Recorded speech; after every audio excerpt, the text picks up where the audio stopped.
Well, hello everyone. Happy Friday and welcome to another lawn care live stream. My name is Ron Henry and I am your humble host. I'm here to help answer your lawn care questions. The way this works, super simple. Actually, let me do a cover intro. So if it's the first time you've ever been here, first of all, welcome. If you're first time on the live stream, welcome. If it's the first time you've ever been on the channel, also special welcome. The way this works, super simple. Simply drop your questions down in the chat and I work through them in the order they come in. Sometimes I have the answers, sometimes I do not. But either way, we have a great time talking about lawn care and your plans for the season, and yeah, we just have a great time in general. You know, guys, I'm gonna stop taking pictures of the lawn. I have a theory. Like every time I take a picture, it rains like crazy and like creates a huge flood. So I think, you know, if you guys had your lawns wash out today, this afternoon, I'm gonna take the fall for that one. So something I'm thinking about because every Friday seems to be happening. So. All right, let's see who we've got in the chat tonight. First of all, we got M. Jordan. And guys, also you'll notice we have a special guest in the live stream tonight. He's just hanging out for a little while. He's not going to be here the entire time. But Lee from Real Rollers is in the live stream as well in the chat.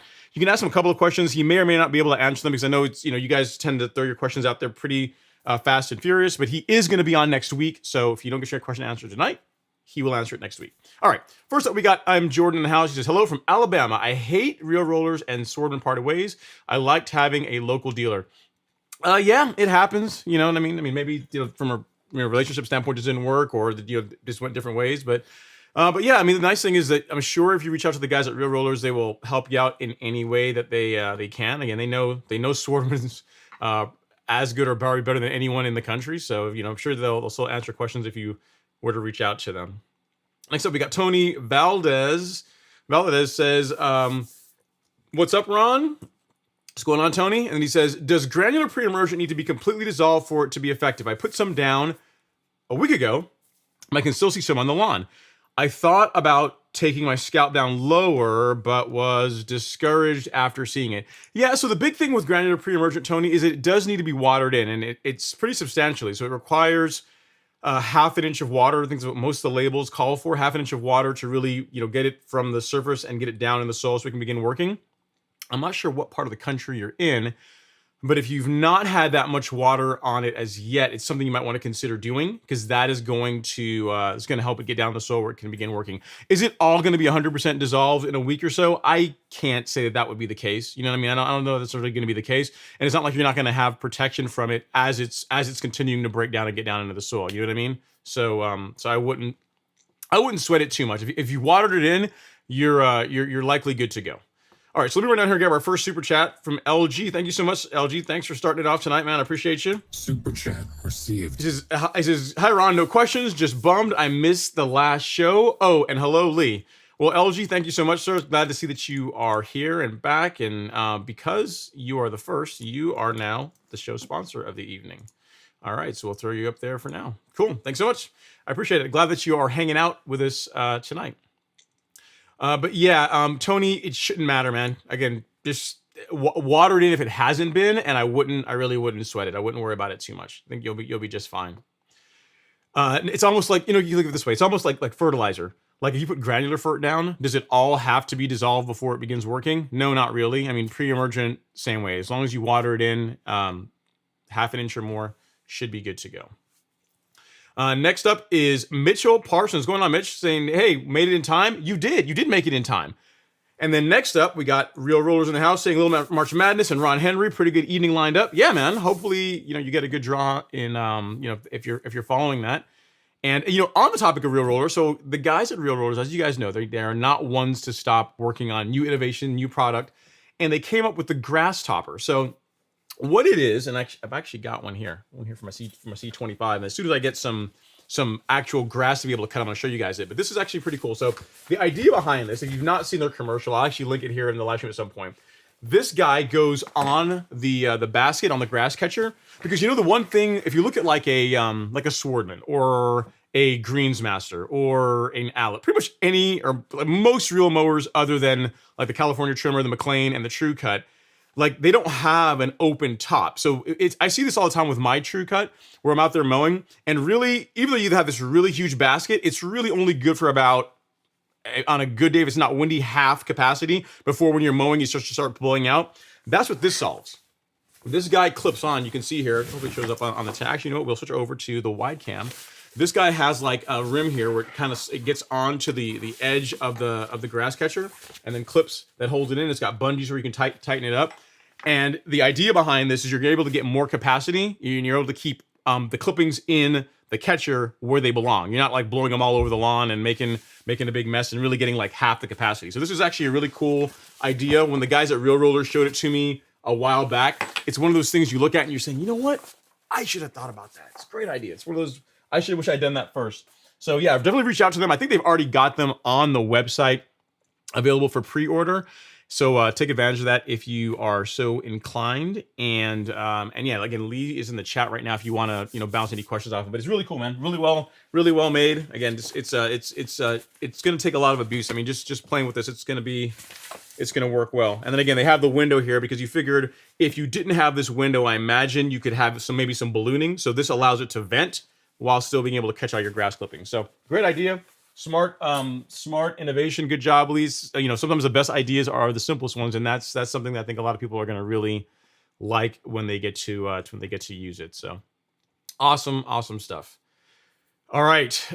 Next up is Michael A. Chafin. He says, "I'm finally able to catch one of your live streams from the beginning." You're here. You made it, man. You made it here. It is from the beginning. You get to see the intros and there's actually what happens at the beginning isn't much different than happens at the end, but I do appreciate you getting here earlier in the show to hang out. It's always a good time. Next up is Jeremy White. Says, "Big bro, good to see you. How's life?" I'm doing well, man. I can't complain.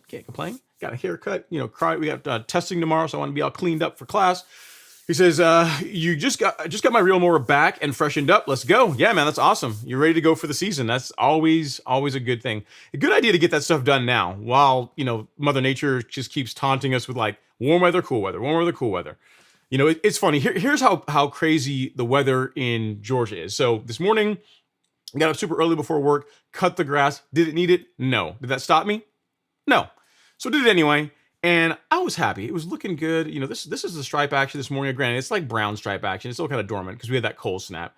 So my stripes were looking really good. For dormant grass, I think so. And then this afternoon, the heavens opened up. And right before the live stream, this is what the lawn looks like now. Literally, that's like 4 hours after I started. I finished mowing. It started raining like crazy. It only stopped raining maybe 2 hours ago.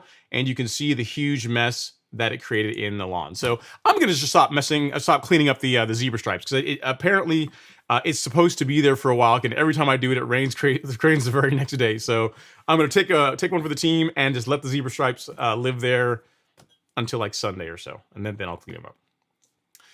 All right. So next up is David Dennis. He says, "I hope you're doing well, getting ready for the weekend and putting my new to me 27-inch TruCut and grooved roller from Real Rollers to use this weekend." Nice, man. You went fancy. You got the C27 and you got the grooved roller. You went fancy. I am a fan of the grooved roller. It's one of those things. Here's the thing. You're starting out with one, so you're not going to really be able to see the difference. But going from smooth to grooved, it was noticeable. As far as the quality of cut, it was definitely better. Especially if you're cutting shorter. If you're cutting 3/4 of an inch or shorter, you notice the difference between a smooth and grooved rollers. So awesome stuff. Congrats on that. And we got to clap it up for that because you're the first, new mower acquisition of the evening, Dave. So it's got to happen. We got to do that, right? Got to give you some props. Congrats on it. And let us know, report back in the live stream as far as how it does once you get to put it out on the lawn. Next up is Fairway Bermuda, Mr. Darrell. He says, "What's up, Ron? I appreciate you checking out my soil test. Ready for the live." You're very, very welcome, sir. And yeah, guys, I will, it's getting harder to do it because of the volume that comes in. But if you guys have a soil test and you need help with, if you have some ideas about how you want to develop a treatment plan, and you just wanted to bounce ideas off of me, just get a second opinion, feel free to email it to me. My email address is ron@golfcourselawn.com. I'm kind of getting better at doing this on this camera. So send me an email there with your soil test results.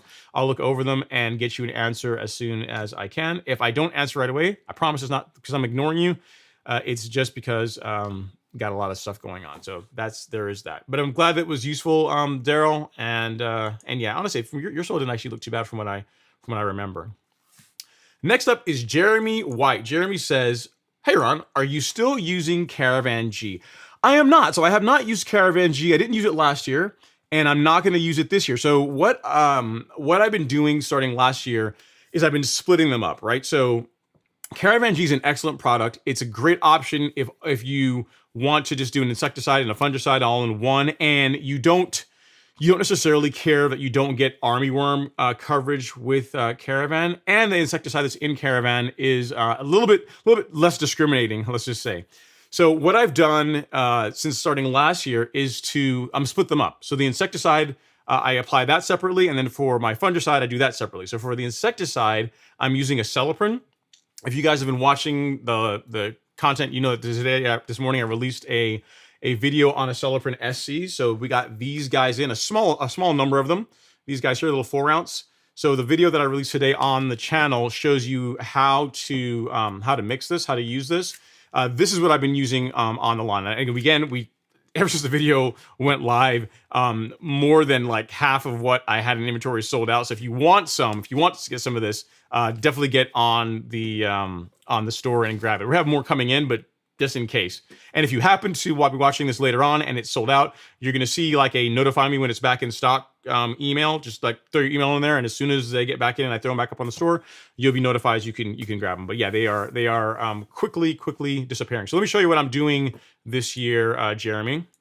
So instead of Caravan, you go to the golf course lawn store, and then you go. Actually, I can show you on the home page. You can go to the menu if you want, but it's actually on the home page itself. So a Celiprin comes in two options, right? You got liquid, which I was talking about today, and you also have the granular, which I told you guys about last year. So either one of these will work. They both work well. You get a bit more coverage out of the liquid depending on the ratios you use. So, and if you're someone that has a backpack sprayer and you want to go that route, the liquid's a great option. Granular is also well too. So either one, it's not like you're giving up anything other than a bit more coverage if you go with the liquid versus the granular. So that covers my insecticide. And as far as the time to apply that, late this month, early next month. So really early April is when you can do that if you're trying to use it as a preventative to keep grubs away, to keep armyworms away. The label specifies like April or May. So again, last year when I did the granular, it was early April, got excellent results with it, and it worked out really well. So yeah, that's what I'm using for the insecticide. And then for the fungicide, I'm using Headway.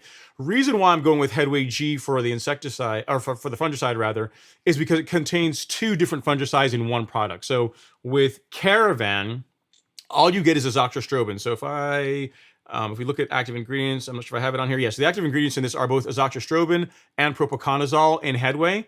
If you come back and look at Caravan, again, nothing wrong with Caravan. It's a good product. You only get azoxystrobin. So you get this is the insecticide, and then you get azoxystrobin as far as your fungicide. So as far as a product that you can just apply, say, May timeframe as a preventative, Caravan's a great option. But if you want something that's going to cover, take care of pretty much all turf caterpillars, solid webworms, and also important if you're someone that the environmental aspect of the insecticides you use is more important to you, then a Celiprin's a better choice because this will not harm pollinators. So like bees or earthworms, whereas other insecticides tend to be pretty hard on those. They tend to kill them. A Celiprin will not. So that's another reason why I switched to this. Like it's better, it's more effective, kills more stuff, and it doesn't kill stuff that I don't want killed. So that's the reason why I went to that. And again, you can get it in a granular or liquid on the store. They're both in stock. The Celiprin is in stock until it runs out, and then Headway we have a decent amount of that. But this, if it runs out when you try and buy it, it's because we just sold through it, and we'll have more next week. So that is what I'm doing instead of Caravan, Jeremy. And again, the negative to that, what I'm doing, right, is that it's more expensive, right? Because you're doing two products, and the net cost of the two of them together is more expensive. The net result is better though. So that's like anything else in life, right? You get what you pay for. But that's my reasoning behind it. I don't want you guys to think, oh, he just switched to two different products just because he can. Like the biggest reason is the Celiprin. I like the idea that chlorantraniliprole is a little bit more selective as far as the the insects and the insect. Earthworms technically are not an insect, but what it targets, what it kills. So hope that helps, sir. And if you have any questions, let me know. Next up is Higgy Pop. He says, "Happy Friday. My neighbor cleaned their fence with bleach." Oh, this is not going good. He said, "My neighbor cleaned their fence with bleach and other cleaners, and that overspray hit my lawn. This happened last fall. The lawn is now all dirty. Any advice?" So the bleach didn't like kill the grass. It didn't like knock it back or anything. The biggest thing is just going to be time. Higgy, that's the thing with grass, right? It's unless it's dead, like it's like it killed it, which I kind of doubt. Then it'll grow through it. It'll grow through it. If your lawn is at the point where you're able to mow it, that's gonna encourage new growth and it'll get it looking decent sooner. But it's just gonna be a time thing, man. You're just gonna have to give it time, let it grow out of it, and that's the thing about grass. If you make a mistake with it, in most cases, as long as it's not too crazy or something like this, where you have cleaner or bleach on your lawn, it'll just grow through. It's just gonna take some time to get through. So hopefully that helps. If I think I understood your question properly. If I didn't, definitely let me know in the comments below, and I'll revisit it. So, all right. Next up is Eric Leon. Eric says, "Hey Ron, what's up, Ron? Do you water in Essential G and other similar soil amendments?" Great question. So the answer is no. I don't water it in. I just wait for it to. I just wait for it to rain. You can water in if you want, but it's not required. The one thing with Miramichi Green products, and I'm pretty sure I'm correct on saying this, none of their products, because they are all about sustainability, none of their products require that you water them in. Meaning that something like Essential G, yes, it needs to get in the soil to begin working, but it's not like if you put it down and then you wait for it to rain 2 days later, 3 days later, a week later, that it's going to be any less effective. So you don't need to water it in right after application. It's not like you have to do that like you do with pre-emergent, or that you should do with pre-emergent for it to begin having an effect. So yeah, as far as everything that you see that I apply, as far as the carbon kit, so like I can show you, yeah. So like Release Zero, NutriKelp, none of these get watered in. They don't. There's no need to water any of them in. And again, like you guys know that if you guys watched my video from Wednesday, Release Zero, this is good if you're going to still use Turfplex. But if you're not using Turfplex, you could just simply go with this guy, which is 901C. So this is Release Zero. This is this with fertilizer. So it's a 2-in-1 product from that standpoint. Because I'm going with this because I'm trying to stay away from adding phosphorus to the soil, or try to limit how much more I put in it. That's why I'm switching to Release 901C, at least for the first part of this season. And none of them require being watered in to be effective. So you don't need to water any of them in. So hopefully that helps. Pretty much anything from Miramichi Green, not required that you water it in for it to work. All right. Next up is LG quoting Brady. LG quoting Brady. So who's excited that Tom Brady's back? I have to tell you, man, even though Tom Brady came out and he made Atlanta a trivia question. Like, think about it. It's going to be a thing forever. Like, what was this to do? The one seed that blew the 28-3 lead in the Super Bowl. It's going to be the Atlanta Falcons. I don't think that's going to be broken anytime soon.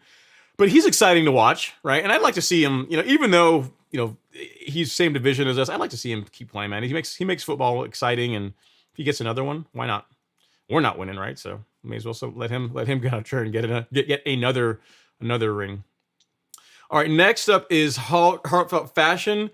He says, "Hey Ron, I hope we are safe to start seriously thinking about our grasses. I think the weather is now ready to cooperate." See, you just messed it up right there. So I mowed my grass this morning. We got all the rain, and now you have made that comment. We're done. We're at least another week out now because of this.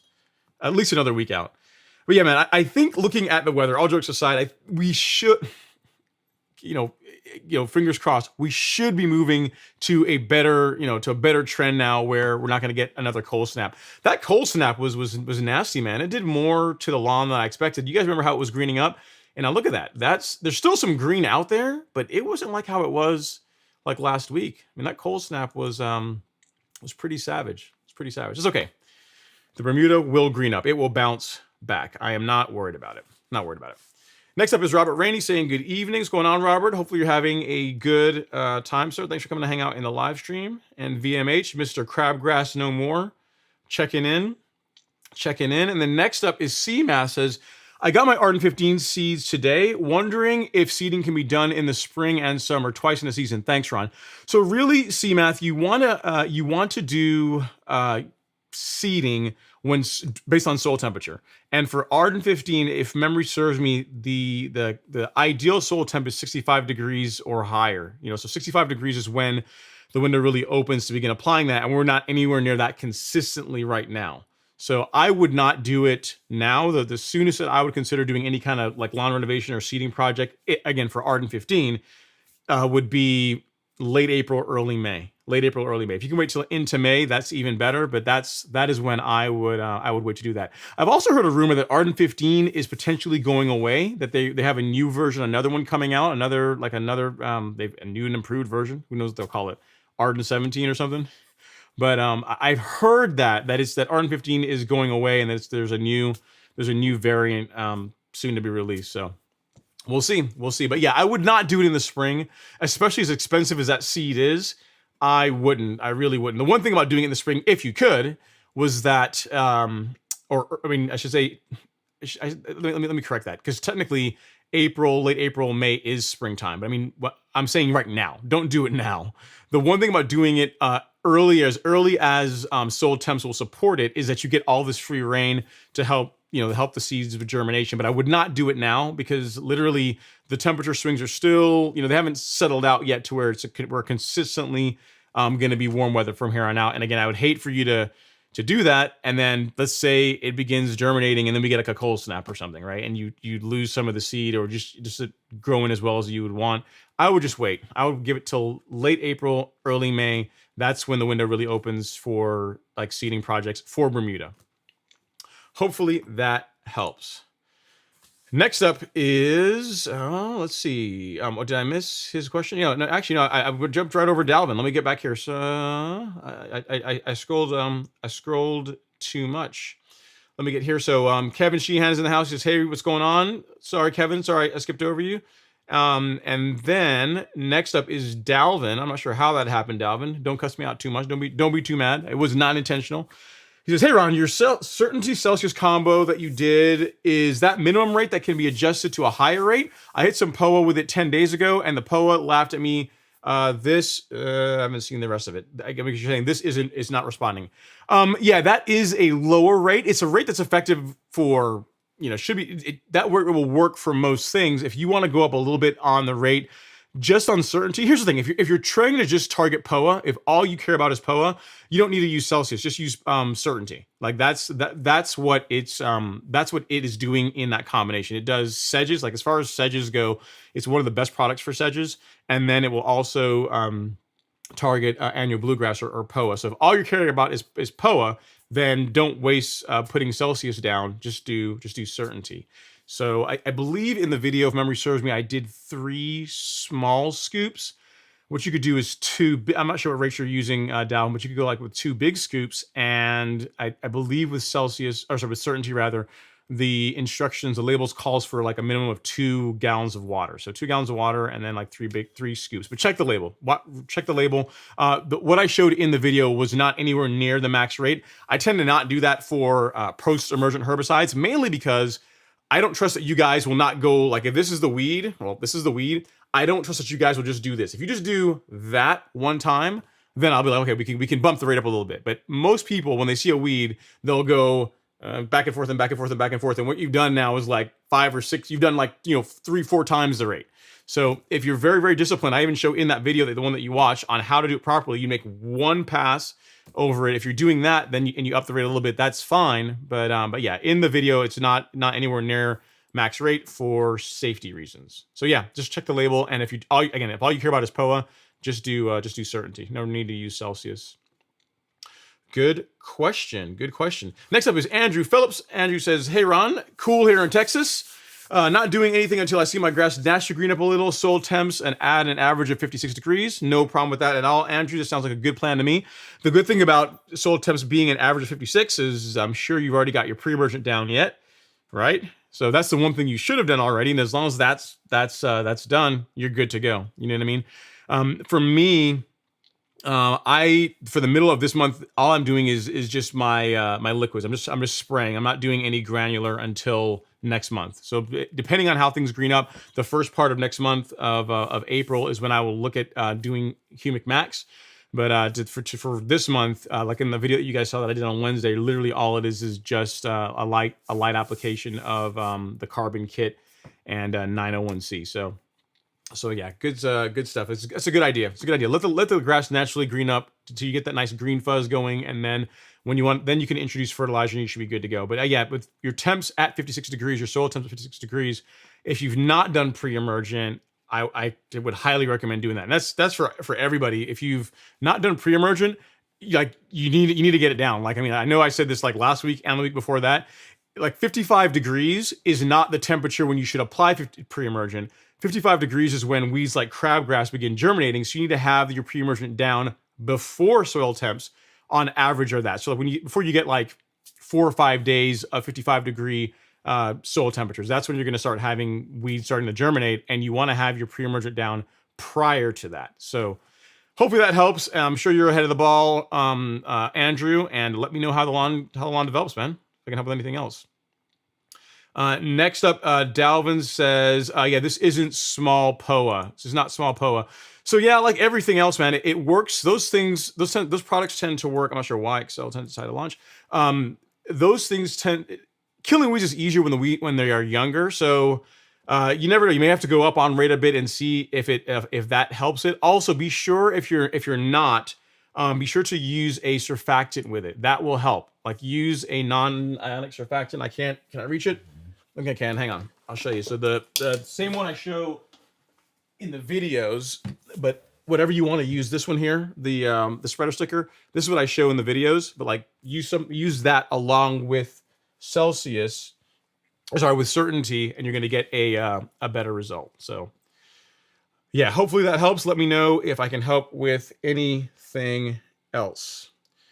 All right, next up is VMH. She says, just use an electric battery-powered Sunjo reel mower and mowed my 7,000 square foot lawn down to 0.6 for my final scalp. Worked great. Nice, man. So it'd be interesting. So the Sunjo, you said it's battery-powered. I guess how big, out of curiosity, VMH, how big is your lawn? Because for me, the one thing I worry about with the electrics, right, is runtime. So if you have a like say a reasonably sized lawn, so like 5,000 square feet or less, I think electrics can work really well from a standpoint of being able to get out there in a single charge and get the entire lawn mowed in a single pass. I know that you can swap batteries, you can have multiple batteries, and if you get like halfway through, you can just swap a battery out and keep going. But the fact is, with my gas mower or with my Grease Master, I don't have to do that. So for me to go to electric, I would want to be able to get through at least an entire mow without having to swap batteries, mainly because I don't want to just complicate my process anymore. But yeah, it's good to hear that the Sunjo worked well.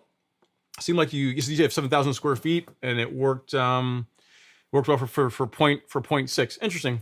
Interesting. So I guess at 7,000 square feet, that's it'd be interesting to know how much battery you had left when you got to the end of it. I just saw that you put 7,000 square feet in your comment. Be interesting to know. But good, man. Thanks for letting us know that you got your scalp done and that it worked well for 7,000 square feet. That's good. Okay, next up is Heartfelt Fashion. He says, have you heard about the new product called Sunday? You put in your zip code and they send you the treatments you need without a soil test. You said scam. I have heard about it. It's not really new. I'm not sure. They might be the ones that have popularized it. But the idea is that you put in your like you said, you put in your zip code and they come up with a treatment plan and they give you a set of products like fertilizer, pre-emergent things that you need along the lines to help your lawn to have your program where you have to take the guesswork out of it. I've never used any of the products I've never used it to be able to comment it. So I really can't comment. I can't necessarily say it's a scam because I've never seen what they send out. I've never used it. So I guess if any of you guys have used that and you've not gotten good results, and here's the thing, assuming that you signed up for it and you applied the products they sent you the way they told you to apply it, then you can chime in and say that, yeah, it worked or it didn't work, or I got these results and whatever. But I've never used it. So I try to not levy opinions on things that I have not, I don't have direct experience with. And I've never used their service. I probably won't ever use their service. So I'm not going to use one of those things I can really speak on. Because I like doing my stuff myself. I like mixing and matching, and I like being able to tinker. Right? I like being able to tinker. Okay, next is Your Nightmare says, hey Ron, spring is 48 hours away. So they say. Hopefully we get the warm weather that comes along with spring. Says, I have an area off the porch that is higher than the rest of the lawn. So an area right off the porch, higher than the rest of the lawn. Okay, so porch, grass, and it tapers off. That's what I'm visualizing. Says, what tools do I use to level it out? I just seeded it last year with Bermuda. Okay, so it's difficult to answer this without pictures, like how much more to figure out your plan. But the thing you have to realize, your nightmare, is that if the grass is higher at the porch, like I'm imagining, like a good example. Let's take a look. I'll show you what I'm talking about. Like if let's see if I can get around here to a shot of here. If I can pause it, can I pause it? No, because your thing's in the way. All right, yeah, I can. So if I take your comment away and you look here and say my patio is your porch and the grass right off the patio is like a higher part of the lawn. Well, I mean, obviously not higher than the patio, but a higher part of the lawn. You kind of want that, because if you don't have the water, if you don't have some kind of a grade, even if it's mild, you're going to have an issue with water washing back onto it. Like if you look here, like at the afternoon shot, you'll notice that, like all the zebra stripes, that's from where the water is literally running off away from the patio. So what I would say is this, is if it's mild, then we can, if you just want to smooth it out to where you can mow it without scalping and you just want to kind of contour the shape in, you can absolutely do that with top dressing. Again, I'd have to see pictures to know exactly what you're talking about. But if it's a slope away from the patio, you really kind of want that. You know what I mean? If it's super steep, or it's kind of uneven, or you're getting scalping issues, you can use top dressing to soften that. But I would not want to. I would discourage you from trying to build it up to the point where when you have rain or water or anything like that, that it's not moving away from the house, that you're now washing the stuff back on. So it's kind of hard, again, to answer this without seeing pictures of it. But yeah, hopefully that helps. As far as tools you would use, actually get your question back up here. As far as tools you would use, again, a leveling rake and shovel, man. If you're doing like a manual top dressing, that's really much all you need. You need like a good shovel and a good leveling rake. Like a leveling rake really does a lot to help move the material around. Like if you watch my top dressing video from last year, once you get the material down on the lawn, the leveling rake does a lot of the work for you. So I would say invest in a decent shovel, which you probably already have, and then second, get a good leveling rake. That is what I would say to go for, or to make sure you have in your arsenal before taking on any major lawn leveling project. So hopefully that helps. If I understood your question properly, and if not, let me know in the comments and I'll revisit it. Next up is Luis Rodriguez. Says, good evening, Ron. Good evening, Luis. How are you, sir? Hopefully you're doing well. Thanks for coming to hang out. And then Demir is the man that encourages us all to have fun while working on our lawns. He says, looking forward to some good turf talk. Spring is so close. Yeah, you gotta tell Mother Nature that, Demir. I think I saw you on Instagram. You had like a post. It was 25 degrees or where you are right now in Colorado Springs. So spring is, it's just barely there. We're still closer to winter than we are to spring, at least from a temp standpoint sometimes, All right, next up is Real Roller. Says, always feels good to hit the like button. Most power I've had all day. I appreciate that, Real Roller. So yeah, guys, I know we're only 30 minutes in, but if you guys wouldn't mind just touching that like button ever so gently, it's completely free for you to do. It doesn't cost you anything. You have to do the channel membership. You have to buy anything in the store. It's completely free, and it's a great way for you to support the channel, support the live stream, sends good vibes to the YouTube algorithm, and makes more people come hang out with us lawn crazies. So if you are so inclined, if you can do that for me, I'd really, really appreciate it. All right, next up is Jim. Jim says, hey Ron, I watched the video this morning on the Solid SC insecticide. I was impressed, so I purchased the 4-ounce bottle. Thanks, Jim. I appreciate that. Appreciate the support. Because I usually use the Grub-X and bifenthrin on the lawn. Excited to try something new. I think you're going to be pleasantly surprised with a Celiprin, Jim. Actually, I don't think. I know you're going to be pleasantly surprised with it. It's as far as proof being in the pudding. Like last year when lawns were getting absolutely decimated by armyworms, my lawn didn't get hurt by them, and Alex's lawn didn't get hurt by them. So Celiprin's a really good product. Again, it's a bit more expensive, but if you look at the coverage that you get, it's plenty. And especially if you get the liquid. If you go with this guy, like this will do up to an acre. If like all you're doing is armyworms, the rate for armyworms is actually fairly low. The rate that I recommend that you apply it at, though, at I'm going to show it on camera, the 0.2 ounces mixed with a gallon of water over 1,000 square feet, that is a higher rate, but it's going to cover grubs. If you happen to have annual bluegrass weevils, it'll cover those. It'll cover billbugs. It'll cover some of the harder to kill insects. In addition to to turf caterpillars and armyworms. You know, so it's an excellent product.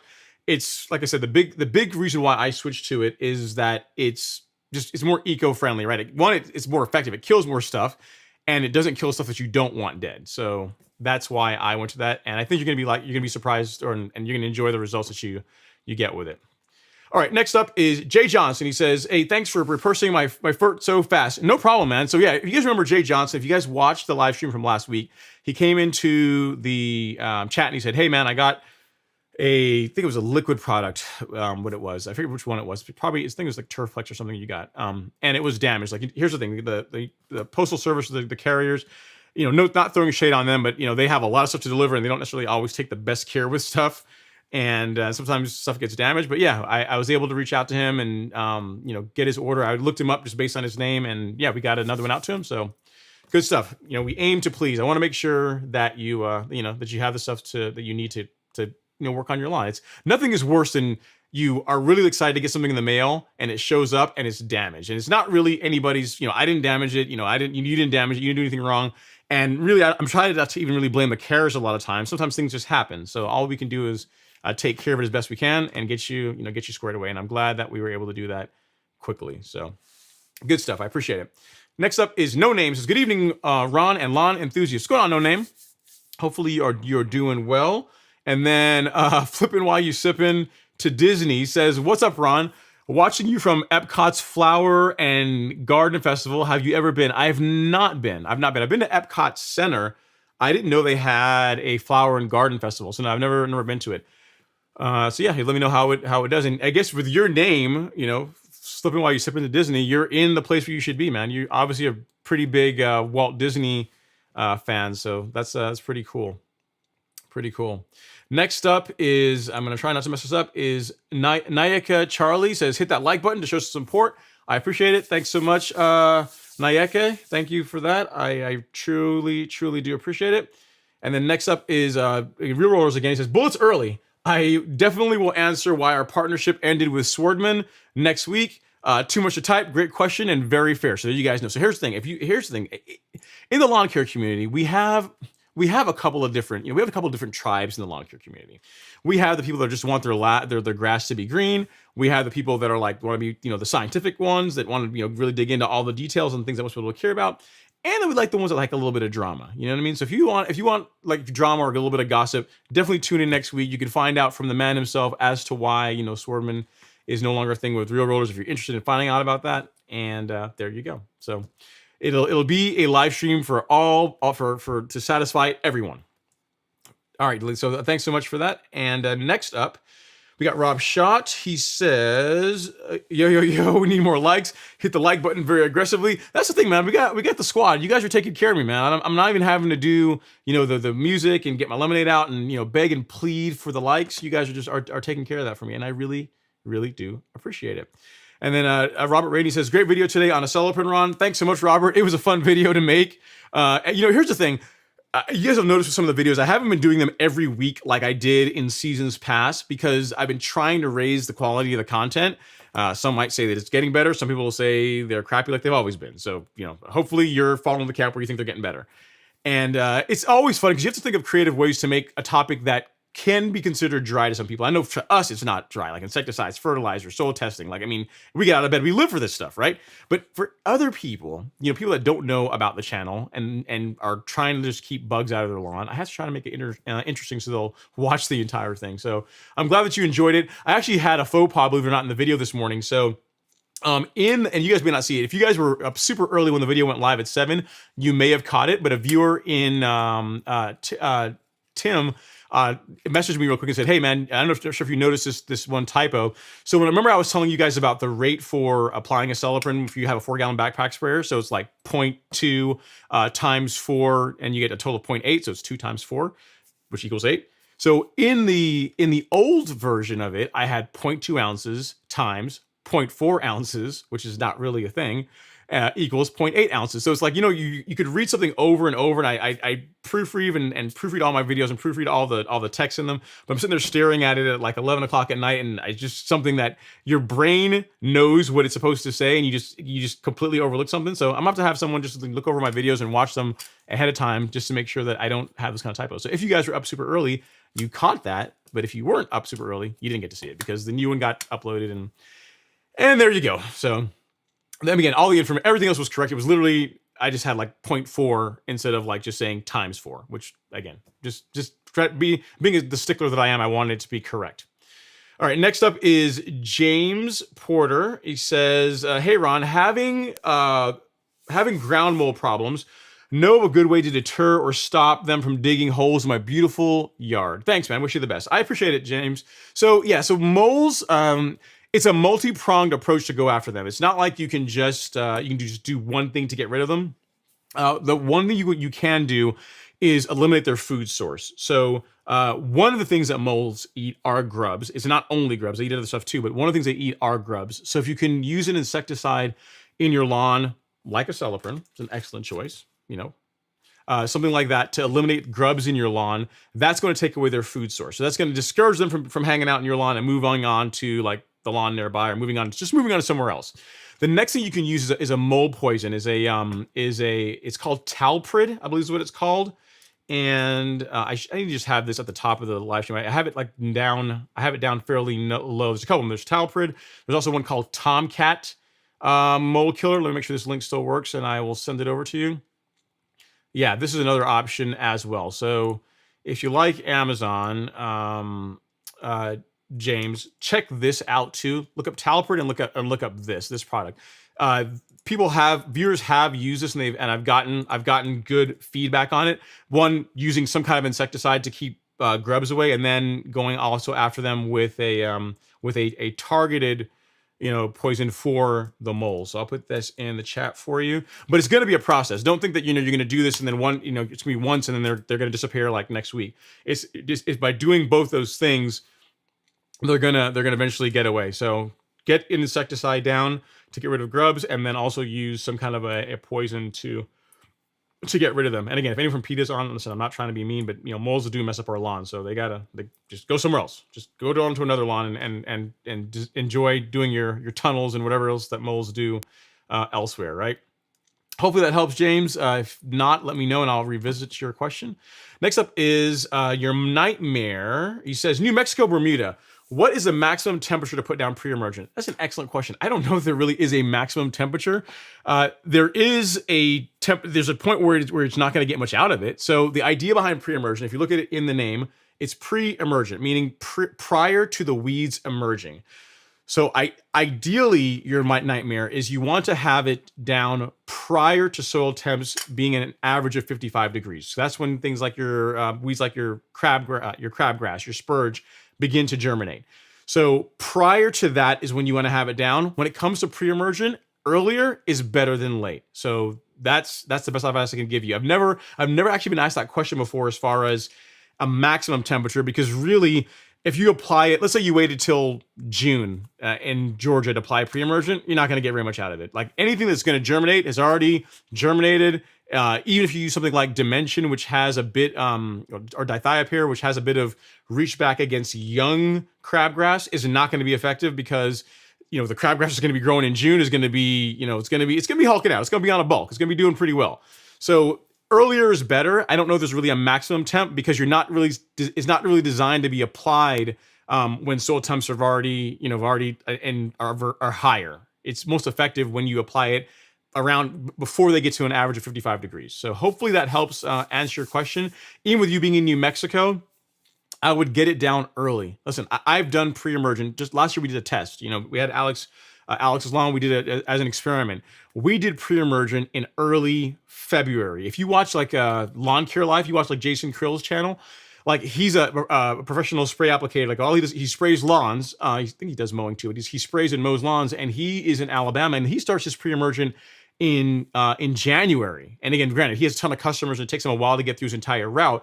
But the point I'm trying to get to is that earlier is better. Like you don't want to be late. Being late with pre-emergent, you're really wasting your time. You're not going to get as good a result. So if you have not done it as yet, your nightmare, I would get it down, sooner than later. Again, we have it at the golf course lawn store. Just go to the menu, go to weed killer, and it'll be in there. But get your pre-emergent down. It's super important. Don't wait. There's not like the ideal window for it is earlier, before soil temps are 55 degrees. Not when they're 55 degrees, before then. So hopefully that helps. And let me know if I can help with anything else. Next up is Adrian Frazier. Adrian says, good evening. This time going forward is throwing me off, but I have more daylight to work in the lawn after work. Yeah, I always curse daylight saving time every time it happens. But then I remember, hey, now it's like 6:30 in the morning and the sun's going to be out here, and then I can get out there and I can mow. So it's so there are some benefits to it. I wish we would just pick one and stick with it, though. This going back and forth thing is kind of irritating, but what you going to do? Give it time, I guess. Maybe one day we will get away from that. Imagine all the software that has to be updated if daylight savings time goes away in the US. Imagine all the software that has to be updated. All right, next up is Tim B. He says, I need a grooved roller for my California trimmer. I don't know if Real Rollers carries those. I think so. I think they do them I know they do them for TruCuts for sure, because I have one. And McLane, and I believe they do trimmer as well. So just if they're in the chat, hit up Lee, just like at Real Rollers, say, yo, Lee, you guys have a groove roller for California trimmer? And I'm pretty sure the answer is yes. You can also check out just Real Rollers website, like realrollers.com, I believe is what it is. Go check that out and see. But if I were a betting man, I would err on the side that they do carry a grooved roller for the California trimmer. They can take care of you. T Garden Outdoor says, yes, lawn season again. Almost. The almost part is so true, right? Every time I'm thinking, yeah, it's go time. We're about to get out here and do this. We get like crazy amounts of rain and then a cold snap, right? So, but soon it'll be here. Soon spring will be permanently here. We'll be out mowing, and we'll wish for a time when we didn't have to get out there every other day mowing the lawn, right? Tea gardens. So enjoy it while you can. Next is Daniel Baird. He says, hey, Ron, big fan. Thank you so much, sir. I really do appreciate it. He says, when should I put down my second treatment of pre-emergent? I live in northern Alabama. Temps are mid 60s here right now. So if you're doing the split app, program, Daniel, between soil temps being 65 to 70 degrees is when you can do your second pre-emergent app. So really figure that if you did your first one in February and you want to do your second one April, that's when most people that do split apps tend to do it. They do one earlier, like February-ish, and they'll do their second one in April. That's a good without knowing without getting there with a probe and measuring your soil temps. That's a good number to go with. So just if you did it early in February, when mid-April rolls around, get your second app out, and you should be good to go. So with temps being mid 60s, definitely you're gonna want it to be warmer if you really went on a lower rate. Wait till next month to do your second app. The one you've already done is gonna carry you through that long easily anyway. And again, I've tested it of just doing one application again, like early February, and it worked all season long. Like Alex didn't have any issues with weeds in his lawn until really August, September started rolling around, and that's when we started seeing, particularly along areas where you edge, so like like by the patio, the sidewalks. That is when you began seeing weeds popping in, right? But for the most part, that single app worked well. So if you're doing the split app thing, do one early February-ish, and then your second one in April, and you should be good to go. All right, we got a super chat here from Mr. Josh Habib. Got to go get that one. Got to go do that one because Josh, he's a friend of the live stream. Here's the thing, guys. The stylish chalice from which I drink lemonade. This was a gift from. Try not to spill it. This was a gift from Josh Habib. This is the official live stream cup. So thanks so much, Josh. Super chat received. He says, "Happy Friday, Doctor. Hope you're doing well. Cheers, bud. Cheers. I am doing well. I appreciate all the love and support, sir. Hopefully everything is going well on your end." Let me throw my music on while I go back and find where I was. I'm not sure if you like the music, Josh, but LG loves it, so he will get his bolero music fix. Okay, all right. We're back now. Found where I was. All right, so next is Robert Rainey. He's with a question about acelepryn. He says, when to apply acelepryn? Will it work season long in liquid? Does it need to be watered in? will top dressing disturb the application? A whole lot going on with that question, Robert. The time to apply it is early April into May. You can apply it later on in the season, but if you're just trying to get the the best preventative coverage, getting it done earlier in the season is ideal. So early April, if you got some now, you're good to go early April. And then if you're watching this like a month from now and you want to do it in May, you can. Even if you want to apply it later on in the season, you can as well too. But it's more of like if you want to get your insecticide down to where you know that grubs are not going to be an issue, armyworms are not going to be an issue for this growing season, get it done earlier. But it can be applied later. So question 1. April, May, and that is also in the description of the YouTube video. I put that in there for anyone that actually reads the descriptions. I realize a lot of you guys don't. Next is, will it work season long in liquid? Yes. You got to remember, guys, like most, and I wish Demir were on, but most people that apply Acelyprin do not apply the granular. A lot of like the professional turf industry when they use it, they don't use the granular, they use the liquid. So they both work well. You're going to get excellent results with both. I did the granular last year, had great results, and the liquid is going to work well too. Does it need to be watered in? Yes, it needs to be watered in after application. Does it need to be watered in like right away? If you can, that would be ideal. And then will top dressing disturb the application? I've never heard of that, Robert. So I'm inclined to say no, because I did Acelyprin last year around this time of the year, and then I aerated and top dressed, and I had no problems with loss of effectiveness. It was just as effective. Again, other lawns were getting eaten up by armyworms. My lawn was not. So hopefully that answers all your questions. I believe that covers it. And you know what? I'm actually going to screenshot this, because if you are asking this question, others no doubt will have it as well too. So I will put these answers into the product description on the golf course lawn store. And again, guys, if you guys are wondering where you can pick up Acelyprin, if you go to golfcourselawn.store and on the homepage, yes, you can go to fungicide, insecticide section if you're so inclined, but really I made it easy for you guys. Just get to the homepage and you just scroll down, and right there, you've got all your insecticides, fungicides, all on one row. Assuming you're on desktop. If you're on mobile, it'll be 2 rows. But yes, you got liquid, granular, granular. So just depends on which way you want to go. Hopefully that helps, Robert. And if you have that question, I assume others will too. So I will make it a point to add that to the description of the product on the store. I appreciate that. Let me know if you have any other questions. And again, thanks for the support. I truly do appreciate it. Next up is Robert Wallace. He says, happy Friday, Ron. I was able to apply Acelyprin today before the rain. How long should it last before I have to reapply? You really shouldn't have to reapply it, Robert. You really shouldn't. You know what I mean? I did one app last year and it worked well. Let's say worst case scenario, right? Like, your application doesn't work. It's going to, but let's say it didn't. And you saw like July-ish or August or whatever. You're seeing like some armyworms, which you won't. But let's say that were the case. You can apply it again. Just go with the lower rate. Just go at the max annual rate is 0.46 ounces per 1,000 square feet. So the rate that I give you guys, the 0.2, really gives you 2 applications per year with some headroom left over. So that's why I settled on that rate. It was a high enough rate that is going to be effective against all the stuff we want to stay out of our lawn. But it was also low enough that you're going to be able to, if you wanted to do a second app, or if there needed to be a second app for whatever reason, you shouldn't really need to.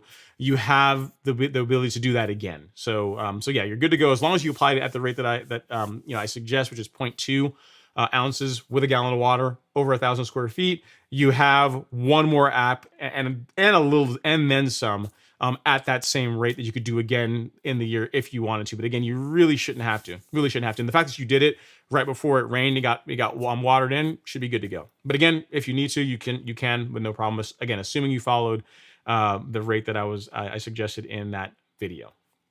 Great question. Next up is Shelby Amos.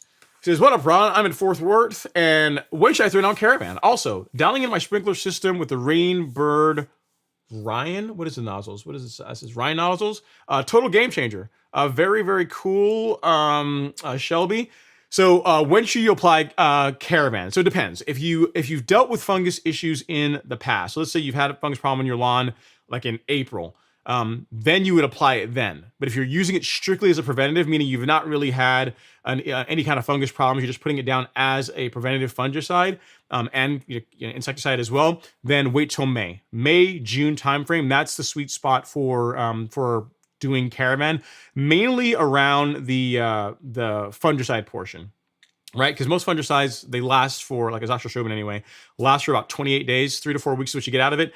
So when you put it down in May, you're entering that window where it's more damp and we're starting to get more heat, which are great conditions for fungus to develop. So if you don't have a history of problems in your lawn, then wait till May, beginning of May, mid-May. Throw it down then, and you should be good to go. And yeah, man, I'm glad that you're dialing in your sprinkler system. If you have a couple of use like tin cans or something like that to be able to see how much water the sprinkler heads are putting out. But again, even when I tell people, people say like, how long should you run your sprinkler system for? And the simple answer is you want to put down 1 inch of water, assuming you're not getting any rain, which most people get some rain. But let's say you got no rain and all your irrigation were coming from your sprinkler system. Using like a tuna can, which is about 1 inch deep, thereabouts, right, is a good test to determine how long you need to run your irrigation system. However, there's a caveat to that. Really, how long you run it, in addition to ensuring your lawn gets enough water, is to make sure that your lawn will actually hold on to that much water. Meaning, like if you took my front lawn, right, which is a slope. Like I'm not sure I have a picture of the front lawn. Do I? I do. Yep. So this is front lawn. So this is from either last week or 2 weeks ago. So if you take a look at that, yeah, I could run irrigation and for 15, 20 minutes on that and get down 1 inch of water, but I wouldn't. None of it would stay on the lawn, right? Because it's simply. There's too much of a slope there. Like literally I would water it and most of it would run off. I'd be wasting a lot of it. So in addition, when you're doing your calibration, also keep in mind, like pay attention to how much of that water is staying on the lawn when you run your irrigation. So you're not just wasting money and wasting water by running it too much. It'd be better to do like 2 moderate waterings per week where the water actually stays in the lawn versus doing 1 heavy one where I get my inch down but you lose a bunch of it. You know what I mean? So just something to keep in mind. Congrats on the new Rainbird, the new sprinkler system. And hopefully that helps answer your question when it comes to caravan. All right, next is Robert. Robert says 1.25 inches in an hour here this morning. Yeah, so if you get that, it's a perfect question. That's a good point. So kind of on the topic of watering, even though it's not really a topic for today, but it's good to cover this because I'm going to start getting questions about how much should you water your lawn here soon. Really, Bermuda really requires about 1 inch of water per week during the growing season. When it's actively growing, that's about what it needs. In the summer, you maybe can bump that up a little bit more, but about 1 inch of water per week is what it needs. All of that does not have to come from your irrigation system. It's not like you have to put 1 inch of water from your irrigation system on it. It's like it's 1 inch of water in total. So if you get a bunch of rain, like if you got the rain that we got today, then let's say that this happened. Let me go back here to the back lawn. Let's say that this happened in summer, right? My lawn were green. We could just picture it. Just do the visual experiment with me. That my lawn were green. There is no way that I'm running irrigation that this entire week if that happens to my lawn. If that much water gets dumped on it, it'll probably be 10 days before I consider running irrigation on the lawn again, because there's plenty of water, more than 1 inch of water for sure, got on the lawn from the rainstorm. So just keep that in mind when you guys are working on your irrigation programs. Don't just set up the schedule and say, I'm going to run this no matter what religiously. Pay attention to rainfall and adjust it accordingly. All right, next up is Jackie Bear with just a bunch of applause. I appreciate you, Jackie Bear. Thanks for all the love and support. And then next up is Louise says, awesome grass catcher, just ordered mine. Yeah, man, it's one of these things, I'm telling you. It's one of these things when they showed it to me, a couple months ago when they were still just working it out and just doing like design tweaks or whatever. It's literally one of those things I thought, you know what, this was like a really good idea. I wish I would have thought of it. So what he's talking about, guys, is the grass catcher from Real Rollers. So this goes, they have these for your McLane, your TruCut, your California trimmers. This goes on the basket, which is really only one of the few flaws in the TruCut. The TruCut's a pretty good mower.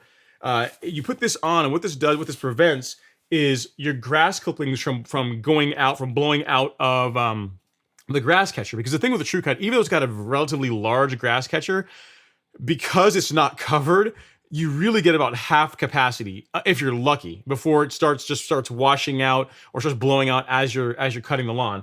This solves that. The GrassTopper, this guy which snaps on, solves that problem, where you're able to get a lot more capacity, less stops, If you're really one of these people that bags a lot of your clippings, it catches your clippings, it's going to keep them in the basket instead of on the lawn. So lots of cool things about it. And again, they have them for sale now. So go check them out at realrollers.com if you are so inclined.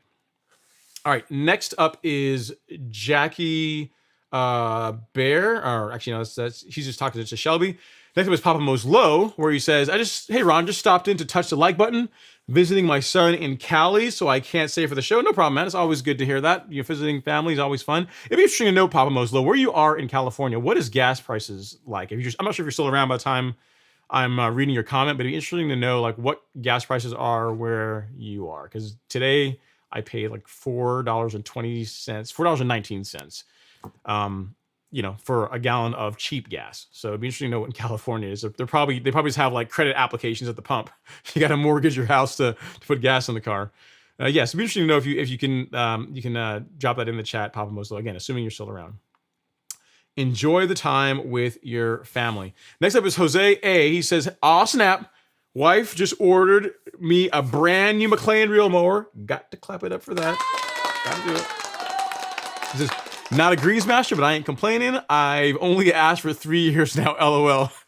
Here's the thing, dude. Is I talk about the grease master being like the alpha and the omega of mowers, but any reel mower, if it's set up properly, is going to produce a really good result. So the McLane, congrats on it. 25-inch, very very nice, very sweet gift from wifey. Hey, listen, man. Look, the fact that it took 3 years, we're going to look past that. She eventually got it for you. Think about it. You know how many? It'd be interesting to find out in the chat how many of the guys that are watching in here, like how many of them had their significant others buy them a reel mower. So the fact that she bought you one, even took 3 years, I say she's a keeper, man. That was a pretty good.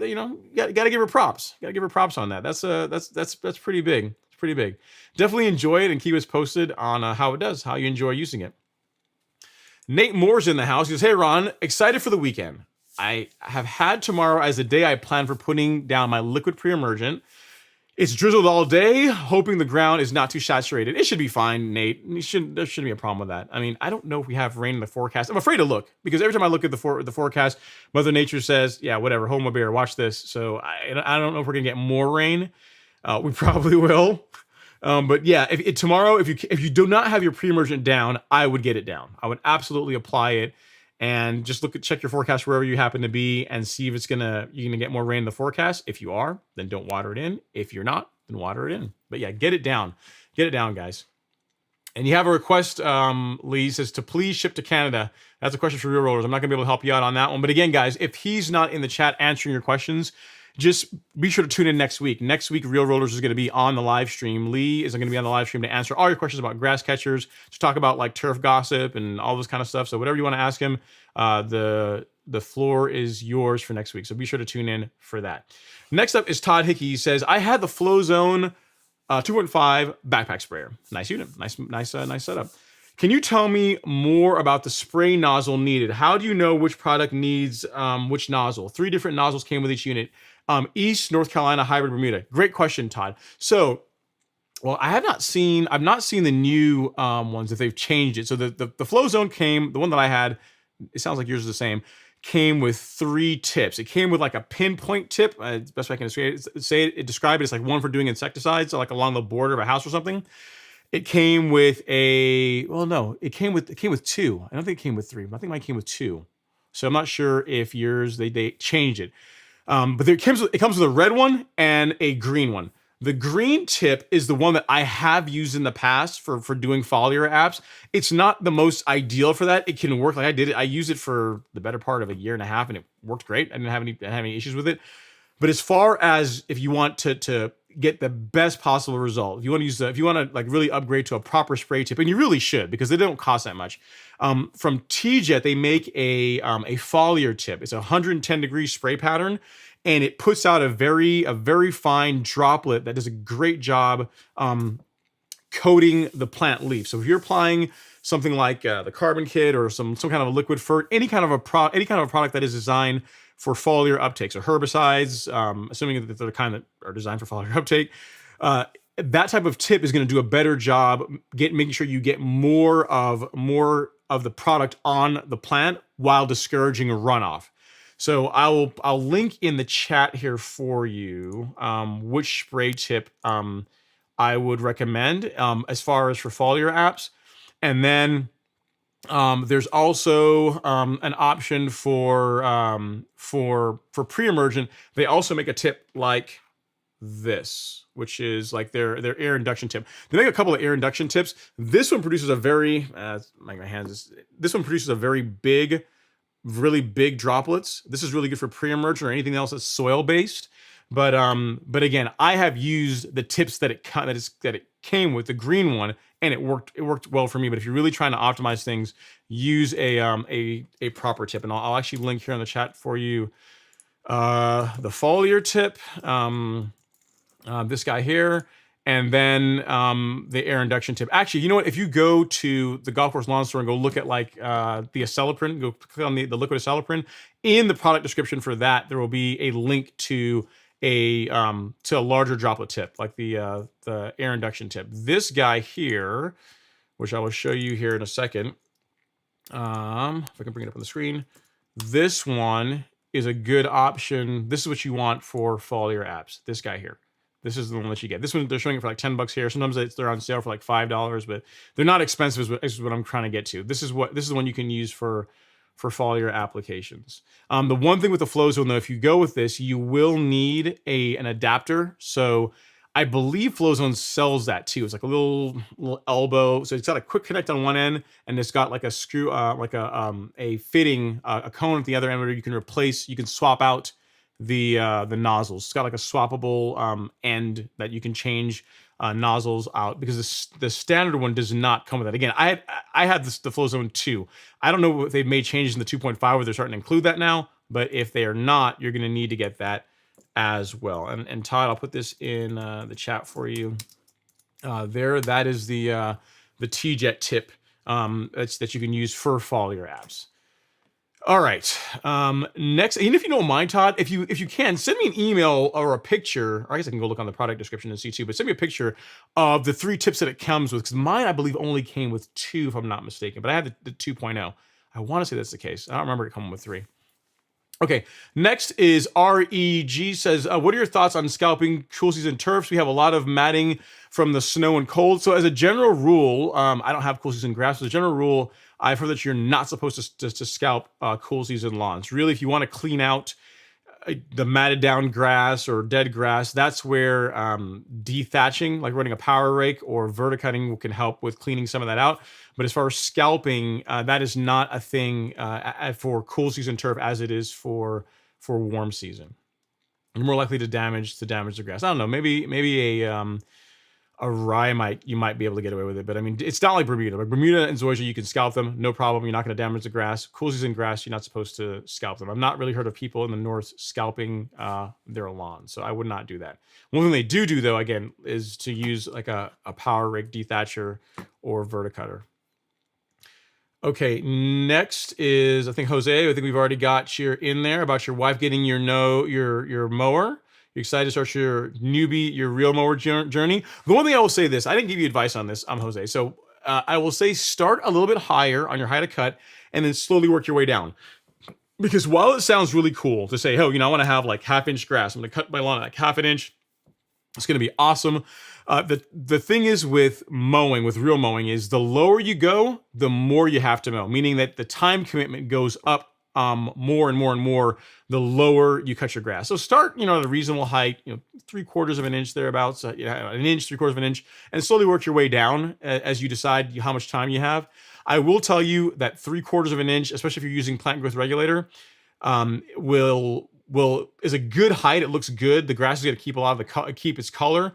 And it's one of those, it's a height of cut where you could easily do, every other day mowing in the peak of summer. Like in the peak of summer, you're going to be out there every other day. But for the most part, it's one of those, it's a height where you can, go in some cases 2 days without mowing it, and the grass is still going to look good without having scalping problems. Once you start getting below that, like 1/2 inch or even lower, you're really getting close to, like daily mowing if you really want the grass to stay green between mowing. So just word of advice, when you first start, don't try and drop it down super low when you first get into it. Just work your way down and see what works for you, works for your schedule, and also just how the grass looks, see how your lawn likes the height you're cutting it at. Next is Dwizzle. He says, I bought Caravan G and applied once last year. You're right, it murders everything. Yeah, it works very well. It's a great product, but it's a bit harder on the stuff that we don't want to die. So again, a Celiprin is a good option from that standpoint. So yeah, Drizzle, if you've not gotten your insecticide and fungicide this year, consider just breaking it up. Do like a Celiprin and then Headway if you want to try something different. All right, let me scroll down. We have a super chat from a very, very special viewer. Miss Autumn Henry's in the house. What's going on, Ott? Thanks for coming to hang out. Super chat. She says, pair character, exaggeratedly stretching his arms, moving forward to offer a cup of coffee. I appreciate it. Thanks so much, sweetie. Thanks for coming to hang out and support Dad in the live stream. I know there are other things that you could be doing, so I do appreciate it. And then next up is the Lawn Whisperer. He says, hello. What's going on, Lawn Whisperer? What's going on, Justin? Hopefully you're doing well, sir. Thanks for coming to hang out. And Naomi's in the house also saying hello.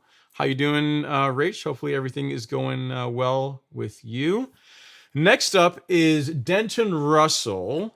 He says, what's up, man? I am building a new house. Would love to do my front yard from scratch with Arden 15. How hard is it to do that? Any tips? Thanks. Not really hard. Do you have irrigation, or will you have irrigation, Denton? If you have irrigation, it's easier, because the thing with seeding Bermuda, seeding any grass really, but with Bermuda especially, is you need to keep the ground moist, not like drenched, but you can't allow the seed to dry out for, in ideal conditions, 2 weeks, really closer to 3 weeks. So if you have irrigation, it's not that difficult. If you don't have irrigation, it's going to be kind of hard. It's going to be difficult to get even and good germination. What I would give you as recommend as far as tips are, if you can eliminate any weeds that happen to be there prior to doing your seeding project. So by eliminating it, I mean use post-emergent. So something like Celsius or Certainty, like that blend. A Celsius Certainty blend is really good because it kills most common lawn weeds and warm season grass. And that's not going to have any residual that's going to negatively affect your ability for Arden 15 to germinate like pre-emergent will. So clean up, get rid of the weeds. If you can get down if you want to do a light top dressing or do like something like carbonized PN to really help enhance your germination, that would be good too. I don't know how big the lawn is, but that's something I would consider doing as well, like adding some compost or something really rich to help with the lawn greening up. That is a good idea. I'm trying to show you guys a picture of carbonized PN. If you guys have been watching the live streams, you guys have or not the live stream. If you guys have been watching my YouTube stories, you guys know that I was showing you guys a section of the lawn where I put some carbonized PN down. I think I took a picture of it. Maybe I did. I don't think, maybe. Yeah, I did. Yeah, I did right here. So right now the lawn is dormant, and this is not a great picture, but the lawn is dormant at the moment, right? Or it's coming out of dormancy. It's trying to wake up. And I had a couple of areas where I pulled some weeds. I'm just because I'm like a lawn nerd. I had a little bit of carbonized PN, so I put a little bit down just to even up that spot real quick, a small area. And what you'll notice is look at this picture.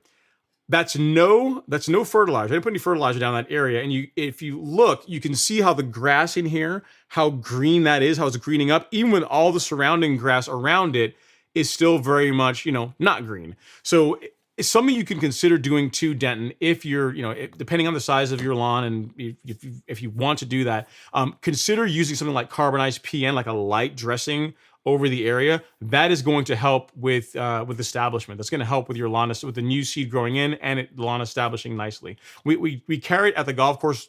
Can't do it here. We carry it at the golf course lawn store. That's the only other thing I would recommend. So do that. What else? If you can put down a fert, like with some phosphorus in it, so like a starter fert, that would be good as well. So like something like this. I'll switch over. We'll get away from the T-Jet tip and we'll go back to the golf course lawn store. Something like the triple 12, like this guy right here. This is a good option. This has got a bit of everything in it, right? So you got your nitrogen, your phosphorus, your potassium. Primarily why I say phosphorus is that really helps promote root development, which is the thing you really want when you're trying to seed a new lawn, trying to get the roots to establish. So this is a good option as well. So that is good. If you prefer to spray, so you don't want to use a granular, you could use something like Bloomplex, which if you see in this guy, the middle numbers, it's primarily phosphorus. So this guy or a starter fert. If you just want easy, just go with just the triple 12, because that way you're using a granular for your fert, and then for the carbonized PN, you're also, this you have to spread manually, but you're using granular, which is just frankly just easier to put down. Just your call. If you have a backpack sprayer and you're fine with using liquids, go that route. But I would do a starter fert or something with phosphorus in it to start as part of your prep. So eliminate weeds. Get some kind of a fertilizer with phosphorus down. Doesn't have to be a ton of phosphorus. Again, Bloomplex or the triple 12 is a good option. And then also consider doing like some kind of a compost, like carbonized peat is an excellent choice. That's a really good option. That's going to help with with the germination, and then water. Make sure you keep enough water on it. Doesn't have to be crazy wet. It doesn't. I mean, don't do don't do this to it. Like, don't do that. But it does. You do need to keep water on it to where the seeds don't dry out. And with Arden 15, with in just straight carbonized PN, which I did it last year. Like last year, I had a little planter, and I used straight carbonized PN in that. All it was carbonized PN, which is just the makeup of that product is biochar and compost. I got germination in 9 days. In 9 days, Arden 15 was beginning to germinate. So it is an excellent product. It's, it is an additional expense to add to your seeding project. But if you want to, do everything you can to get the best possible result, I would consider doing that in addition to a starter fert, and making sure you have adequate watering. Hope that helps. Congrats on the new project and the new home, and let me know if I can help with anything else. Oh, I guess one last thing. Don't do any of this until soil temps are 65 degrees or higher. So don't do it now. You really need to wait until, where do you say you are? You didn't say where you are, but let's say you're my neighbor next door. Late April, early May is going to be the time frame to do the seeding. So wait until then to do that. I think I've covered everything. Should be good to go. Let me know if I can help with anything else. Next is Robert Ruffin. He says, hello, Ron. Question for Lee. I contacted Reader Rollers requesting in reference to a 22-inch groove roller for a Greens King 500A. They didn't have one. I was wondering if he or anyone knows where I can get one. That's a question for Real Rollers. I am not going to be any help on that one. He actually says, yeah, R&R Products. At Robert Ruffin, R&R Products will carry it. So there you go. So go check out R&R. Next week is Todd Hickey. He says, last week, I think a chatter asked about killing centipede in his Bermuda lawn. You're going to look into the best product for killing centipede. Any update? Thanks. Todd from North Carolina. You're trying to keep me honest, Todd. You're right. I did look into it. So there are a couple of different options. One of the most cost-effective ones is quinclorac.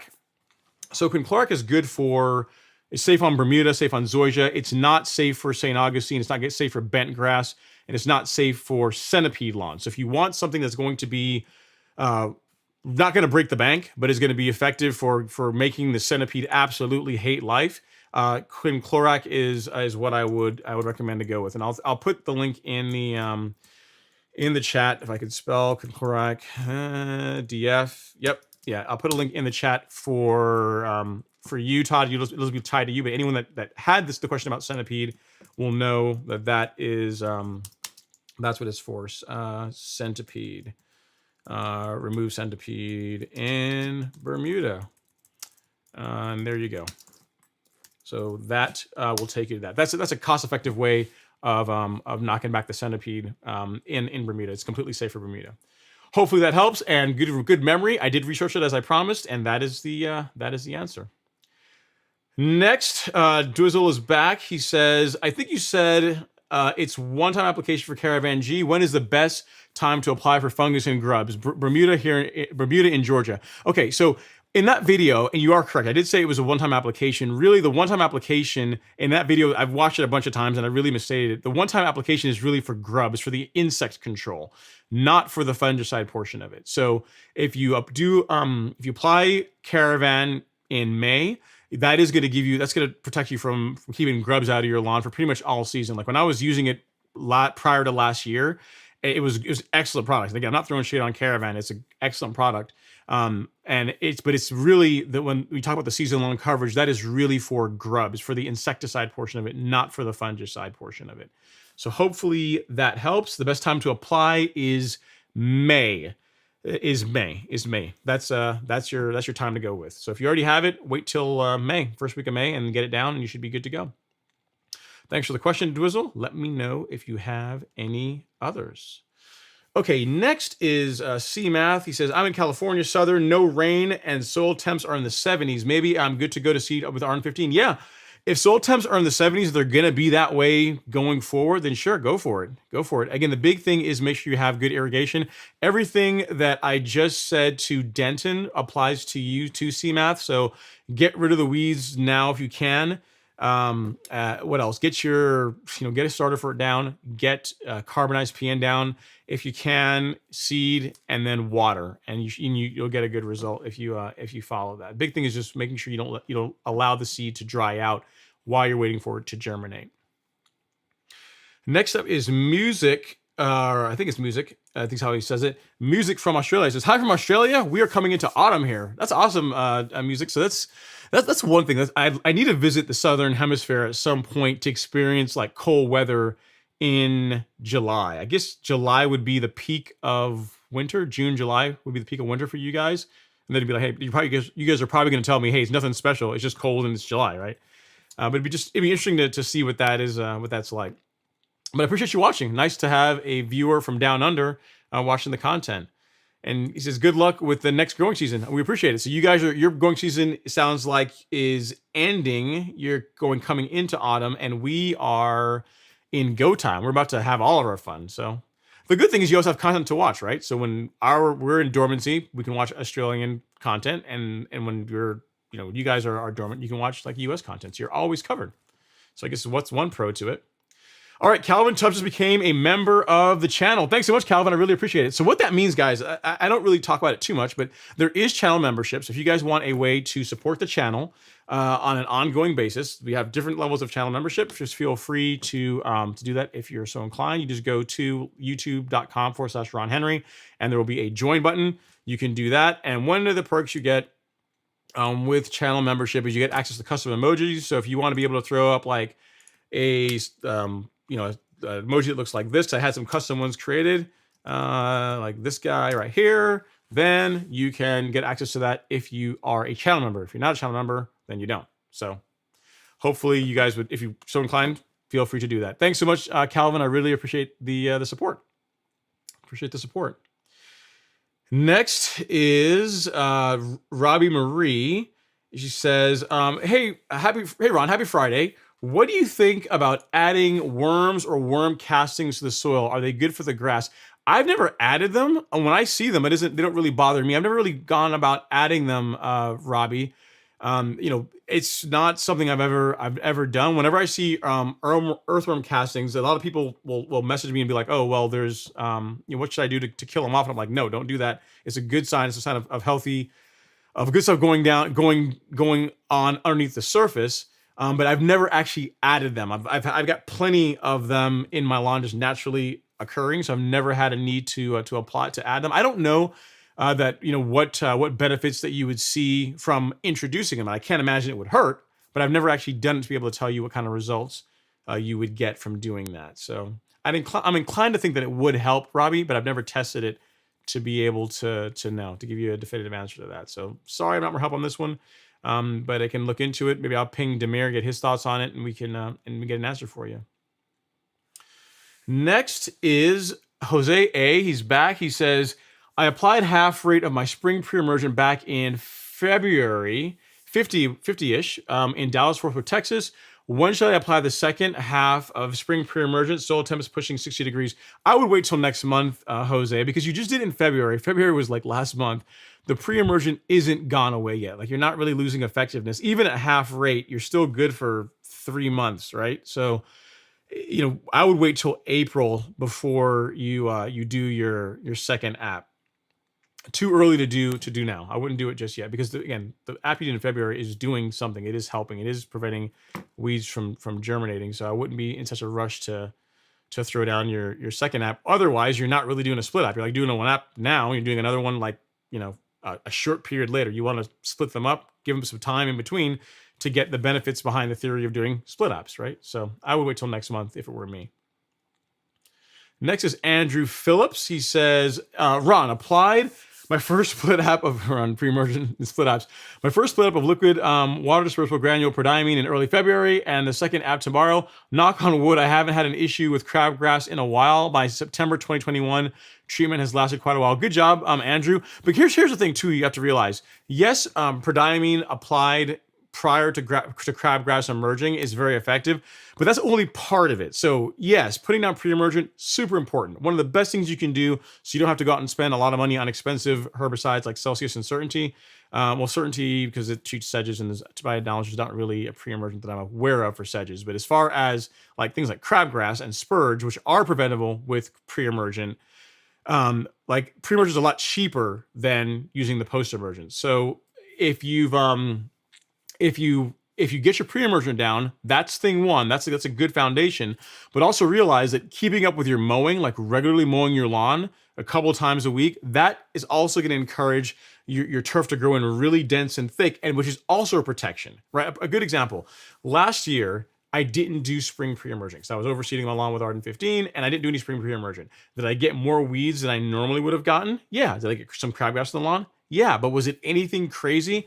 Not at all, right? Not at all. And mainly because I mow the lawn so frequently, at least twice a week. Really, when you get around to summertime, it's every other day, and that does a lot to keep weeds from really being able to take root and become the dominant plant in the lawn. So yes, pre-emergent is super important. Good that you got it down. You're doing your second split up here soon. That's all good, but also be sure to keep up with your mowing as another layer to help keep weeds out of your lawn. So good stuff, man. Appreciate your comment. Next is Mr. Calvin Tubb. He says, "Hey Ron, I am just getting into real mowing. New TruCut C27. Have to applaud that. You got the wide model. Got them big stripes." He says, "Should I start seeing a denser turf after using your products versus me cutting my Bermuda previously to too high, which thins the turf?" Yeah, so combination of things. Real mowing in of itself is going to cause the grass to thicken up. The products that I talk about, so the carbon kit, using your foliar fertilizer apps, those are really about, in my case, about really going spoon feeding the lawn. So I'm not putting too much nitrogen into it, so I am able to manage growth while still having really nice color. So that's why I do granular. Like I use Humic Max as my foundation, and I use liquids a couple times per month to supplement that. Will your lawn get dense without using those products if you're real mowing? Yes, absolutely. But will they enhance the color, the disease resistance? Just there like tons of benefits from applying biostimulants and using liquid fertilizer apps. Yeah, like while real mowing is going to make it look good, real mowing with a proper fertilization program is going to look incredible. And then as far as you said, which thins the turf, yeah. So just the fact that you're mowing shorter is going to help. Something else that helps too with getting denser turf is plant growth regulator, PGR. So on that topic, and guys, I know I promised you guys that we would have PGR or have Primo Max in stock. I got a couple bottles of it, and it's sold out like really, really quickly. So I didn't even bother announcing it because it's right now it's all sold out in the store. But I can show you guys right here where it is. So if we go to the home page and scroll down to the very bottom, right here is Primo Max. It is currently sold out. But here's the thing, guys, I'm going to get some more in, but if you want to be notified when it comes in, so you want to be the first, you don't want to be like to miss out when it comes in again, just sign up to that, put your email in there, get notified as far as, being known when I get it back in stock. And then you can be one of the first ones to be able to get your Primo. So the reason why I also recommend in considering plant growth regulator as well, Calvin, is because here's the thing: if the grass isn't growing tall, right, the fact that you're mowing it regularly and you're not pushing stem growth is going to also promote more lateral spreading. So if you want the lawn to be thicker, denser, regular mowing at lower heights, so below an inch with a real mower is going to do that. You add PGR to it, and it's going to become it's going to get even thicker. It's going to be really, really dense, almost like carpet. It's going to look awesome.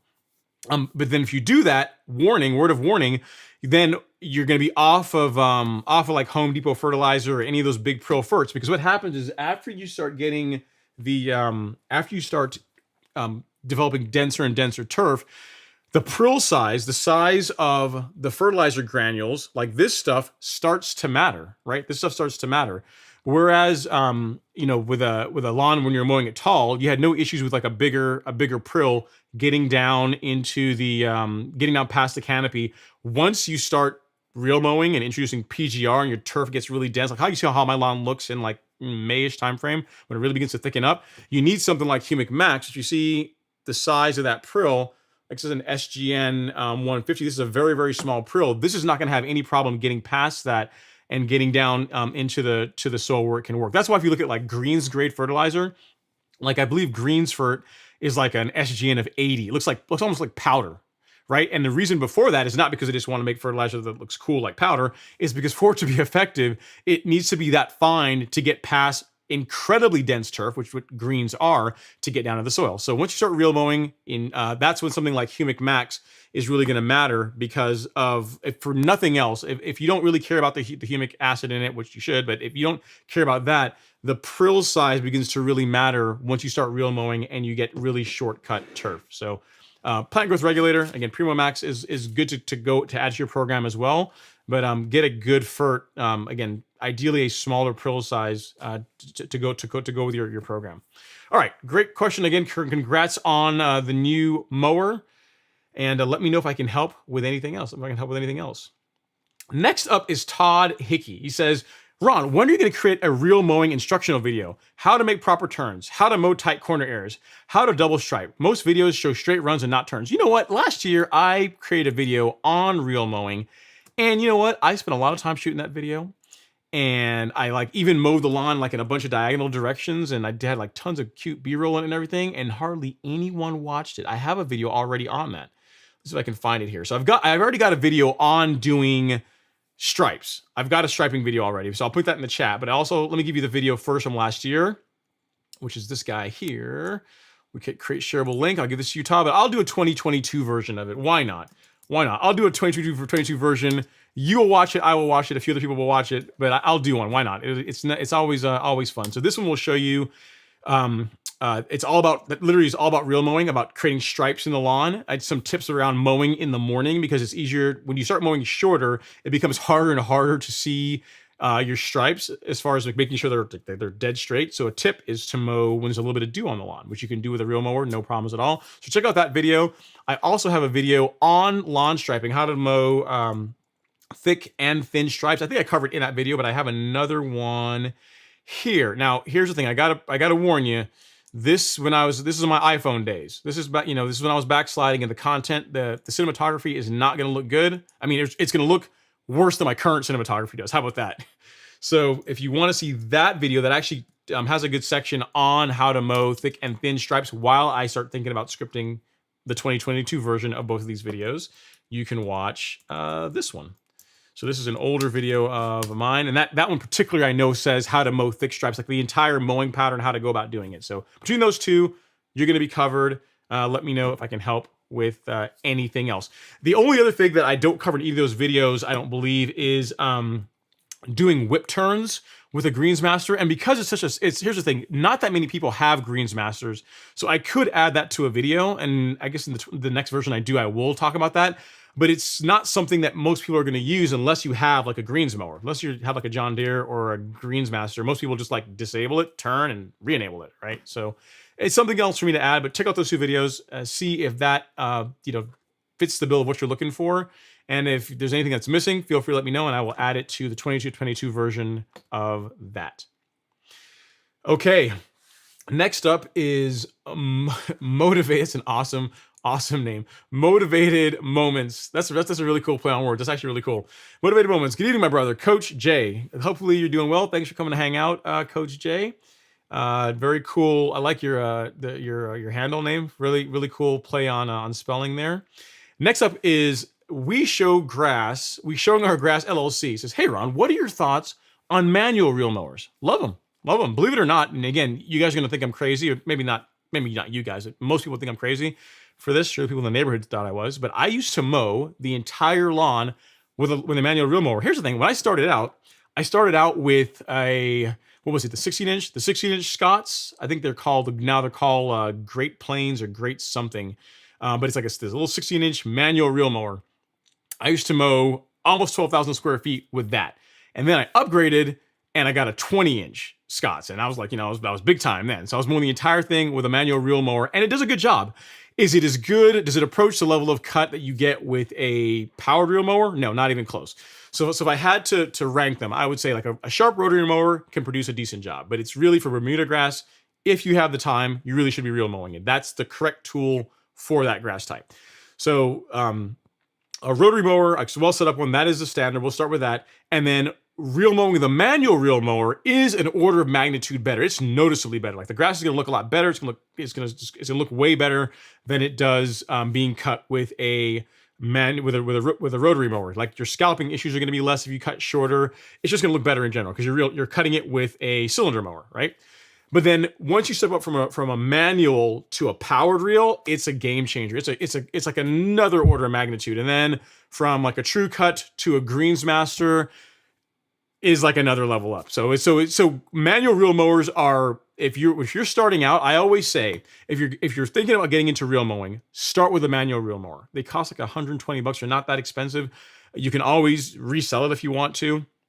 And it's good training wheels to see if getting out there a couple times a week is for you. Like if you enjoy being out in the lawn mowing it. It's good exercise too. And granted, a manual reel mower is going to be more work than a powered one, but it's really just to see, hey, is this something I even really want to do? You know what I mean? And if you can tolerate the manual, you're gonna love the powered one because you're not having to push it, right? You're not the engine when you move on to something like a TruCut or a McLane or or whatever else you decide to go with. So yeah, I think it's a good way to dip your toe in. It is gonna the quality of cut is going to be better than a rotary.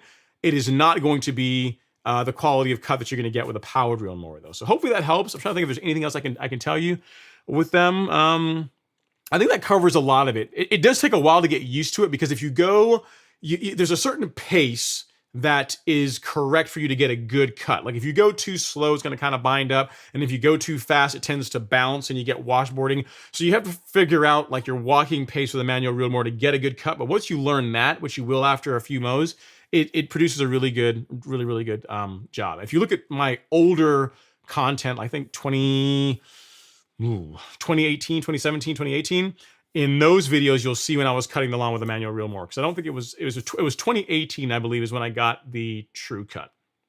So hopefully that helps. Nothing wrong with them. Great way to start. And let me know if I can help with anything else. Great question. Joel Hernandez is next. He says, "Hey Ron, nut sedge is starting to flare up on my lawn. I have Image and Sedgehammer. Is it safe to apply right now since the Bermuda is barely greening up, or should I wait?" So in most cases, nut sedge, I've seen some lawns where it's all over the place, but in a lot of cases, nut sedge tends to grow in places where a lot of moisture happens to either settle or runs through. So the areas of my lawn that I get nut sedge are in the swale area. So you see that big flood that I've got in the back lawn, like right now, you see all that. So if you look here, if I can pause this, nope, I failed at it.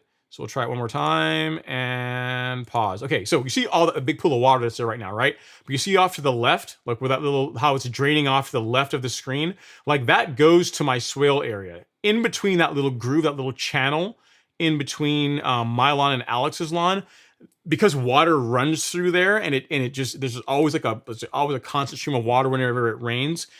Sedge loves that, and that sedge loves that. So those are the areas where we tend to get it in our lawns.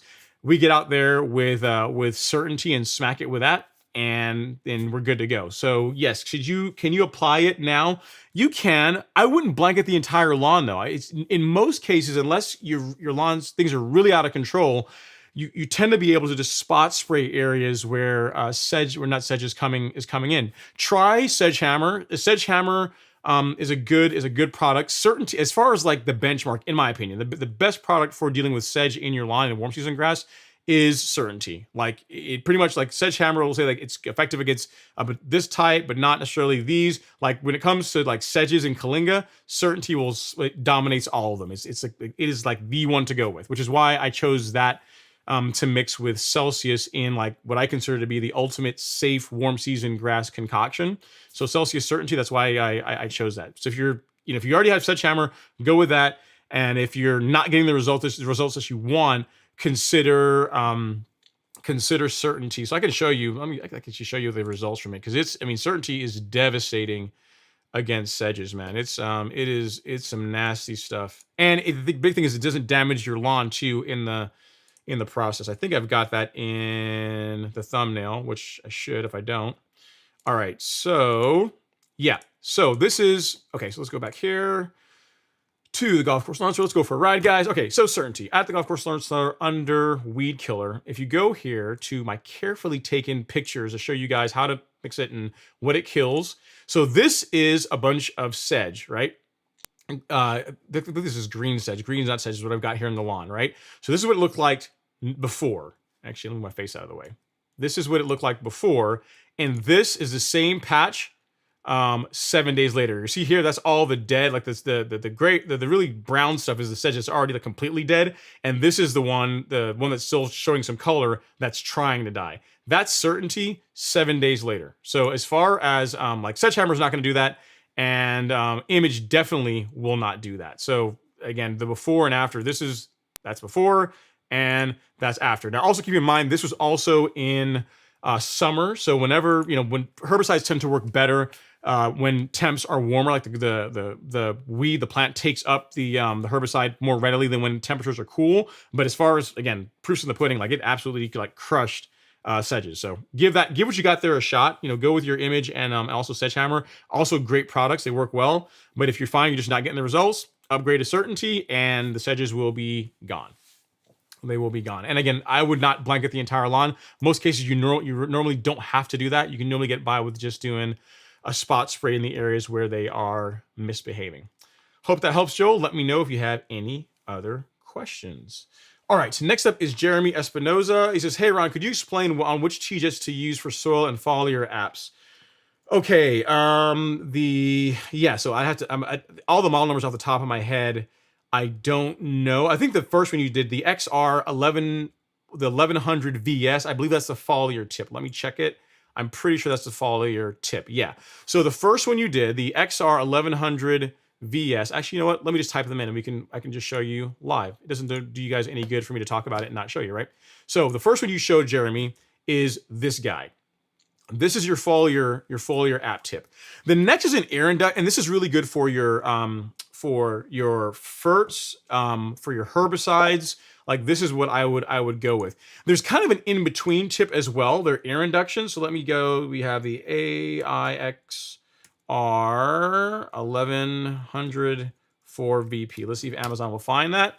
Yeah, so this one is going to produce, this is the one that you just showed there. This is going to produce slightly larger droplets. So you could use this for pre-emergent if you want to. You can also use it for herbicide apps. So say you have a day when it's a little bit windier out and you want to really be careful about minimizing drift, you could get away with using something like this, right? The first one is ideal because really you shouldn't be spraying if it's really blowing really hard, but this can work for that as well. This can work for windy days for a foliar app, or it can also work for soil-based products that you're trying to apply, right? So this is a kind of an in-between tip. And the last one you showed, which I believe is this guy here, and I'll just type it in. Let's see, it's TT, I think it's TTI 1104-VP. Let's see if it shows up. Nope, it's not that one, but pretty much it's this. It is, I believe that corresponds to this guy. My face out of the way. To this guy, where you guys see the lighting. This is going to produce the largest droplets. This one is what I would use for pre-emergent. This is a great tip for pre-emergent applications. I would not use this for any kind of foliar apps because literally, like the droplet size it produces are not like quite like showerhead size droplets, but these are relatively big. So the second one, again, the one in between, the one we just showed on the screen, that's kind of an in between. You can kind of do both with it. The first is really the one that's ideal. That is the best choice for herbicide applications like Certainty or Celsius, or fertilizer applications like the golf course lawn carbon kit, like Turfplex, like 901C, things that anything that needs to stick to the plant leaf.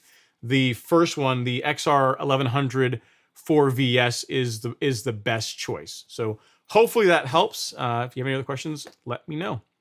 The one that I use is a white version to do pre-emergent. Well, when you guys saw my video on it was the product we can't get anymore. I'm drawing a blank.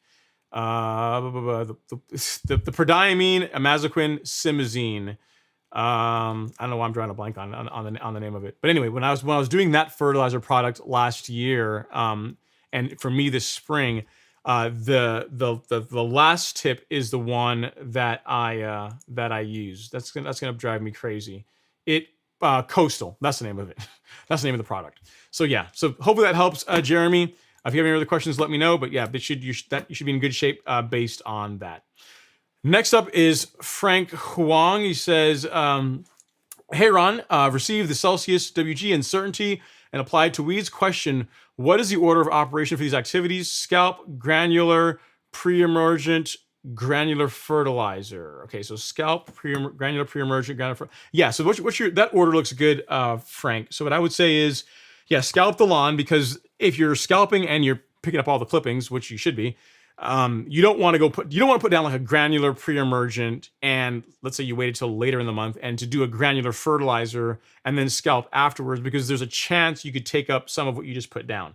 So I would get the lawn down to the height of cut that you intend to start the season out. So if you're gonna scalp it, and then do everything else. Then do your granular pre-emergent, and then when temperatures and the grass is growing, then introduce your granular fertilizer. And then for Celsius and Certainty, like I was saying earlier, those really, if you're doing it right, you really should only be spot spraying with those, and they will work better as temperatures get higher. The nice thing about the Celsius Certainty combination is they are not temperature sensitive like other herbicides that are safe for warm season grass. In other words, they're much less likely to ding the lawn, like discolor it, cause yellowing, and that type of thing, compared to other options out there. So hopefully that helps answer your question. If not, let me know and we will revisit it. New Edge Lawns LLC says, happy Friday. What's going on, New Edge? Thanks for coming hang out. And then Cedric is also saying the same thing. Big Ron, no questions tonight, just hanging out in the live stream. Stripe action forever. I agree, Cedric. I agree. Brick Rehab says, well, even if the people think the videos are crapple, at least they're funny crapple. That's the thing too. That is it, right? I mean, you have to have fun with it. So that's what I'm going for now. It's like, I want the content to be informative and to help you guys get better lawns, but also want it to be fun to watch. Lawn care does not have to be boring. A bag of fertilizer is not just a bag of fertilizer. A Celiprin is not just insecticide, but you can have fun with that. You can have fun with it. And that's what I've been trying to do this season, wherever I can and where it makes sense in the videos. So hopefully you guys are enjoying that. Next is Timothy Wolf. He says, happy Friday, Ron. I bought a Chapin backpack sprayer. Congrats. Regarding sprayer tips, the one I have, I don't like. Any suggestions? Sure. So the ones we just went through this, Tim, and I know you posted the question before I just went through that. So the ones from TJet, the ones I just listed on the screen I just went through, are what I would recommend. I will, if you're so inclined, I'll give you a link to the TJet tip if you feel like. Actually, I've got two of them here. So both of them, I actually got them in the description here of this video. So I'll put them both in the chat in case you're interested in TJet tips. Either of those will work. Here's the thing though, Tim, I got to tell you, the tip that the Chapin comes with, the little red 60-degree tip, is not a bad spray tip. I mean, it's not as good as the TJet tip, but it's not a bad spray tip, to be completely honest. I mean, it's not as good, but it's not like the tips that the Flow Zone used to come with. Like the one that the Chapin comes with is actually a legit decent tip. So it's up to you whether you want to swap it out. The 110-degree is better, but the Flow Zone, the Chapin tip is not a bad spray tip, at least to start out with. So, but again, given that they only cost, $10, not $5 to $10, I get it. You want the best, why not? If getting the best is only going to cost you $5 to $10, why not do that, right?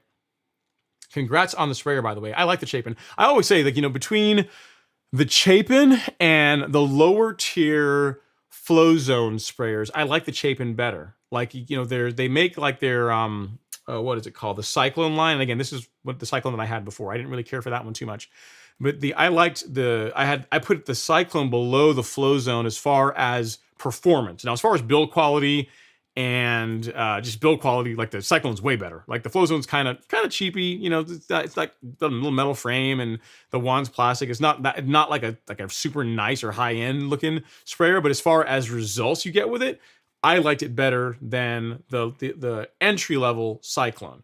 And then the flow zone, the Typhoon 2, just allows you to spray more. It allows you to get more done faster. So that's the big thing. But the Chapin's a great sprayer, man. It's a great sprayer. I used mine for years. You guys look at my old content. I used my Chapin for a long time before I finally got the Typhoon 2, and then as of last year, the Yard Mastery, and that's the one to get if it's ever in stock. Mainly because it comes with everything. So if you are if you're in the price or in the budget for a $300 sprayer, get the Yard Mastery one if it's in stock, because it comes with everything. If you're not, and if you're not in that, then the Chapin, in my opinion, is the best one. Is the best sub $200 sprayer, in my opinion. The ones based on what I've used. And I'm happy to be proven wrong. If someone wants to send me a sprayer to test out, I'm happy to do that. But based on what I've used, it's a more than adequate sprayer. Great. It does a great job. All right. Mike Warmbowl says the University of Arkansas has a whole paper on moles, and he says that only traps work. Okay, interesting feedback, Mike. I mean, I know some viewers have used the poison to get rid of them, and they've, like some of the viewers from last year, and they've had good results with that. But getting rid of the grubs, and also using not the Tomcat, but the Talprid is the one they've used, and they had really good results with that. So I guess there's different ways, or different, I guess depending on how heavy the infestation is, that might weigh into it as well. But I know people have had good results using methods other than trapping. All right, next up is Richard Harwell. Yeah, you're gonna have to tune in next week for this. He says, at Lee at Real Rollers, I'll sure you'll tell us why the separation from Swordman is. Yes, he said he's gonna talk about that next week. So just tune in next Friday, to have Lee from Real Rollers on, where I'm sure he will go into that. All right, next up is IMO Low. He says, sorry I logged on late. So max dose of acelepryn covers how much? I've got 20,000 square feet. So the max dose, if we take, I'll tell you, if we take, it's like 8,700 square feet, I think, like 8,700. So if we take 4 ounces and divide that by 0.46, you get right at 8,700 square feet is what you're going to get out of that. There's no reason to use that rate though, IMO Low. I would not apply acelepryn at that rate. I really would do like the 0.20 rate. I mean, if you want to go a little bit higher, like 0.225, 26, like that's fine too. But the problem is that, you know, on the bottle, unless you're going to go, there's not really a half marker. So if you look at, this is the acelepryn label, or the acelepryn bottle, get my face out of the way. You see there's a clear marker there for 0.2, one for 0.3. For bill bugs, annual bluegrass weevils, spittlebugs, like some of the more harder to kill insects, they do have a rate that goes, I want to say, up to 0.26, but that's going to mean you're just going to, I guess, be in between here. But again, the 0.2 rate that I give in the video is effective. That's a good median rate that's gonna take care of pretty much everything, and it also gives you the ability to do another application if you want to. If you need to, you should not, but if you wanted to do another application later on in the season, you could do that without exceeding your annual limits by going with the 0.20 rate. So if you do the highest rate, like 8,700 square feet, again, I wouldn't recommend doing that. And if you use the lowest rate, which is really only for armyworms, which is like 0.05, it works out to like around an acre. So yeah, so depending on what bugs you're trying to treat, depending on which rate you go with. But again, the good catch-all rate is that 0.2 rate that I gave you guys. Hope that helps. Let me know if I can help with anything else. Next up is Kevin D. Jones. Actually, this is more for Real Rollers. And he says, hey, Ron, Lee at Real Rollers. First of all, Andrew and the team are top-notch. I agree. And they both have good hair. Have you guys noticed, both Andrew and Eric, they have really, really good hair. They have like a really good head of hair. Like, if you haven't watched their video on the recent one on when they did the grass catcher, or when Andrew's talking about how to backlap a TruCut, like both of them have like a really good head of hair, like movie star hair. So next time you watch your videos, like pay attention to that, because I don't have great hair. So when I see a guy with good hair, I take note of it. Anyway, he said, with the TruCut being sold, do you see any issues with getting parts? How about purchasing one an issue? I don't know if Lee's responded to that. I will tell you that with supply chain, like talking to them, like there are some mowers, like if you want a C25, good luck. Like from what I understand, Real Rollers is not going to have any of them this year because there's just one, it's not as common as the 20 and the 27. So if you want to buy a 25, you're pretty much going to be out of luck. And as far as parts, I haven't heard from him about whether there's going to be an issue with getting parts or not. But I do know that the 20 and 27, if you want a brand new mower, is going to be what you're limited to for this year, again, due to supply chain. And also because those are the ones that they sell the most of. Next is Portal Vida Simples. He says, hey guys from Brazil. What's going on, Portal Vida? Thanks for coming to hang out. Appreciate you. Nice having a viewer from Brazil. Be interesting to find out what kind of grass do you guys have in Brazil, Portal. I'm not sure if you're still on because it's been a while since your comment was up there. Let me know in the comments below what kind of grass you guys roll with down in Brazil. All right. Next, Jose is up. He says they're getting rid of daylight savings time maybe next year. I've heard that for years, man. They've been saying that for years. Do you have an actual date when they're going to do it? Because I've been hearing that for a long time, Jose. It'd be nice if they did, but I'm not gonna hold my breath on that one. I'm not gonna hold my breath. Next up is the Alex Lee saying, hey, what's going on? Okay, so here is this will date you, and again, really people that are in the live stream may know this because we're like old, most of us. So what cartoon that would never be allowed to be shown now, where one of the characters would always say, hey. So if you know what I'm talking about, what cartoon was that? It's like a trivia question. I mean, I'm not sure that's what Alex was doing, but what cartoon? We'll see if any of you guys know. All right, next is Trilla. He says, hey, Ron, with all the rain we've been getting, should I be worried about fungus? Nah, I wouldn't be. I mean, you haven't been fertilizing the lawn, and there's not a ton of heat yet, so you really shouldn't have issues with fungus in your lawn. Shouldn't be a problem at all. I wouldn't worry about it. Next up is your nightmare. Says, can I get stripes on my lawn with a basic electric mower? How do you do that? So yeah, a big part of having stripes, your nightmare, is having a roller. So the whole idea behind lawn stripes, right? It's all about how the sunlight reflects off the grass. So make sure I get this right. Whenever the grass is laying away from you, the grass will appear to be lighter. So whenever you're looking at a lawn and the stripes are lighter, those are where you're standing, the grass is laying away. When you look at the grass and the stripes are darker, that's where the grass is laying towards you. So to be able to do that, to be able to lay the grass down, like as you make passes, you need a roller of some sort. So that's why something like a TruCut or like the rollers that Real Rollers sell are a great upgrade if you want to have stripes in your lawn. And it's also part of the reason why a mower like a Greensmaster striped so well, because literally the propulsion system is a huge rear drum, which is like it rolls the grass and lays it down. And in the front, you've got a groove roller, which also lays the grass down. So you're kind of double hitting the grass as far as like laying it down and getting really good stripes. I mean, a good example, like you look at the lawn I'll show you the lawn this morning. This is right after I finished mowing it super early this morning. And you can see even dormant, you got stripes. So the ones that are light, that's the grass laying away. The ones that are dark are the grass laying towards you. So, and the higher the higher the height of cut, you want some height to the grass. Like if you want the stripes to really look nice, like 3/4 of an inch Bermuda is going to stripe better than 1/2 inch Bermuda will.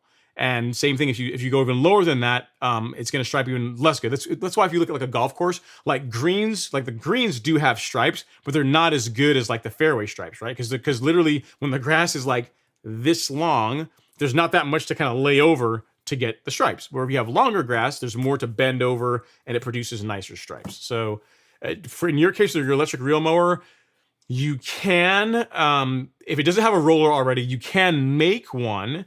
Who did a video on that last year? There's a YouTuber did a video on that last year that got like a bajillion views on how to make your own lawn striper. So I can find it for you really quick. It was like it's like a little 15-minute video. It's like for $15. It was like create lawn striper for like $15. I should know his name. I think he's in Chicago. He's one of Princess's buddies. Let me see. Lawn Striper 15. I'm going to do that. And yeah, so it's Lake House Lawn Care. So it's this video right here. I will put it in the chat for you. This video shows you how to make one for like 15 bucks. I think it's targeted towards rotary mowers, but I don't see why you wouldn't be able to rig something up and make it work for your electric reel mower too. So we go at Your Nightmare. And this is DIY Lawn Striper. That video will show you how to do it. But the long and short is you need some way to lay the grass down. Rollers work really well, but you can also use like a piece of heavy PVC that's weighted and drag behind it, and that can produce stripes as well too. So a couple different options. Check out that video to give you some ideas, and hopefully that will help out. Hopefully that'll help out. LG's like, yeah, Tango Bolera. Oh yeah, look at you. You like that, right? All right. Michael H. Chafin says, I use a Celiprin on my tees and greens. That's the thing, guys.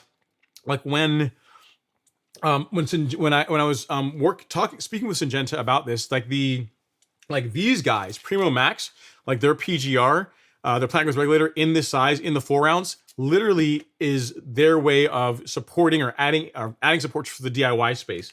The same thing, a Celiprin in the 4 ounces, like golf courses don't buy this. Like maybe some smaller lawn care services might buy these, but really this is targeted for people like us, right? So someone that wants to buy, that wants a world-class insecticide, using the stuff that the big boys use, that the pros use, in a size that is, frankly, a size that you're actually going to consume it, and it's not going to break the bank. You have to remember, like a half, I think the Celiprin normally is sold in 64-ounce containers, so it's like a half gallon, and it retails for over $1,000. So it's really expensive.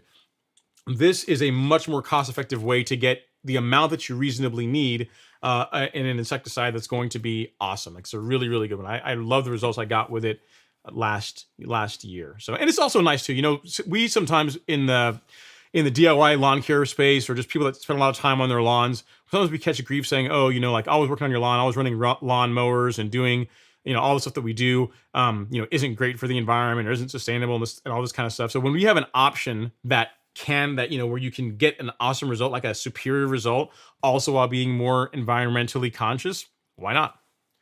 Why not? So there you go. Thanks, Michael. I appreciate that. Glad to know that you guys are also using it on your courses. Next is Levendi says, why such a push for insecticides? Is now the optimal time in the South, or just a topic for discussion? Yeah, so the reason why I'm talking about a Celiprin, Levendi, is the time, unlike a lot of other insecticides, this one you can actually apply earlier in the season. So starting really the end of this month, early next month is when you can put a Celiprin down. And because I have lived through grub damage, I've not had to deal with armyworm damage, but I've had to deal with grub damage. It's something you want to prevent in your lawn. Like insect damage and fungus problems are two things you want to keep out of your lawn if at all possible, because there's really no quick fix for them, right? It's one of those things that once you identify the problem, you know, with a fund, even if you identify an issue like I had last year. Say I had some large patch in my lawn last year. I got headway down on it. And even with that, even catching it early, it was like 3 weeks for it to really begin bouncing back and looking good, where you couldn't see the ring anymore, where it was there. And then and this is many years ago now. It's probably been, it's been more than 5 years since I had the grub issue.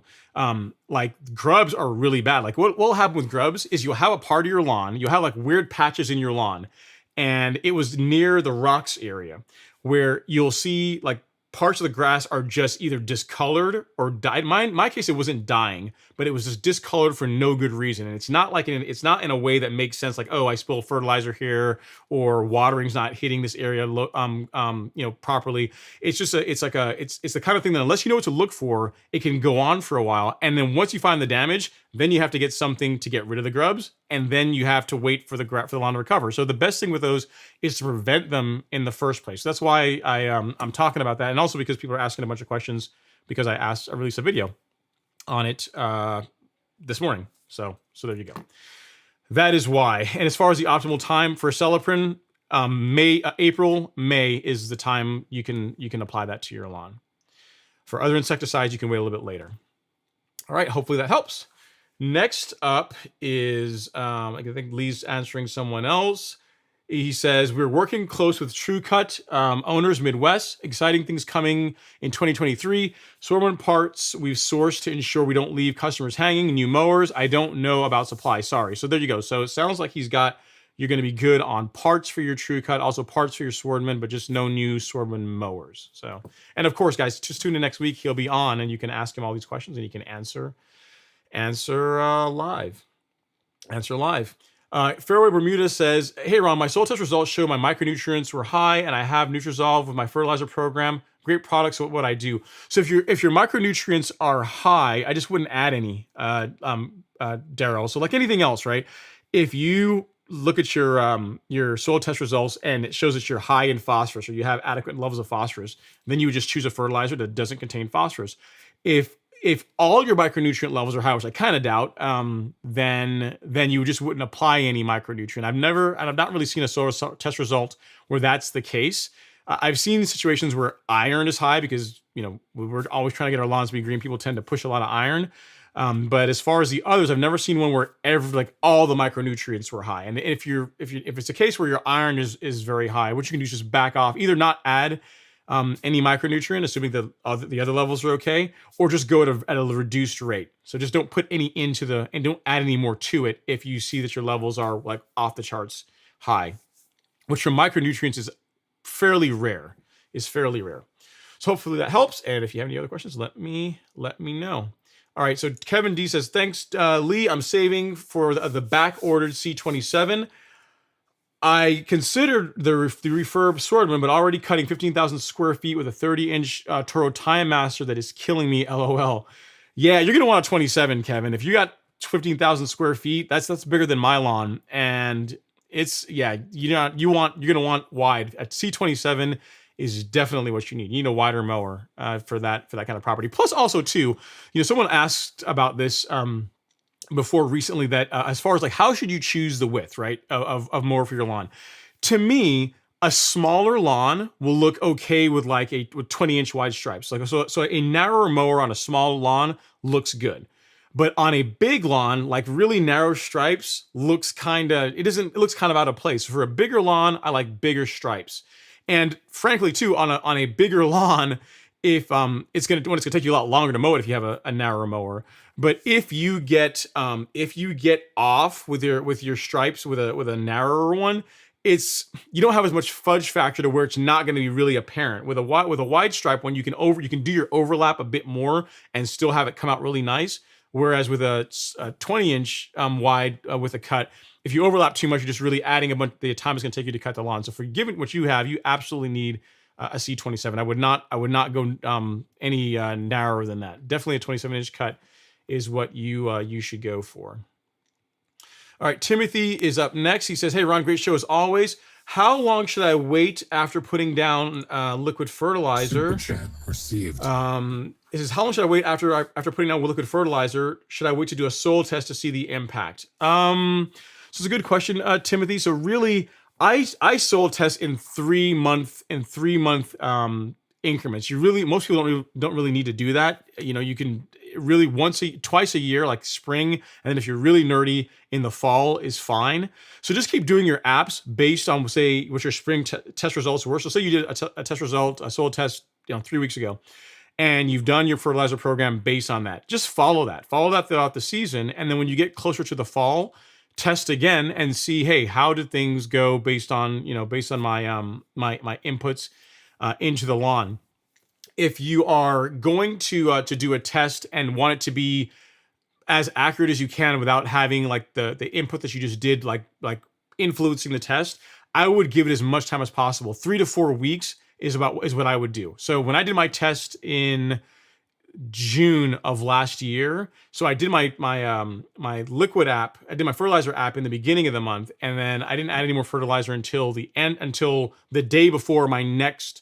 I did my soil test the day before the next time I was slated to add fertilizer, which was 4 weeks later. So if you want to test and just have an idea if it's moving in the right direction, 4 weeks, but really I wouldn't do it any more than at max. And this is really, really overkill. Every 3 months, if you're really trying to be crazy and not really necessary, really just do what you did in the beginning of the season and then do another one in the fall. That is what I recommend for most people. Because otherwise, you're also going to drive yourself crazy. Because remember, it's the parameters that you see in a soil test result. They move around. Like the soil doesn't stay in one. It's not a fixed thing. That's why, like, when everyone sends me a soil test result and I look at it and they'll send me an email saying, "Oh, my soil is bad." It's not really. It's like the way you look at that is data to know what inputs you should be applying to your soil to bring it to a better place for what you're trying to grow, which in our case is grass, right? So there's not really a bad soil test result. It's just the data, and you just you fertilize the lawn based on the data. In other words, if you were to apply a fertilizer, right, like say today, and then 4 weeks from now you did a soil test, and if the soil test results were better, they showed like things were what you were doing was working, and there was the levels were coming up. I mean, it tells you that, but it's not really that critical. It's not that sensitive. You see what I'm saying? I would literally at the most, again, if you're being crazy hardcore, I wouldn't do it any more than every 3 months. For most people, spring, fall is all you're going to need. Hopefully that helps. Great question. All right, your nightmare says, I was in California last week and gas was $5.59 gallon. That's actually not as bad as I expected it to be. I thought it was going to be worse than that. I thought you'd be like in the sevens or so, because here in Georgia, where gas tends to not be crazy expensive, we're not typically the highest in the nation. We're already at like $4.20 thereabouts for regular gas. And then premium, like the Supra, takes like $5.20 for that gas. So if you're putting premium in your car, it's like it's over $5 a gallon. So thanks for that nightmare. I appreciate it. Next is Randy Villarde. He says, "Hey Ron, I know you've already scalped and verticut. When are you aerating and top dressing? Why can't we do that now in Texas? Weather is in the 70s right now." So Randy, the thing is, okay, so let me ask you a question first. When am I aerating? I'm going to probably wait until late April, early May, like when I do the top dressing of the front lawn. I'll just do all of it. I'll just do the entire lawn.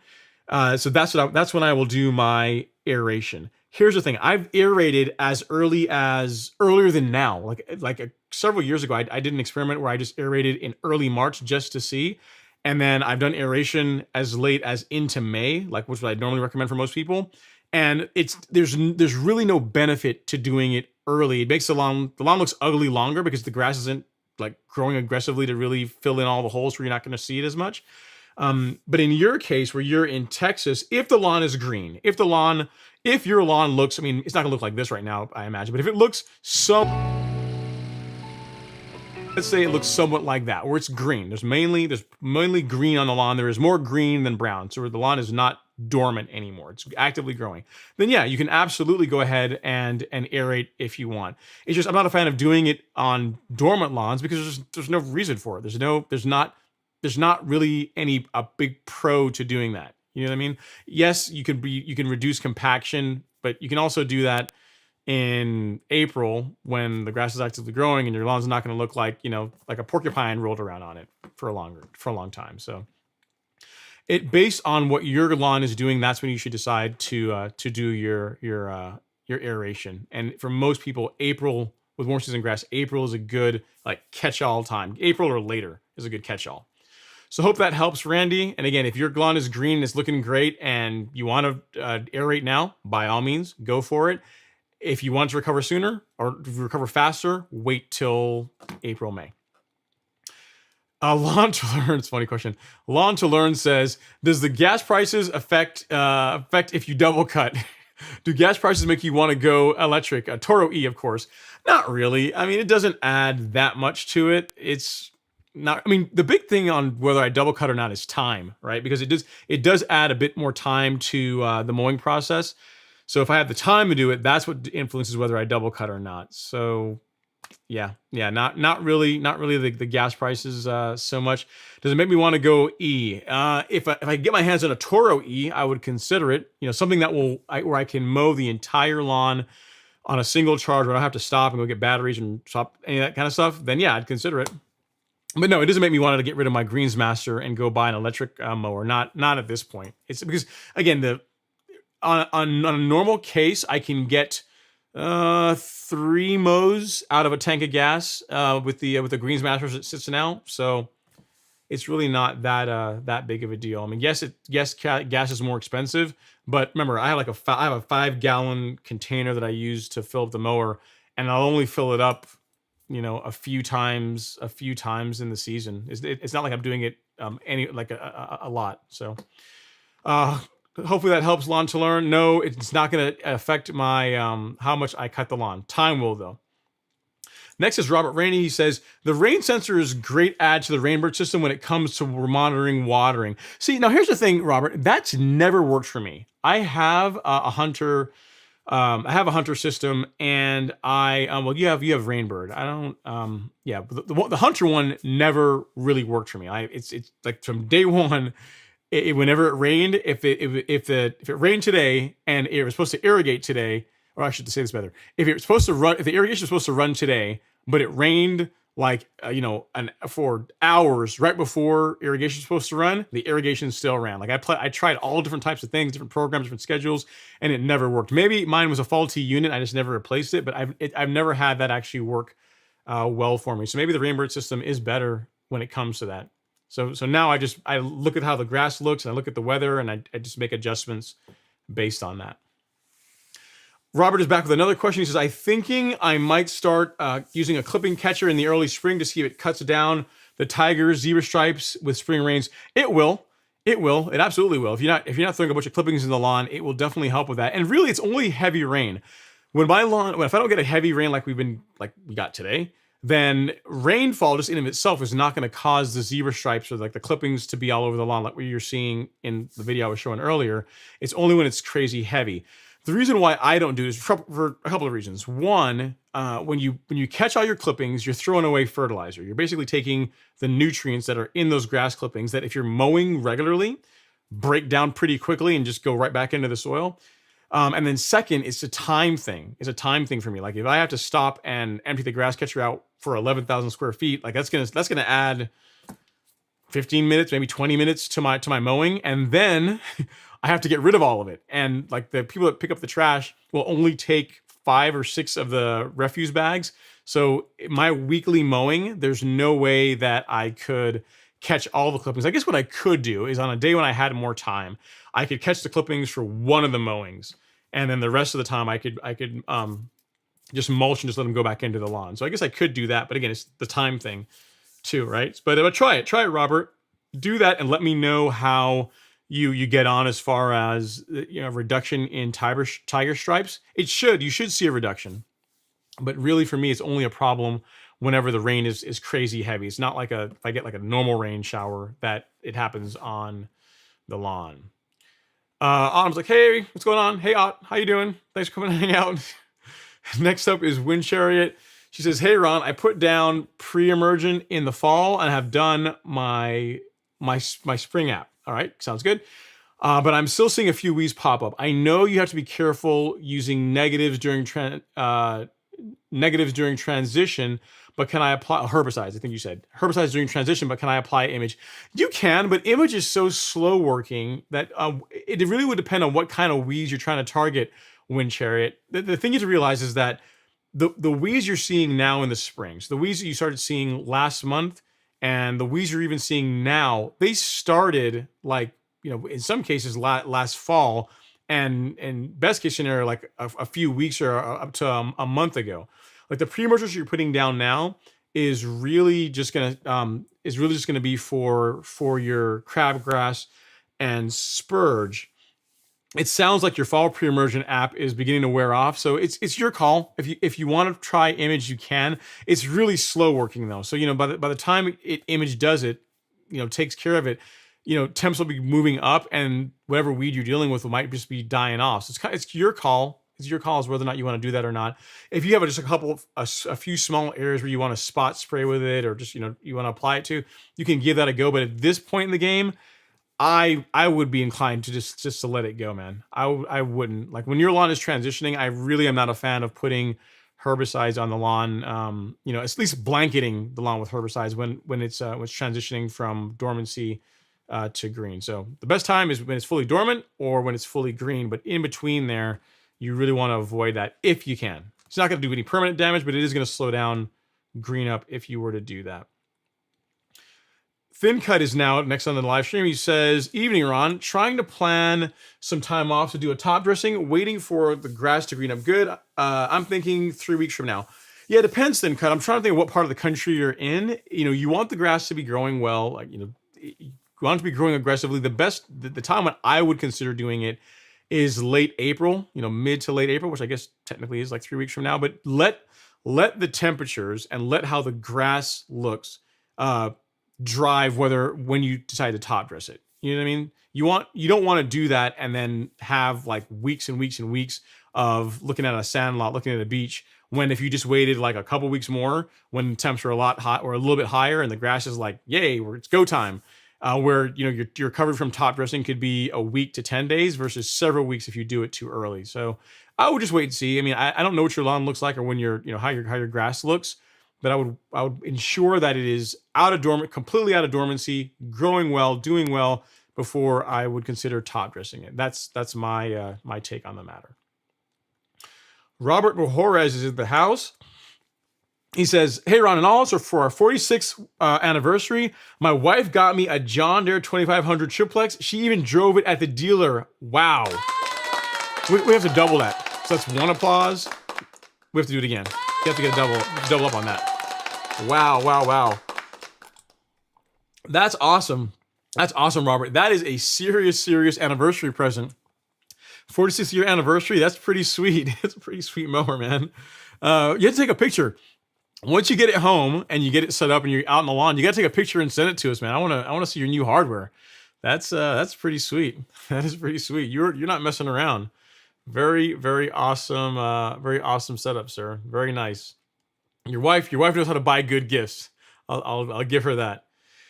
Okay, Tony Harrison says, hey, Ron, are you going to do anything tomorrow to get rid of your tire stripes from all the rain? I don't know, guys. If I do that, then I might cause it to rain again because it seems like every time I get rid of the tire stripes, it rains. So tomorrow, maybe not. By Sunday, I'll probably start itching and I'll have to get out there and just get out there with a leveling rake and do it. Who knows? I might not be able to last to tomorrow, but the plan is to not do it tomorrow. We'll see. And then tomorrow morning, you're going to see me out there. Hey, guys, I'm out here, so for karate in the lawn. Got my leveling rake. I'm just going to get rid of these stripes real quick. So we'll see. I will eventually do it. I don't know if it'll be tomorrow, though, Tony, because it does drive me crazy. I don't like the way the lawn looks when they're on there. But yeah, a leveling rake makes quick work of it. Or if you have a higher powered blower, like my blower is a little bit anemic. It's not quite powerful enough to break up the heavy clumps. You can use a blower to do it. I know some of the guys in the live stream and also in the YouTube comments have said that they just use a blower to get rid of them. But my blower will not do it. All right, Wilson Miranda says, I'm trying to kill mole crickets with no success. I tried bifenthrin, Grubex, Bio Advanced, Insect Killer. They're laughing at me. Any advice to exterminate those little demons? That's a tough one, man. They're tough to they are tough to get rid of. I've asked Syngenta, and I've also asked spoken with the folks at Miramichi Green, their formulator.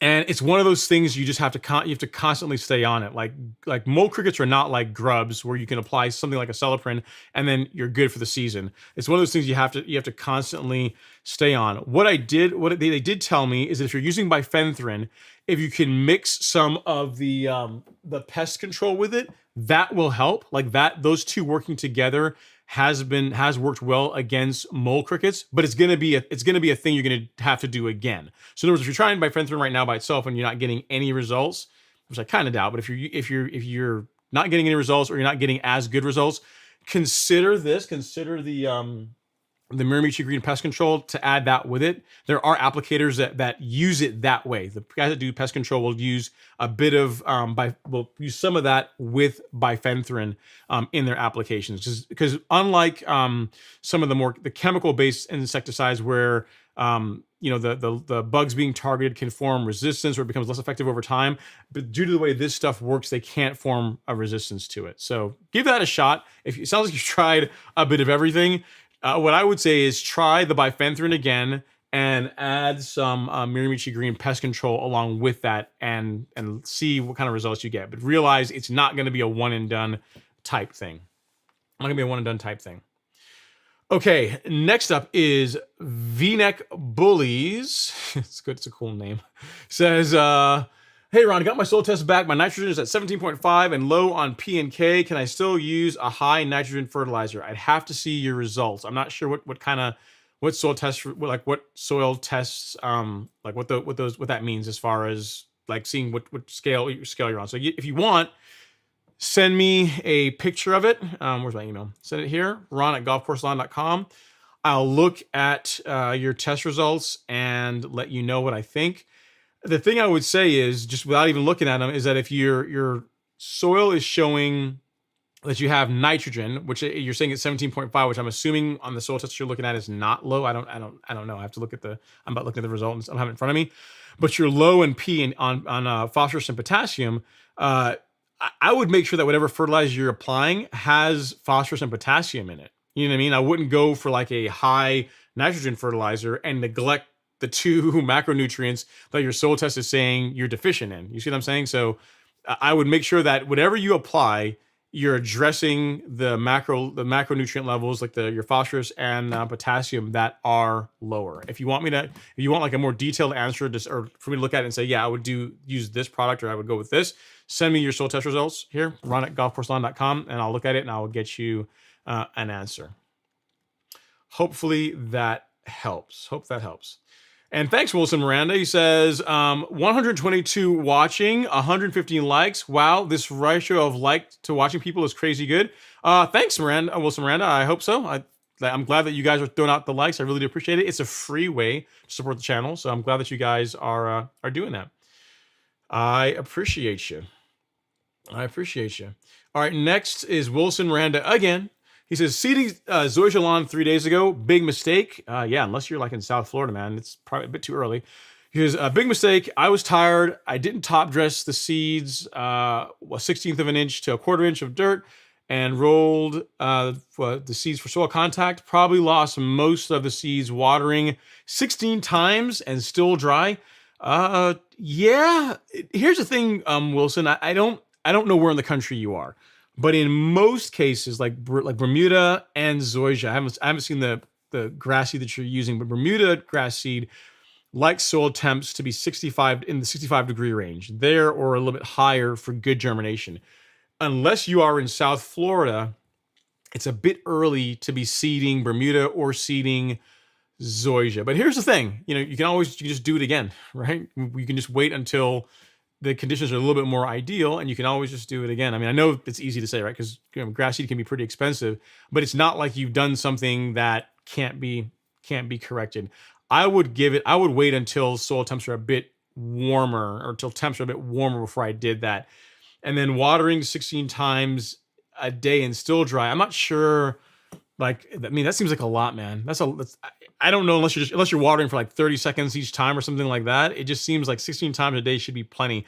Like when I did Arden 15 last year, I watered only on a couple times, only on for 1 week. It was 3 times in a day, but most of the time it was just twice, and that was enough. So I don't know where you are. Maybe you're in Arizona or someplace where it gets crazy hot, but that sounds like a lot of watering to me to get it sounds like you're doing more than you need to get a good result. And if the Zoysia doesn't germinate, which is still too early because you only did it 3 days ago, but if you find that 3 weeks from now it's not growing in, you might want to do everything that you didn't do the second time around. So if the first time you did it, you got some germination or not great, then just do it again, repeat the process again, and with conditions a bit better, and back the watering down a bit. It sounds like you're going too heavy to me on watering, just listening to what you're saying unless you're just only watering for 30 seconds, a minute each time. All right. So I got a super chat here. Let me run over here and grab that right now from Mr. Timothy Smith. Thanks so much, Timothy. I really do appreciate it. Super chat received. He says, thanks, Ron. I so appreciate you sharing your awesome insight. I actually keep up with a lot of lawn care nut YouTubers. You're far the best. I'm not just saying that to discount anyone. I don't know about being the best. I mean, I think I am I'm good for the areas of focus for the areas that I focus on. But all those other YouTubers like Alan, I mean, you can't talk about Alan, man. Alan's like the Godfather. That's OG, man. He was doing YouTube lawn care before it was cool. But yeah, I think a lot of the other lawn care YouTubers have a lot of value as well too. If you like cool season grass, like Justin, Lawn Whisperer's got a lot of really great content. There's tons of really great content out there, but I appreciate it. I do appreciate all the kind words, and I like the live stream. I like the live stream format. I think you guys get, if anything, you get entertainment out of it. Hopefully some value too. But yeah, that portion. If you say that I am doing more as far as live streaming than other channels in lawn care, that I will take. That I will agree with you on. But as far as being like the best, I'm not going to take that one. All right, next up is Johnny Bizzle from Pyeongtaek, Korea. Says, checking in from Pyeongtaek, Republic of Korea. I learned about 901C and hang on, let's hear it. I learned about 901C and Nutrisolve can ship to APO. I'm bummed. Yeah. I mean, the problem is, Johnny, is that even if you shipped, here's the thing. Look at some of the problems we have. Like sometimes shipping it to Arkansas or shipping it to Texas, like it gets broken sometimes. So imagine what it's going to cost to ship it to Korea. And then if it got damaged, there's also that. Like 901C, I'm not so really concerned about as much as from a standpoint of like being harmful or anything like that. But then also a lot of those countries have restrictions on like what you can import and that type of thing. So that's a lot of it.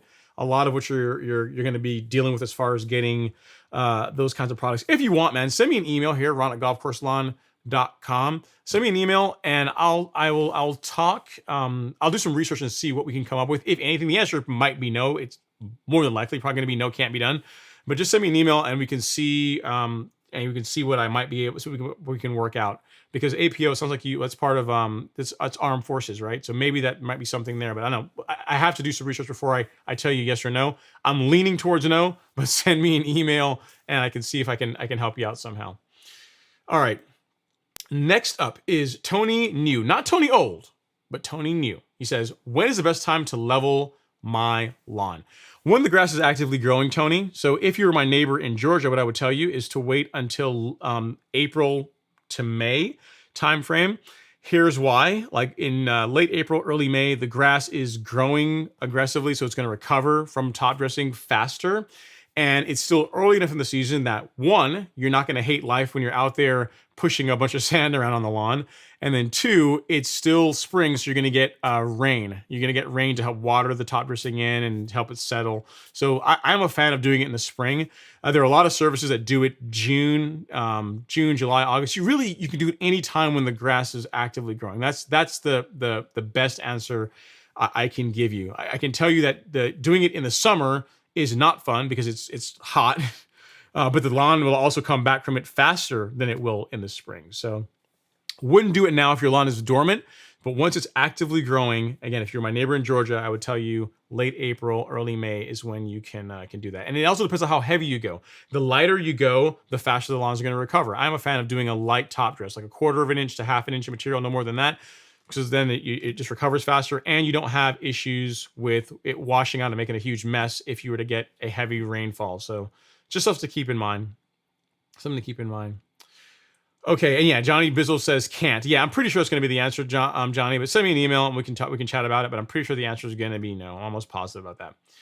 Next is VMH. It says, Ron, it took me about 35 minutes and it had 1 of 3 bars left. Okay, yeah, that's on the that's about the mower. So it took you 35 minutes to cut 7,000 square feet and you had 1 bar of the battery left. Okay, so you were near the end then. So what that's telling me is I wouldn't have been able to make it all the way through on my lawn, more than likely, because I've got another 4,000 square feet on top of what you were mowing. So yeah, so in that case, I would have had to be swapping batteries. Okay. Good to know, VMH. I appreciate the feedback on that. And then Metesky says greens grade Milorganite.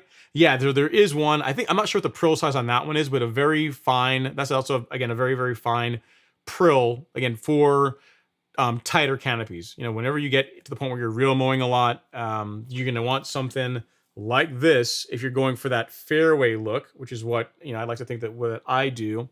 And then if you're going more for a so like this for a fairway look, if you're like I do my lawn, and then if you're going for a golf green, then greens grade, so like an SGN 80 type fertilizer Very, very fine. Almost like powder. Dwayne Hopkins is in the live stream. Dwayne is here. He says, Ron, thank God it's Friday. A little late and just got off work, but excited to be part of the live stream. Well, you are. You're now officially part of the live stream, Dwayne. Everything, make sure to hit that like button and support Ron and the channel. I appreciate that, sir. Thanks so much for being the cheerleader for the channel. I appreciate it.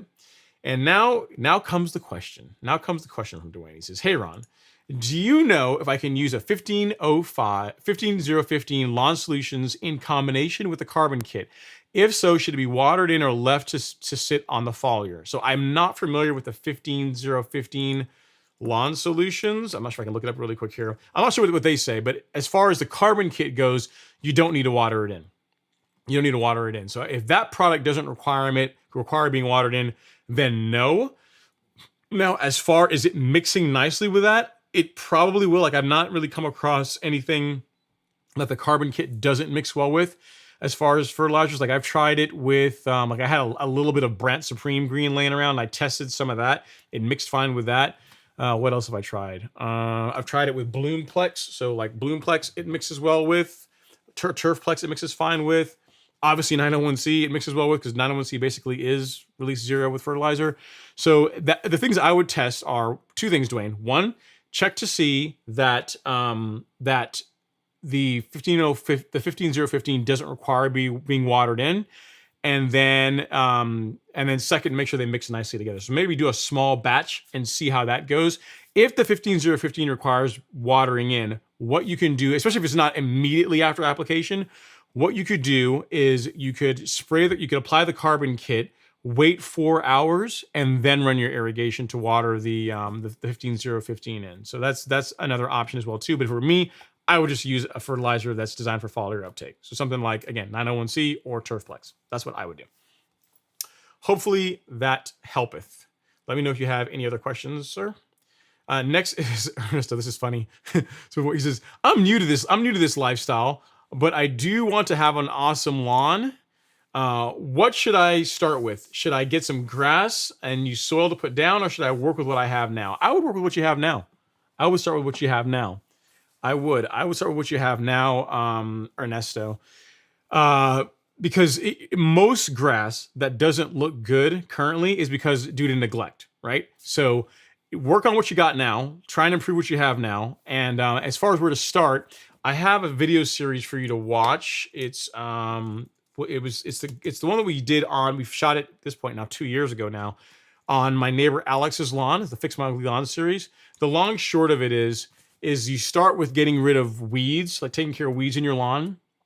Get a soil test done on your lawn, which you can get the soil test at the golf course lawn store. You can see right here, we sell them there. We carry the ones from MySoil, which is really easy to use, really easy. The results are easy to understand, and you get them back quickly. And then I would fertilize based on those soil test results. In addition to that, you can also start improving soil quality by introducing biostimulants. So that's where things like this, I can actually show you here so you can't see behind me.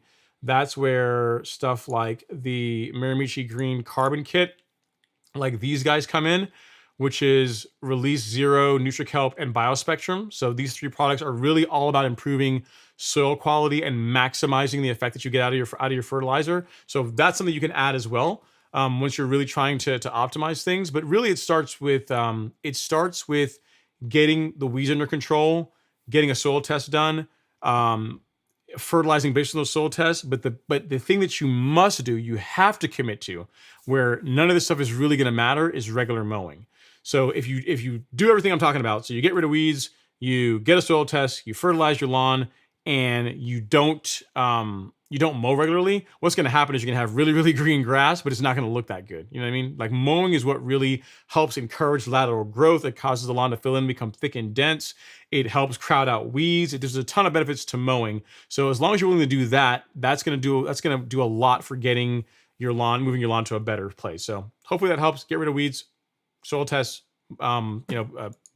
fertilize accordingly, biostimulants, and throughout all of that, mow your lawn. Mow your lawn a lot. And I'm going to send you a link here to that series. It's a playlist on YouTube. You can watch it. It's completely free. We also have, if you want something that's more structured, there's also my course that's at the golf course lawn. It's here at golfcourselawn.com. You can also find it on the Golf Course Lawn store. The Golf Course Lawn Academy, that's a more distilled, more structured way for getting a good lawn. Like, and that's a bit more, again, it's from zero to hero faster, or a less drawn out explanation of things, and also topics that I don't really cover in videos because most people aren't really interested in how soil and how micronutrients work, or in how different types of fertilizer work, and how to choose between quick release and slow release fertilizer, and how to read the label of a fertilizer to know that you're getting the right kind for your lawn. Like, those types of things are in the Golf Course Lawn Academy. But if you just want a good start, like a good primer, watch this, which I just put in the chat now. And that's a free series that covers like what we did to transform Alex's lawn from ordinary to extraordinary in about 3 months. So hopefully that helps. And the biggest thing, you already got it, man. You got a desire to improve your lawn. That's the big thing. And as long as you can take that desire and funnel it into regular mowing, then that's gonna do a lot for helping you get a great looking lawn. So awesome stuff. Let me know if I can help out in any way. And again, my email is ron@golfcourselawn.com, or just simply leave a comment in any of the videos I just gave you there on the screen, and I'll do my best to help you out. We have Barbara Terry. It says, hello Barbara, how you doing? Thanks for coming to hang out in the live stream. I appreciate it. And then next is Critical Thinker. He says, hi, Ron. After killing weeds with weed killer, what is the best approach to continue growing St. Augustine grass? The same thing I just told Ernesto. Get a soil test done, fertilize according to those soil test results, and then mow it. Like, mowing your lawn with a sharp mower. It's a good point too, because for St. Augustine, you're going to be on a rotary mower in most cases. Make sure your equipment is sharp. That's going to do a lot for just having the grass be healthy and not get disease and injury and cause problems from the regular mowing that it takes to have a good looking lawn. And yeah, that's it. I mean, once you've killed off the weeds, got your soil test, you're fertilizing. If you can also start introducing things like products like biostimulants, like the carbon kit. Like, those are that's also really good as well. But the same thing you do for St. Augustine grass is the same thing you do for Bermuda grass from a standpoint of how to get great looking grass. The same thing you do for like ryegrass or Kentucky bluegrass. The same. I mean, the products will be different. The names will change to protect the innocent, but the process is still the same. And it comes down to, again, get rid of kill weeds, get a soil test, fertilize, and mow a lot. And mow throughout the entire process. Don't be like, I'm going to wait till I kill the weeds to start mowing. Like, start mowing. Get used to doing that. So hopefully that helps. If you have any other questions, drop them down and I will do my best to help you out. Jeffrey Robinson is next. He says, hey Ron, I have an area in my backyard, sort of like yours, where the rainwater runs down. My Bermuda is so thin there. Is there a way to get that thickened up? I can almost see clay in certain areas. Yeah, so what we can do with that, Jeffrey, not now, but once the rest of the remaining areas around the lawn begin to grow in, like the lawn comes out of dormancy, what we can do is I'd like to aerate that area, like if that part where it's heavy clay is compacted, I'd like to aerate that area heavily, and then also top dress. Even if you just do a spot top dressing in that area, that's going to help with the grass. It's going to encourage the grass to grow in that space. Also, like I was telling the other viewers, regular mowing is going to help as well. But yeah, let's take a methodical approach to this, where we are reducing compaction, we're introducing some a good top dressing mix, and then regular mowing, and then over time that area should fill in. The grass, the Bermuda that's nearby that will work its way into the areas right now that's a little bit thin. Again, I'm assuming that the area has plenty of sunlight, and that there's not any other factors other than the fact that the rainwater runs through it that's causing it to be thin. Because a good point too, one thing to keep in mind, Jeffrey, and you can't see it right now on camera, but if you guys want, tomorrow morning I'll do a YouTube story and I'll show it to you. My lawn here, where is it now? So I can pause this again. So this area right in here, whereas this is grass, this area right where the water is running out right now, at this time of year, at the bottom of that, there's not really much grass in there. It's almost like dirt or sand or top dressing mix that's in that area. It's not until the lawn really warms up, or the lawn warms up, until the weather warms up, that grass finds its way in there and it grows in and it looks good. So if that area is bare now, don't take that to mean that that's the way it's going to be throughout the entire season. The same thing that happens to my lawn, an area where lots of water runs in the swale area, like the very bottom of it. Again, tomorrow morning I will get out there and I'll show you guys. Just watch my my YouTube story. I'll show you guys what it looks like.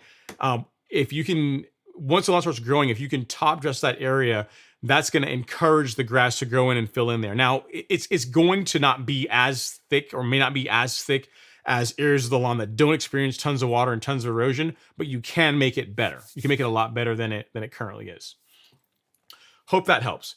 Next is Dwayne. He's back. He says, "Hey Ron, I forgot to tell you, when seeing the new GrassTopper from Real Rollers," he says, when seeing the new GrassTopper to order from Real Rollers. I'm not sure what the question is, Dwayne, but if anyone that's new in the live stream, those of you that are who were not here in the first 15 minutes, what he's talking about is this guy. This is the GrassTopper. This is a new piece of equipment from other camera, better angle. New piece of equipment from Real Rollers. This is for your McLanes, your California trimmers, and the almighty TruCut reel mower. What this does is it goes over the grass catcher, and if you ever mowed with a TruCut for any amount of time, you know that even though you have that really big basket, you get about half. It gets about half full before you start losing grass. The clippings just don't stay in there. So the idea behind this is you put like a top on it that keeps the clippings in. You're going to be able to get more grass into the grass catcher before when you have to empty it. And it's also going to keep the clippings off the lawn, which if you're a person that bags your clippings a lot or catches your clippings, is going to ultimately produce a better cut. Because if you look at the way the catcher is on like a McLane or California Trimmer or TruCut compared to the way they are on like a greens mower, like a Greensmaster or like an Owlet, with those, there's a hood that's built into the grass catcher, right? So that it kind of cups the grass going in, so it's not quite like how the Greensmaster is, or sorry, the TruCut is, which is just like an open, like a sunroof with the top down, right?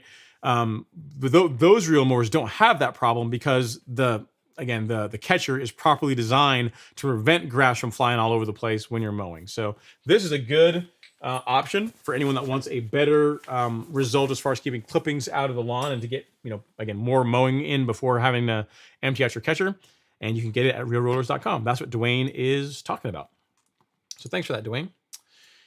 Next is Rio the Hitman says, Ron is the LeBron James of lawn care. I don't know, I'm pretty tall, but I'm not as good at basketball as LeBron is. That's the one comment I get more than anything else. Anytime anyone meets me for the first time, I always get, "You're a lot taller than you look on camera. You're a lot taller than I thought you'd be."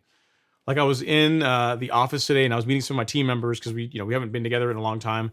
And the one thing most of them that have never met me before in person said is, "Dude, you're really tall." I'm like, "Yeah, 6'4", pretty tall." Fixer when I have shoes on, even taller. So there's that. It's a thing. Distinct Male says, "Hi Ron, how to kill fescue scattered throughout Bermuda without spit treatment?" I'm not sure what you mean, spit treatment. So there's a couple of herbicides that will do that. Celsius is a less expensive way of going about it, Distinct Male. One of the better options for getting rid of fescue, really any kind of cool season grass in Bermuda, is a product called Revolver, but it's expensive. It's pricey. I would start with Celsius and see how you do. That should do a pretty good job knocking back the fescue. That should. I'll show you what I'm talking about here. So if you go to the golf course lawn store and look at weed killer, this guy, Celsius. This will do it. Really, most warm season herbicides will do a number on cool season grass, but I would start with Celsius before going to anything crazy like Revolver, because Revolver is a great product, but it's also like $300 for, or like the high twos, I should say, not 300. It's like high twos for a container. It's kind of expensive for someone that's not a professional applicator to be using in their lawn. Let me just double check, make sure I'm giving you good advice here. I'm pretty sure that fescue is on the label for Celsius. Let's see here.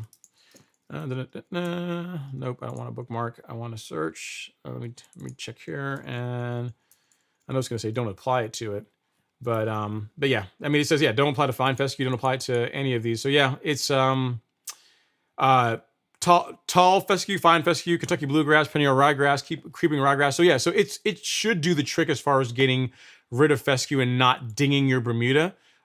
Distinct male, so give that a shot. Celsius is what I would go with in the golf course lawn store. It's an economical option that is going to be effective while not damaging your Bermuda. That the not damaging your Bermuda part is the part that I'm mainly focused on. And if you want, and for the purposes that you're using it, you're going to want to use a surfactant with it. Something like this, the high yield spreader sticker, something like that. You're going to want to use that along with it. And if you want to see a video of how to use it, or one way of using it, it's not like the definitive way of doing it, but it's like a way to do it. I did a video last year where I mix Certainty and Celsius together for like this combination for warm season grass that works really, really well. And if you just want to do just Celsius, you can just just follow the instructions for just that portion of it. If you want to combine it with Certainty, you certainly can too. And there's the link, and I'll send this to you here. This will show you the how to go about mixing it up and using it. There you go. Hopefully I can help with any that should do the trick. And if I can help with anything else, let me know. Let me know. Appreciate you watching the content, being in the live stream. John Storm is in next. He says, first time scalping my yard with a reel mower. I hit this is going bad. This question's not going well.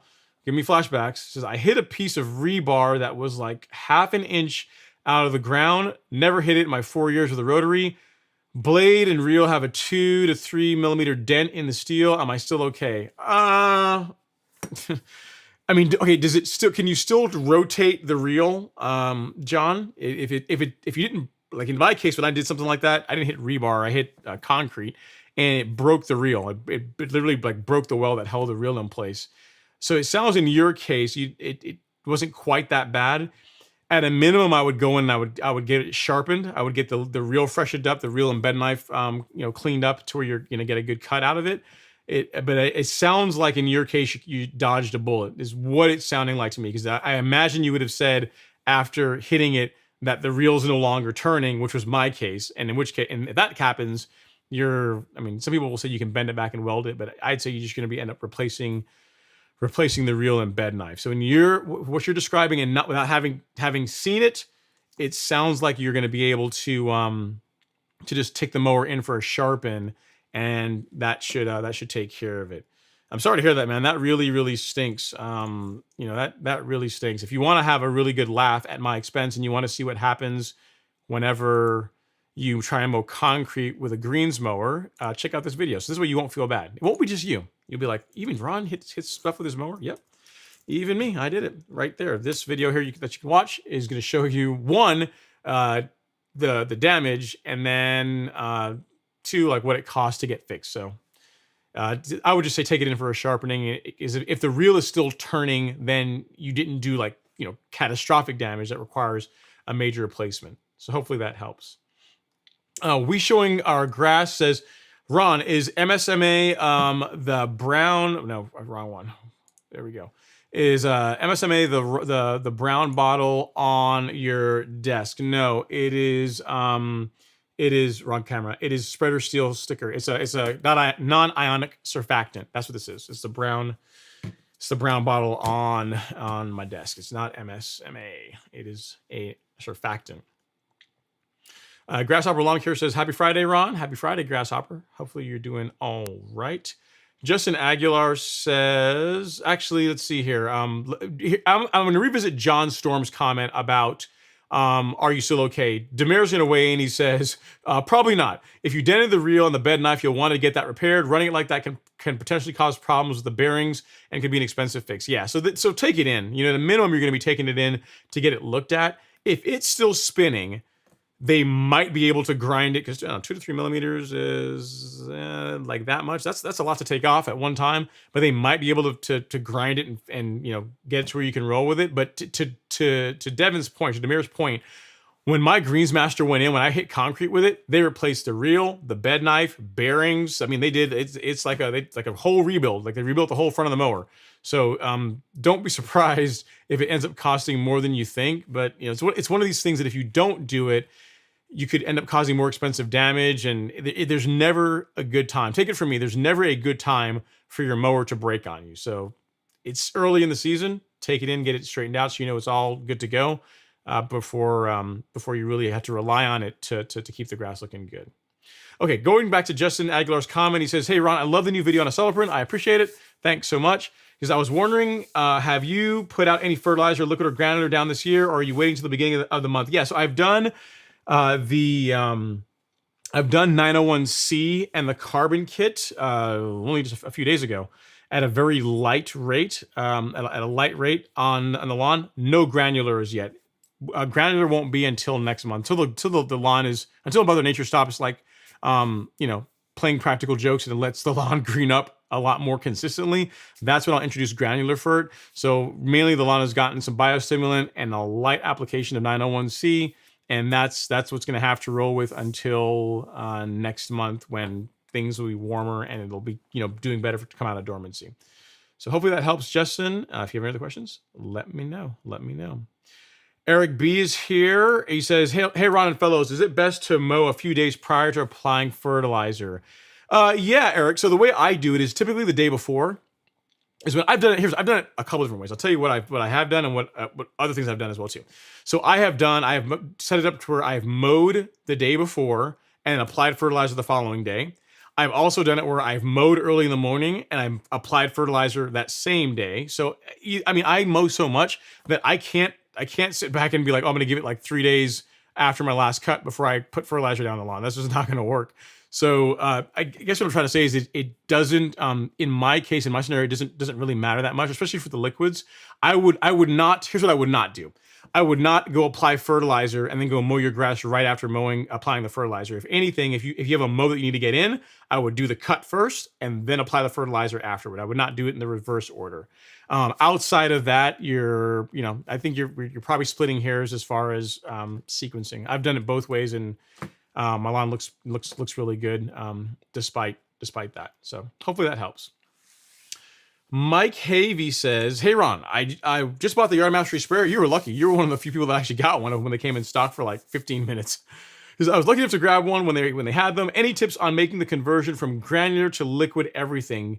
Do you have calibration tips?" Yes, great question. See, now this, Mike, you're bringing a tear to my heart, because most people will go out and they'll buy a backpack sprayer. They'll just throw stuff in it, throw products in it, and just be like, okay, away I go. And then they wonder why they don't get a good result. So calibration is super important. It's not hard. I have an entire video on backpack sprayer calibration, which I will link to you in the chat now. The long short of it is you're going to want to, and I show the calculation or how to do it in the video, if I can find it. Yep, here we go. This is it right here. The long short of it is you're going to want to figure out how long it takes your particular sprayer with the tip that you have on the sprayer at the time. So if you're using like a foliar tip, the calibration is gonna be different than if you're using like a air induction tip with large droplets that are designed for for like pre-emergent applications or soil applications. So for the sprayer, for the tip that you're using, and the one you're going to mostly be using is a foliar tip. You're going to want to measure. You're going to want to calculate how long it takes for your particular sprayer to output 1 gallon of water. Why is that important? Because now there's different ways of doing this, but to make the math easy, that's why I just use this in all my videos of 1 gallon of product mix over 1,000 square feet, is because most products have a dilution rate where they say mix, whatever certainty, or mix like Celsius with at least 1 gallon of water. Some of them require 2 gallons, but most require at least 1 gallon of water, which is why I say, okay, we're gonna take a gallon, mix whatever we're mixing with it, and you're gonna spray that over 1,000 square feet. The question now is, how do we know when we've put down 1 gallon of product mix over 1,000 square feet?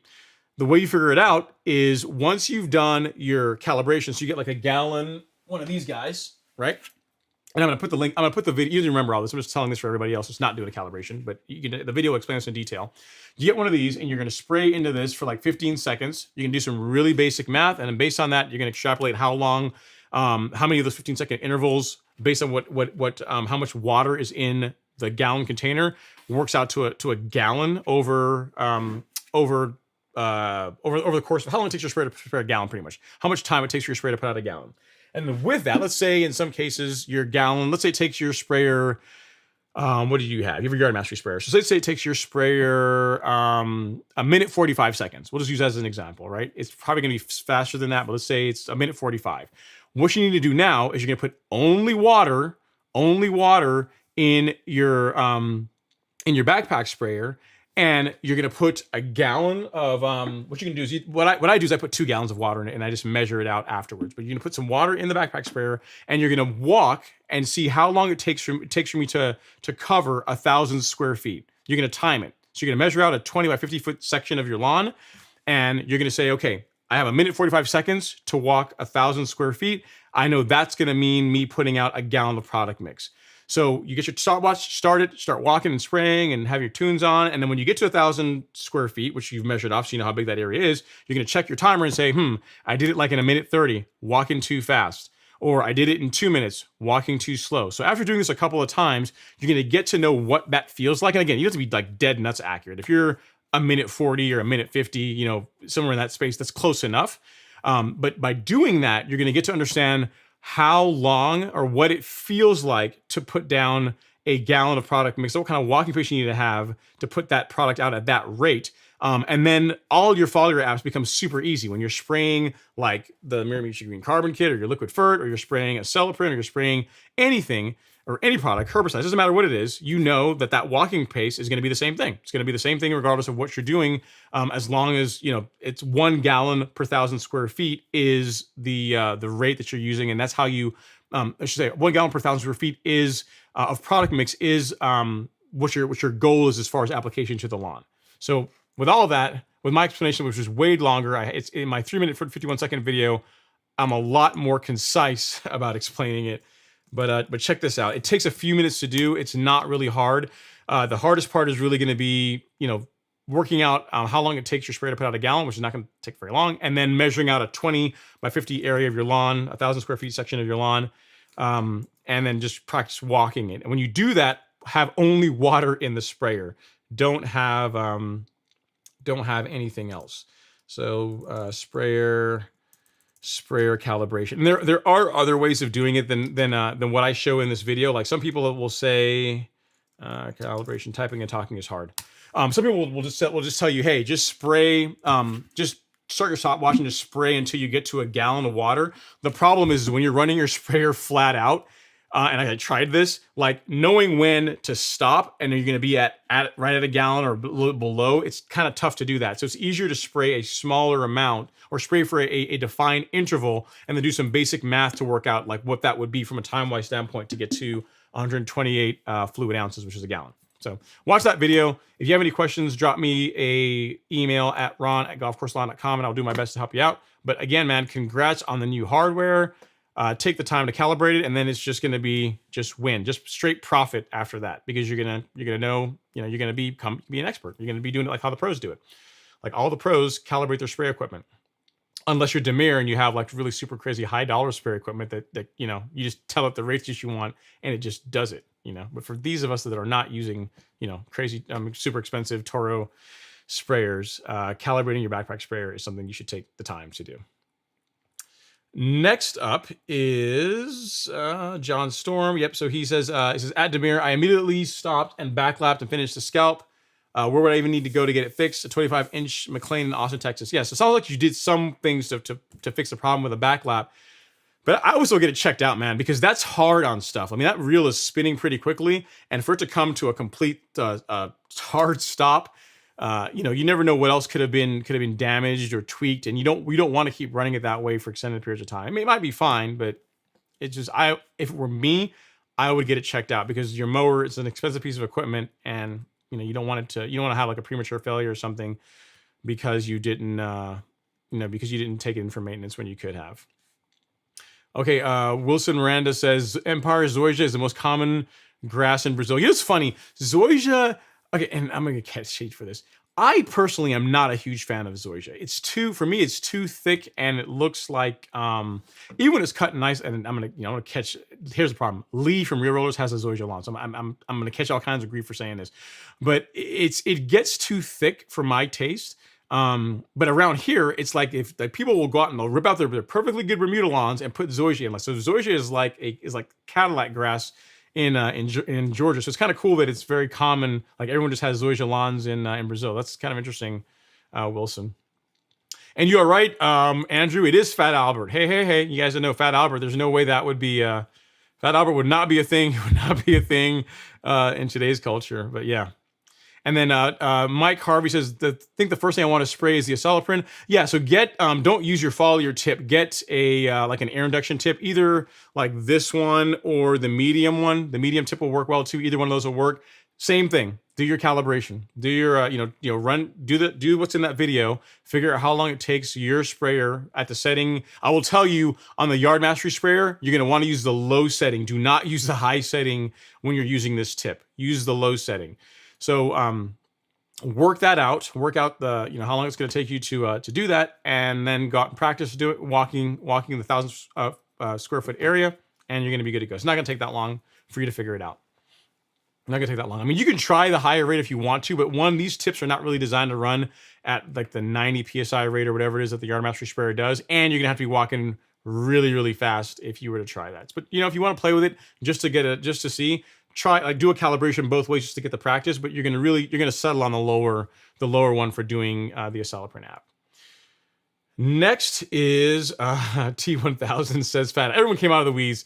Fat Albert. Yep, that is right. And then at 2 Shots of Vodka says this happened to Ron. The damage charges came out to $800 and something. Don't quote me on this though. Best just buying a new blade and bed knife. Yeah, and here's the thing. I got like the guys at Jerry Pate took pity on me. It could have been a little bit more expensive than that, but they took pity on me and gave me a small discount on the work. So yeah, just don't try and mow concrete with your mower. We'll also add rebar to that list. It does not work well. Reel mowers are really good for grass. In a pinch, you might get a twig here and there, maybe even a pine cone, but like concrete and rebar, no go. Concrete, I've done the research, will not work. And Demir is just saying, if you can find a local shop or distributor that works on or knows about the reel mower repairs. Yeah, so this is a good point. Just kind of a small segue here. Guys, so when it comes to choosing your reel mower, this is a good point, a good talking point. So some of you guys will ask me, which reel mower is best? Should I get a TruCut? Should I get a Greensmaster? Should I get, McLane or whatever? And, you'll see people on YouTube and they'll say, you should get, this type of mower is the mower for me. This is the only one you should get. It's the best mower since sliced bread.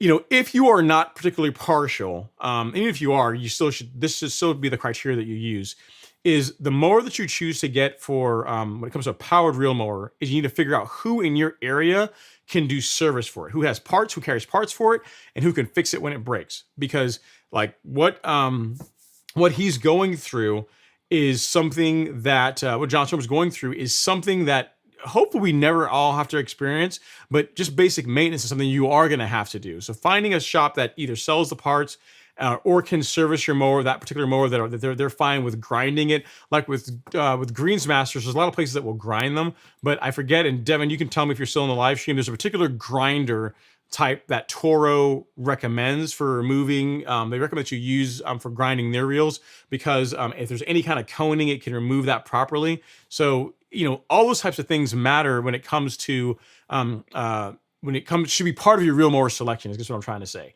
So the first thing you should be is one, if who in my area, like which places in my area can service the mowers that I'm looking at, and then once you have that list, that's gonna narrow the list down.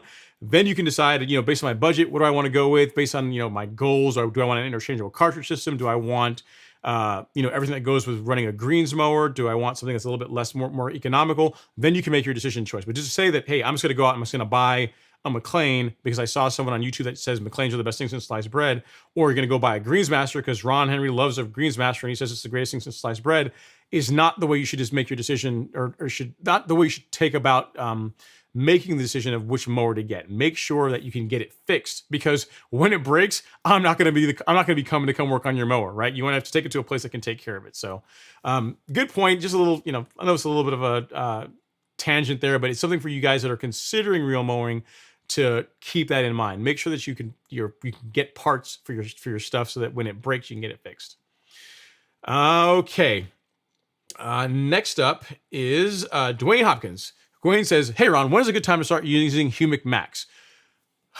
I've already answered this, Dwayne, but whenever your lawn is actively growing. So when there's more green than brown, meaning the lawn's coming out of dormancy, that's when you should start using it. The way the weather's been going here in Georgia, it's looking like early April is what I would say. April is what I'm leaning towards at this point. I highly doubt you're gonna be applying it in March.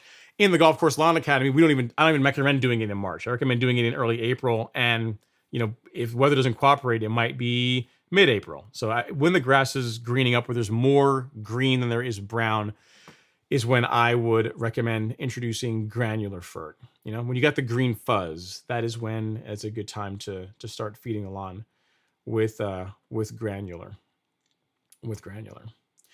Okay, and you guys are all reliving this. John Storp says, two shots of vodka. I saw Ron crack the reel. Mine's only 2 millimeters by a 2 millimeter triangle, and everything seems to work okay at the moment. Yeah, I mean, then maybe a grind, and just a sharpen one might be all you need, but just still won't hurt to get it inspected. It won't hurt. Just tell them to take a look at it as part of them freshening it up. Plus, two, that area where the chunk was taken out is going to affect how the mower cuts. Right? You want it to be sharp all the way across, and that place where there's like a divot missing out of it, like that's going to affect how the quality of cuts you get in that area. So if you're really being particular, for that reason alone, you should take it in and get it properly sharpened.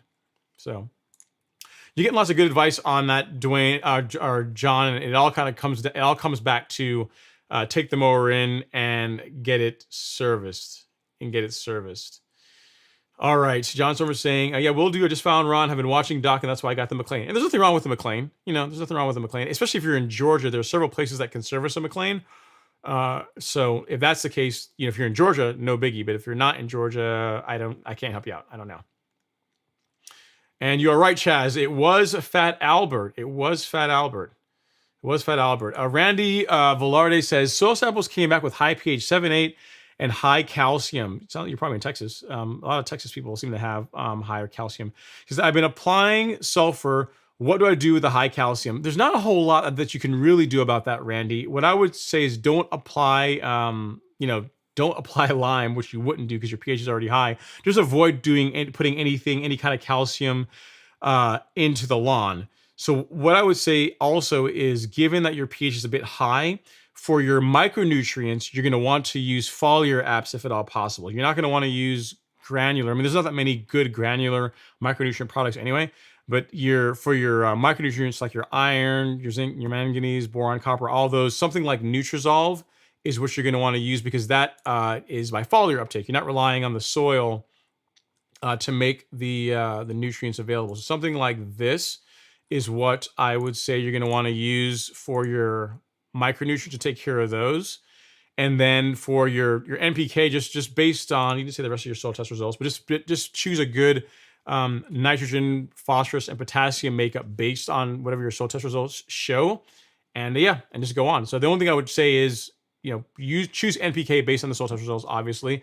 And then given your higher pH, lean towards a liquid micronutrient to get that into the grass, than relying on a granular, because as your pH gets higher, some of those micronutrients get like iron that gets less available. So use something like Nutrizolve. That's the answer. And then as far as the calcium, I wouldn't. There's not that I'm aware of anyway. There's not an easy way to reduce that. I just would not add any more. Is what would be my recommendation. Yeah, and you have Celebration Bermuda. Yeah, Bermuda. So it's gonna go in pretty much anything. So I wouldn't worry about the calcium as much as your program for getting micronutrient into the soil. And one thing too, also, Randy, is if all your levels are low, let's say you haven't been fertilizing the lawn at all, like fertilizer, like the salts in fertilizer do have an effect of lowering pH over time. I mean, it's not gonna be drastic. You're not gonna be like you're gonna start fertilizing the lawn. You're gonna get in the mid sixes in, maybe even in an entire season. It might take several years. You might never get there, depending on where the pH of the soil likes to be, like whether the buffer pH is for your particular soil type. But the point is, it doesn't really matter that much. The one thing having 7.8 pH will really affect is micronutrient uptake, and you can get around that by using liquid. That's a way to get it to still have a great looking lawn. So if I can help with anything else, let me know. Tom Hoffenkamp is next. He says, growing in a new perennial ryegrass lawn from seed, 5 weeks since germination. Some parts are coming in slower than others. but the early growth seems to stalled out, not getting any taller. Is just normal. I don't know. I mean, what's changed since the 5 weeks of germination? Did you get like a cold snap where you are, Tom? That I could see could slow down the grass from growing. Off the top of my head, I can't think of any reason why grass would stop growing unless environmental conditions, mainly like cold weather or weather in general, would cause it to slow down.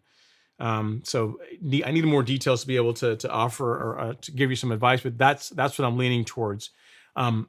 I would, if it's germinated in your 5 weeks, and you're probably going to be just fine. Once the weather gets a little bit warmer, then it's going to probably it'll likely resume growing, and you'll be okay.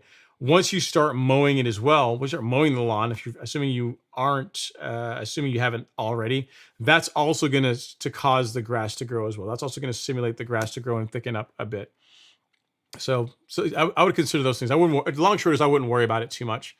If a few more weeks go by and there's still thin areas of the lawn, then consider putting some more seed down. But yeah, I wouldn't overthink it at this point. Next is Mike Harvey. Just one more question. What is the best thing to use for POA, image, or something else? So the best thing to use for POA is pre-emergent, to prevent it in the first place. If it's already there, two products that are going to work quickly for POA are Negate or Certainty. Either one of those are going to work fast. Certainty we carry in the golf course lawn store. You can find it there. You're going to want to use a surfactant with it if you decide to go that route. If you want to go with Negate, the reason why I don't carry that product, and I've had the opportunity to do it, but the reason why I chose not to is because for most people, for most homeowners, Negate is not a great fit. Because if you follow the label, you're supposed to mix the entire contents at one time. I think it's like 1.5 ounces of product, if I remember correctly. So you mix 1.5 ounces of product. What happens? I can do this right. I can show you. Yeah, you take 1.5 ounces of product. I can show you how you would mix Negate if you decide to go that route. If you decide not to use Certainty, you would take like a 1 gallon tip and pour, which this is not. You take a 1 gallon tip and pour, and you would put the entire contents into something like this, and then that concentrate, that like intermediate mix, you could then use 1 ounce of that mixed with a gallon of water over 1,000 square feet. Because per the label, we're supposed to mix all of it all at once. There are people that don't do that, and they use it and they get decent results, but per the label, you're supposed to mix all of it at once. Whereas with Certainty, you don't have to do that. So that if you want something that is going to be fast, Certainty is going to be your best bet. If you want a slower option, then Image will work, but it's going to be slow. And given that we are already in March, temps will likely start getting higher, and the pole will start dying off. You know what I mean? So it's your call whether you want to get rid of it. If you were going to go after it and you want it gone, I would lean towards Certainty to get rid of it over Image. You can try Image, but again, it's just going to be really, really slow. Like 3 weeks before you see results type slow. Whereas like Certainty, it's going to be a lot faster. But if you decide to go with that, you need to get a surfactant, so spreader sticker. So the Certainty you can get at the golf course lawn store here, and for the surfactant, Mike Harvey, I'll give you a link to the spreader sticker. You can get it on Do My Own, but this link I'm going to give you is pretty much going to take you to that, just to make it easy for you. Because I don't carry surfactant on the store, not yet anyway. I might see about getting that, but we'll see. Yep, right here. So this is what you're going to want to use if you decide to go the Certainty route. So at Mike Harvey, this is your surfactant choice. surfactant. Any spelling errors, because I'm trying to moderate and do everything all at once. So forgive me if I have a typo. But yeah, that should do the trick for you as far as with Certainty. That will work well. You do not need to use surfactant if you decide to go the Image route. Great question. Two Shots of Vodka says, what are your thoughts on liquid dethatching? I've always done it with my mower, but I might do a liquid this year as well. So yeah, I mean, there are merits to liquid, to products that stimulate microbial activity, that break down thatch. Yes, they do. So any of the kelp products, even like NutriKelp is technically a liquid dethatcher if you want to look at it from that standpoint. But does it replace like getting a power rake out or scarifying? No, it's not going to be it's not going to work as quickly, and it's not going to be as thorough, and it's going to take way longer than using a physical means to remove excessive like dead material or dead grass clippings and things like that out of your lawn. So it's not. I'm not like throwing shade at liquid dethatching. I think there's a lot of benefits to it, but I don't think it's like an either or thing. I would not ever look at like liquid dethatching and say this is a substitute for mechanical methods. I would do both of them. I would still use a power rake or a dethatcher if that's what you want to do, and then on top of that, once you're done, use your liquid dethatcher product of choice, and that is how I would go about it. I would not. I think you're not gonna like the results if you're used to seeing how the lawn thins out from using an actual dethatcher and then going to the liquid route and seeing what happens. The results are not going to be really comparable, not in the same time frame anyway. So hopefully that helps. 2 shots of vodka. The short answer is do both of them. Do both. That's what I would say. Okay, next is Dwayne Hopkins. He says, "Hey Ron, can you clarify when you say the Miramichi Green products are designed with not needing to be watered in? Does that mean not watered in at all, or not watered in right away? In California and don't get much rain, they do not need to be watered in right away. So the fall of your apps don't need to be watered in at all. So like the Release Zero, Biospectrum, NutriKelp, you don't need to water those in at all." And then as far as the Essential G, which is their granular product, yes, you can water it if you want, or you can just simply wait for it to rain and it will break down and get down in the soil. So you don't have to, like there are some products, like if you do like what's a good example? Like Hydrotane, perfect example. You use something like liquid Hydrotane, like the label literally says, like you apply that product and literally after you apply it, you need to run irrigation. You need to water it in immediately after application. No product from Miramichi Green requires that.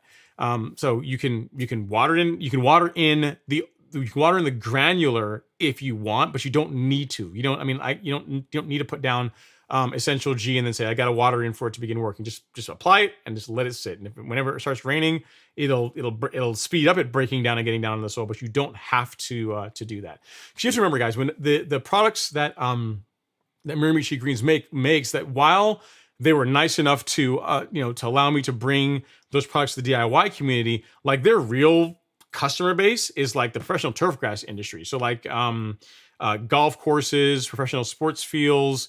What's the term for like places where they run horses? There's actual term for it, but I don't know off the top of my head. But like those types of places, that's like what where a lot of these products were designed for. So you think about it, like if you have a golf course and you tell them, hey, we have these really amazing biostimulant products that you can apply to your lawn. It's going to improve. You can apply to this turf. It's going to improve nutrient uptake. It's going to reduce fertilization requirements. It's going to enhance the use of enhance the performance of any fertilizers that you use along with it.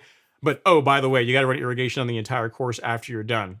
It's not going to sell well, right? So the way the products are formulated, they are not designed to need watering into for uptake. Like the talking to Miramichi now. At some point, I'll see if I can get one of them on here to talk about this.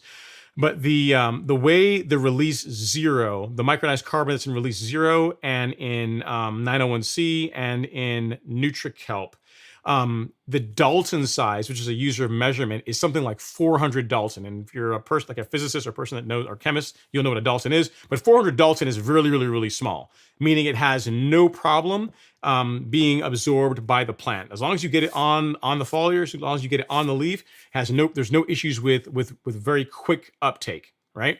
So the long short answer, Dwayne, is no. You don't need to water it in. The only product that will break down and get down in the soil a bit faster, if water is introduced to it, is Essential G. But you don't need to put it down and run irrigation right afterwards. Hope that helps. If you have any other questions, let me know. But yes, if you being in California where you don't get much rain, the Miramichi Green Suite is perfect for you. Hope that helps. Okay, next is Imhotep MTGA says, in Northeast Kansas City, transition zone, wanted to spring renovation the yard, but weather, etc., has me behind schedule. I have a bare spot from tree removal and a bumpy lawn. Should I hold off the renovation until late summer? For cool season grass, Imhotep, If you can wait, it's better. Here's why. Because unless the issue with doing a renovation or doing a seeding in the spring is that you'll do it now or in like a few weeks from now, and then you've got that new grass that's got to survive through summer when the temps get really hot. Like take something like Kentucky bluegrass or like ryegrass. They really don't like summer heat. Like last year when I did my little grass plots, the ryegrass shot up super quickly in the spring. It was looking awesome. It was the greenest of all the grasses of the Bermuda and Zoysia. It was looking the absolute best.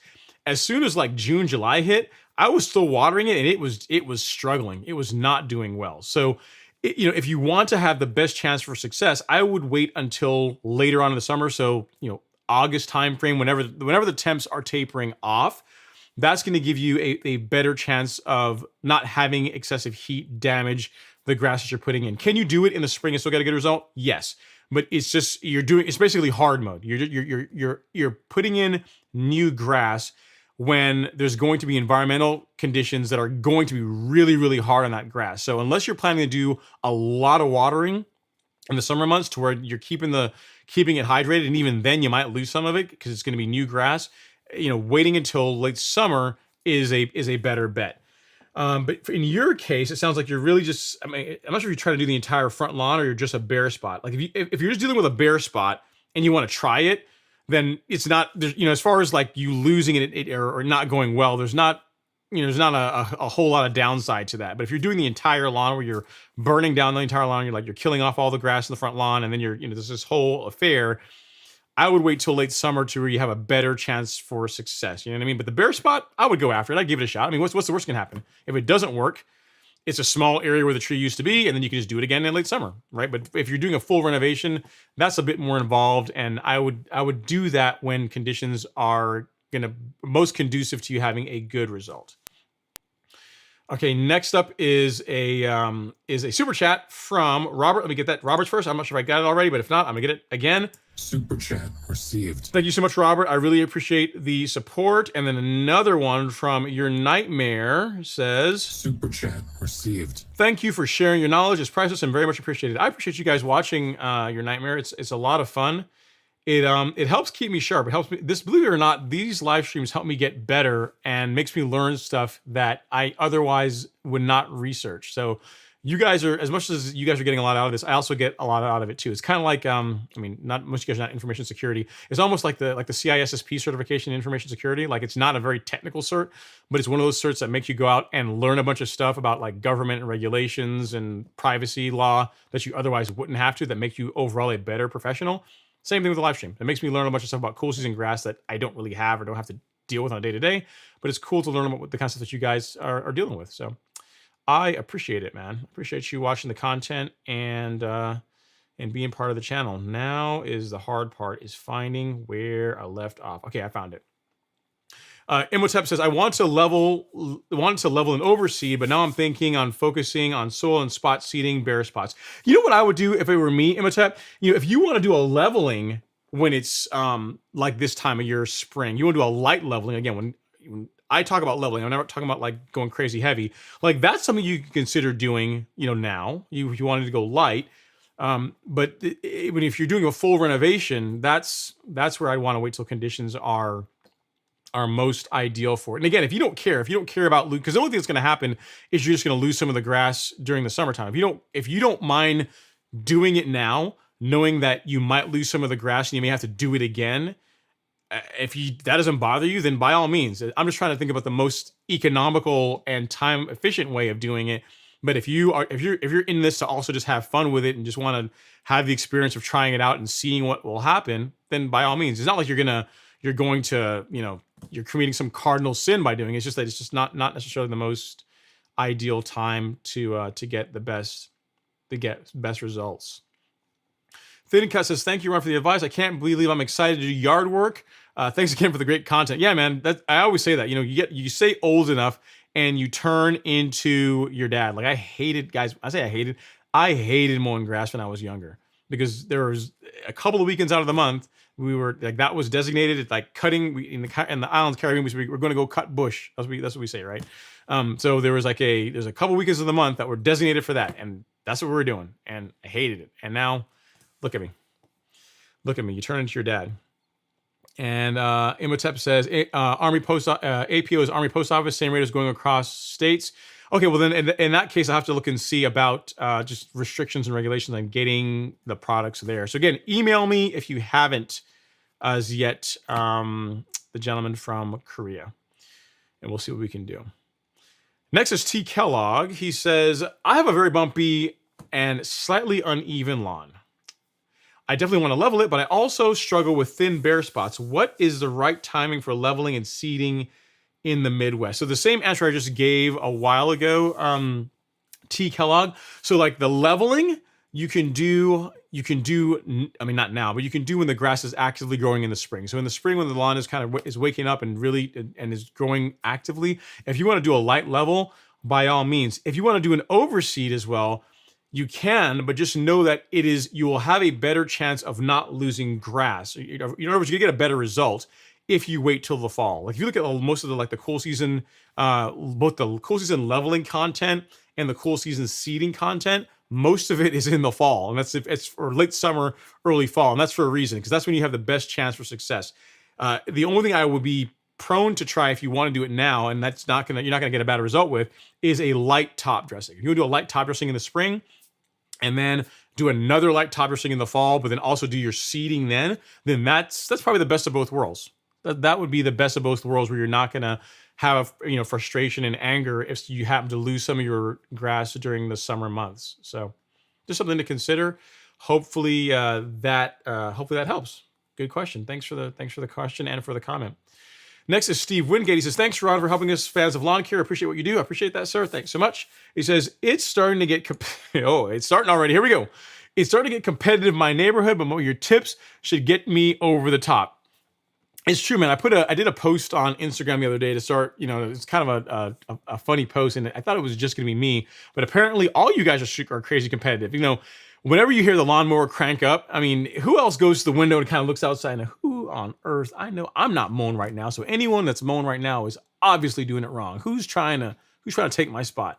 I know we've all been probably guilty of that at some point, but yes, Steve, you're in the inner circle. If you're paying attention to your lawn more so than the average person, and for that reason alone, you should get a better result. That coupled with taking bits and pieces from like my advice and other YouTubers' advice, to build a program that works for you, is going to ultimately produce a lawn that you're going to be more than happy with and should dominate the neighborhood. You already know the program, man. Get a soil test done, fertilize according to the soil test, mow a ton, introduce biostimulants, and just give the standard answer. When anyone asks you and the neighbors come by, they're like, Steve, how does your lawn look so good? You're like, man, I put a little fertilizer on it. I mow it. What can I say? That's all I do. That's all you can do. And if they keep asking, then you can start giving up some of your trade secrets. Then you can do that. But at first, you can just give the mowing comment, like saying you have to mow a lot. That's the rite of passage to see how serious they really are about having an awesome lawn. Wilson Miranda is here. He says, I seeded Zoysia in February and it sprouted in 4 days. That was in a pot covered, not too dry. It looks like a full growing tiny lawn now. Yes, I'm in South Florida and the soil temps here are 79 degrees now. That's pretty awesome, Wilson, because I'll tell you, I grew Zoysia in a planter, like a little small plastic planters. And I grew it in carbonized PN, which is literally like steroids for grass. Like that's like anything will grow in that stuff. Like, and the rye, I gave it carbonized PN. The rye was like, Hulk smash. It just shot up. It was like loving life. Bermuda came up as well, and the Zoysia took its sweet time. Like the Zoysia, I'll actually show you guys tomorrow if you want. The Zoysia is now filled in fairly well, but it took most of the season to grow in. Like it started at the ends and then slowly filled in the middle part. So you're doing something right. If you got it to grow in and looking really good, one, to have it sprout in 4 days, that's an accomplishment. But then for it to be looking really good in a short period of time like that, that's you're doing something right. Because that's not been my experience with Zoysia. Even under ideal and pampered conditions, it still was slow to germinate and definitely slow to fill in and spread. So thanks for sharing your experience. Okay, Tom Hovenkamp is back. He says, "Thanks for all the great content and passionate, positive vibe. Your guidance has my renovation going 90% successfully." Well, if you're doing 90%, you're ahead of the game. He says, "The 10% is due to Mother Nature issues. Expected. All thanks to you." Yeah, no worries, man. And that, that's a good point. The thing with lawn care is you can do everything right. And I did a video on this last year where I titled it like "It's Never Perfect." Like even with everything I do to my lawn, as far as mowing it, making it do my soil test, and I'm fertilizing it properly and doing all this stuff. Really what you get with all that is you get a period of a few weeks, and sometimes it's spread a couple times throughout the season. You'll get the lawn to come in and it just peaks. And for like a couple of weeks, it's amazing. Like there's not really any problems. The color's looking great. It's filling, it's nice and dense. And then it'll fall off and you can see if you can get it to come back. But the grass is like everything else in life. There's nothing, think about it. If you look at nature, if you think about, this is why I think we have such a hard time with our lawns. If you go out and you look outside, next time you're out tomorrow morning, go out and look at anything in nature, and you won't find that nothing is straight, right? And very few things are straight. Like trees don't grow like straight. Like it's only the stuff that we build as humans that are straight and are square and boxed out and have like a lot of structure to them. Like nature has structure within chaos, but the point is that things are always changing.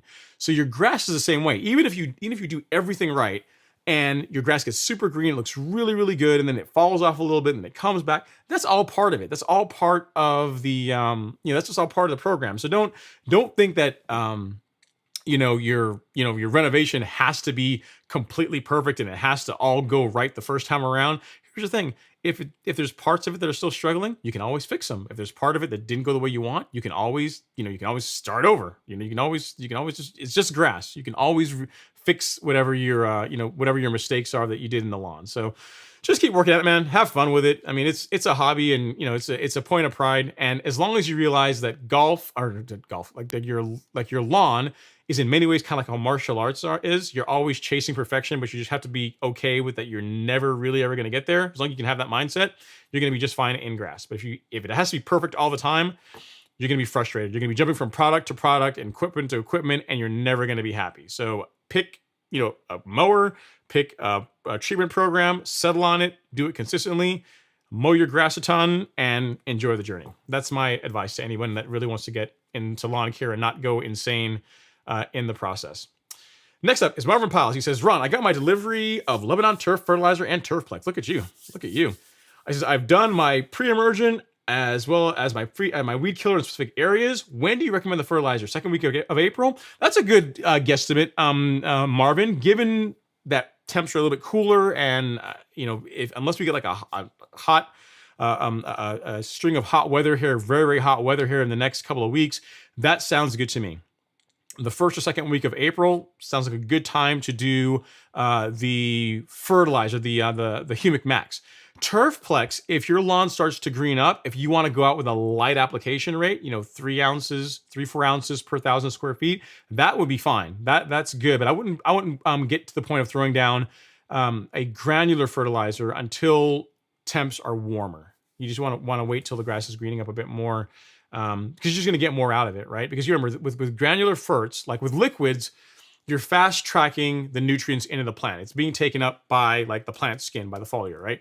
With granular ferts, they need to get down into the soil, and for the nutrients for this to turn into a form that the plant can use, the grass can use, there needs to be microbial activity. It needs to be broken down, and then what the microbes give off makes like the nitrogen and the nutrients available in a form that the grass can take it up. So if you apply fertilizer to like a cold, in the middle of winter, you're just wasting fertilizer. You know what I mean? Because the microbial activity is not anywhere near what it is in the springtime, which is why doing it early, at least granular anyway, doing it early, there's not a ton of reason to do it. With liquids, if you're seeing the grass green up and you want to go a light rate on liquids to kind of give the lawn a little kick, that's fine. But with granular, wait till the lawn is actually greening up and you're consistently on a warming trend before you introduce granular fertilizer. Okay, Marvin has a second question. He says, "Also bought Arden 15 to oversee the TIF-Tuff area. When do you recommend doing this also?"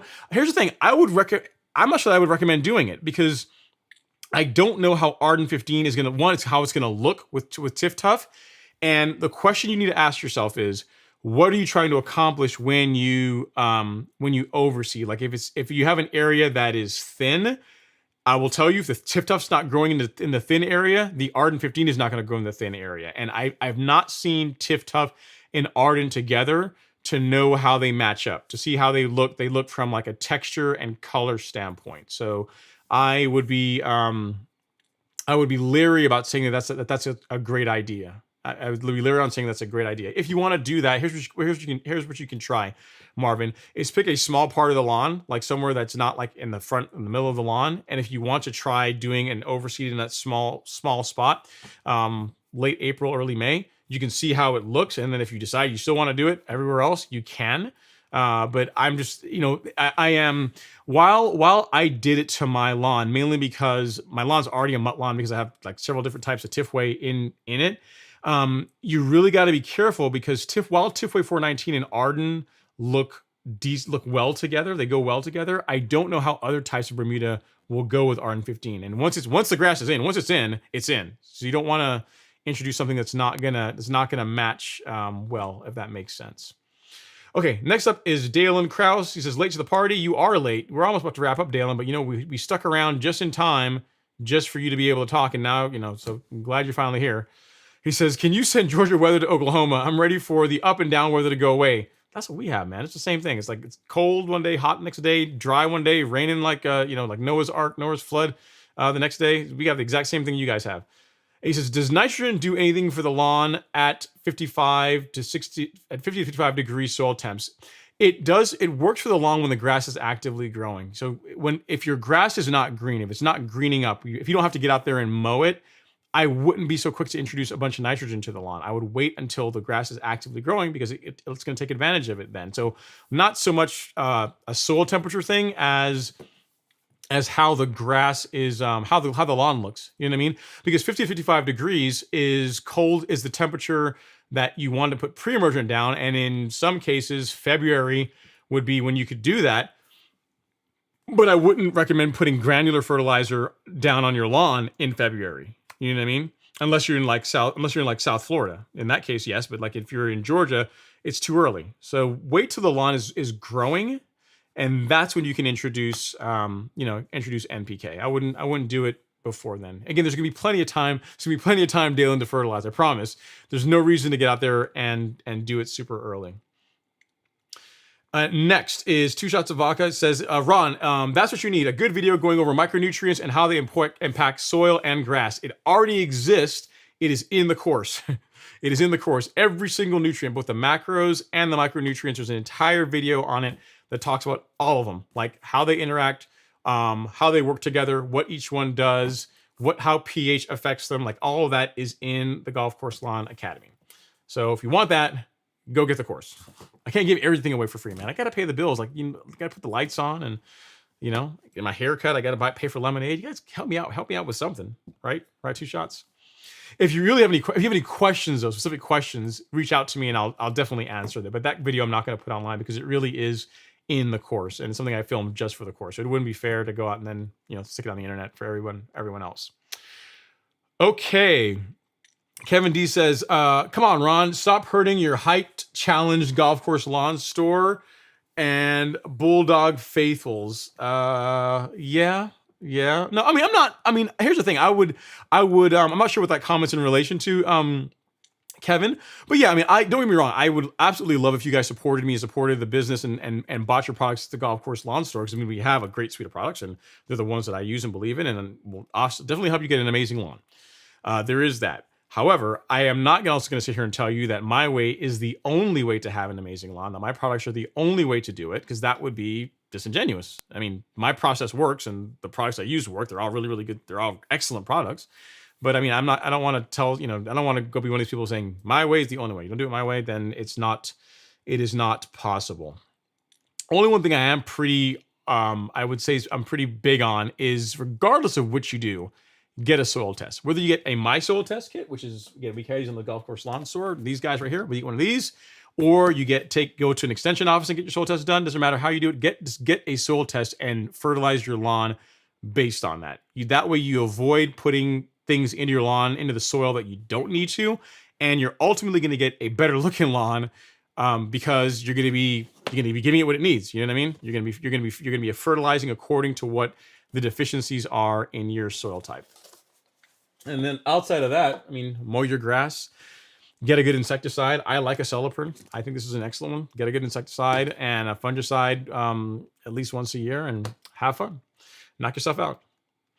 Next is Paco Guibes says, the cold snap popped my grass too, Ron. Sucks. Good to see you. Yep, it happens, man, but it'll bounce back. It'll bounce back. Mother Nature said, not yet. Not yet, young Padawan. Not yet. You are not ready to be out there mowing just yet. And John, you're very welcome. He says, appreciate you, Ron. Thanks for entertaining my question and to your followers. Yeah, no worries at all, man. That's what I'm here for. That's what we are here for. And then next year we said, Wind Chariot says, last summer, I know you had PGR applies. Then you said for a while you were mowing daily. Were you actually getting clippings? I want to attempt 1/2 inch this year. Was I getting clippings? Yeah, I was. And actually, if you want to see what the clippings look like, you can watch the video that really hurt my feelings that I put a lot of time into filming the B-roll for that video, and you guys didn't watch it very much. So if you want to see the little clippings, because there's some really cool slow-mo in that I'm very proud of. If you want to see that, right here. And I woke up super early one morning to film that video for you guys because I wanted to really be able to show the stripes off. So Wind Chariot, let me see, at the Wind Chariot. Yep. Watch this video, and there's like some slow-mo in there where you can actually see the clippings coming off the lawn. And yes, grass clippings came off the lawn at a 1/2 inch, even with plant growth regulator on it, because it's 1/2 inch. It's like, and because my lawn really wasn't at a 1/2 inch. The bench height was set to 495. And so that's like the static bench height, meaning that if you put the lawn on like with an AccuGauge, or you set it on like a hard surface, which the lawn is not, or the grass is not, it would be 0.495. So really, it was closer to like 0.45, maybe closer to 0.4. So it was short. It was like below 1/2 inch, just below 1/2 inch. And during the summer months, it's Bermuda just grows aggressively, because you have to remember, Wind Chariot, when it comes to keeping your grass green between mowings, the upper third in general, the upper third of the grass is what's green. So when you have a 1-inch lawn, that means you can let the grass grow 0.33 inches thereabouts, so a third of an inch, before you can cut it, and then it still looks good. It'll still look green overall. You're not going to have too many scalping spots in the lawn, and it's still going to look nice.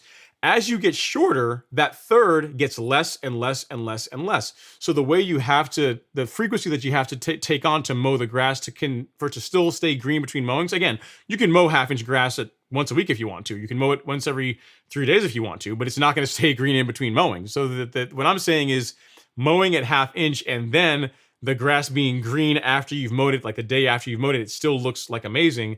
That's when, like, even with plant growth regulator, you're looking at daily mowings once temps get higher. So something just to keep in mind. That's what I'm saying when I say daily mowing. I mean that as a requirement to maintain good looking turf at those heights. When it sort of stays green between mowings. So yeah, but 1/2 inch looks good. 1/2 inch, I will tell you, the lawn looks, it's really cool. It looks really nice at 1/2 inch. The color though is actually better at like 0.6 to 3/4 of an inch, and the stripes are better. So there's that. But 1/2 inch does look baller, and it is kind of cool to be able to, as a bragging right, just be able to say, yeah, 1/2 inch. Looks, it's cool when you talk about your lawn buddies, and you tell them that you're mowing your lawn at 1/2 inch or a little bit shorter. But it's difficult. It is difficult to sustain for an extended period of time. It takes a big time commitment to pull that off. So hopefully that helps. All right, Brandon Bear says, you're a Bible of information for the lawn community. Keep it up, good man. I will try my best, Brandon. I really do appreciate it. And then we have a disagreement from Timothy Smith. He says, I have to disagree on the shade you threw on Zoysia. I have a Bermuda front and Zoysia back because of the shade, which I cannot change. The Zoysia does grow thick, but I scarified 1-inch cut.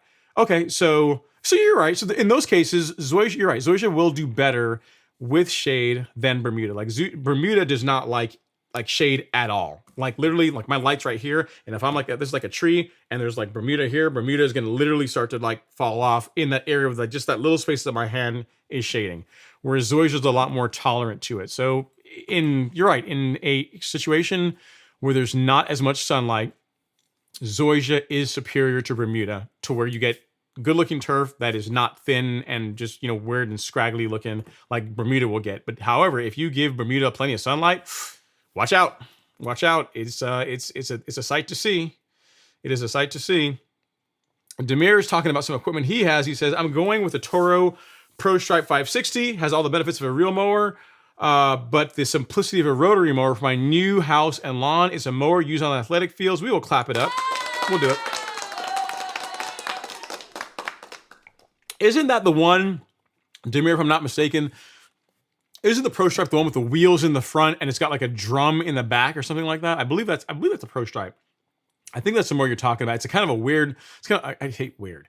It is a non-conventional looking mower. How about that? We'll say it's a non-conventional looking mower, and I think that's the one you're talking about. I'll have to look it up after I get off the live stream, but I think that's the one you're referring to.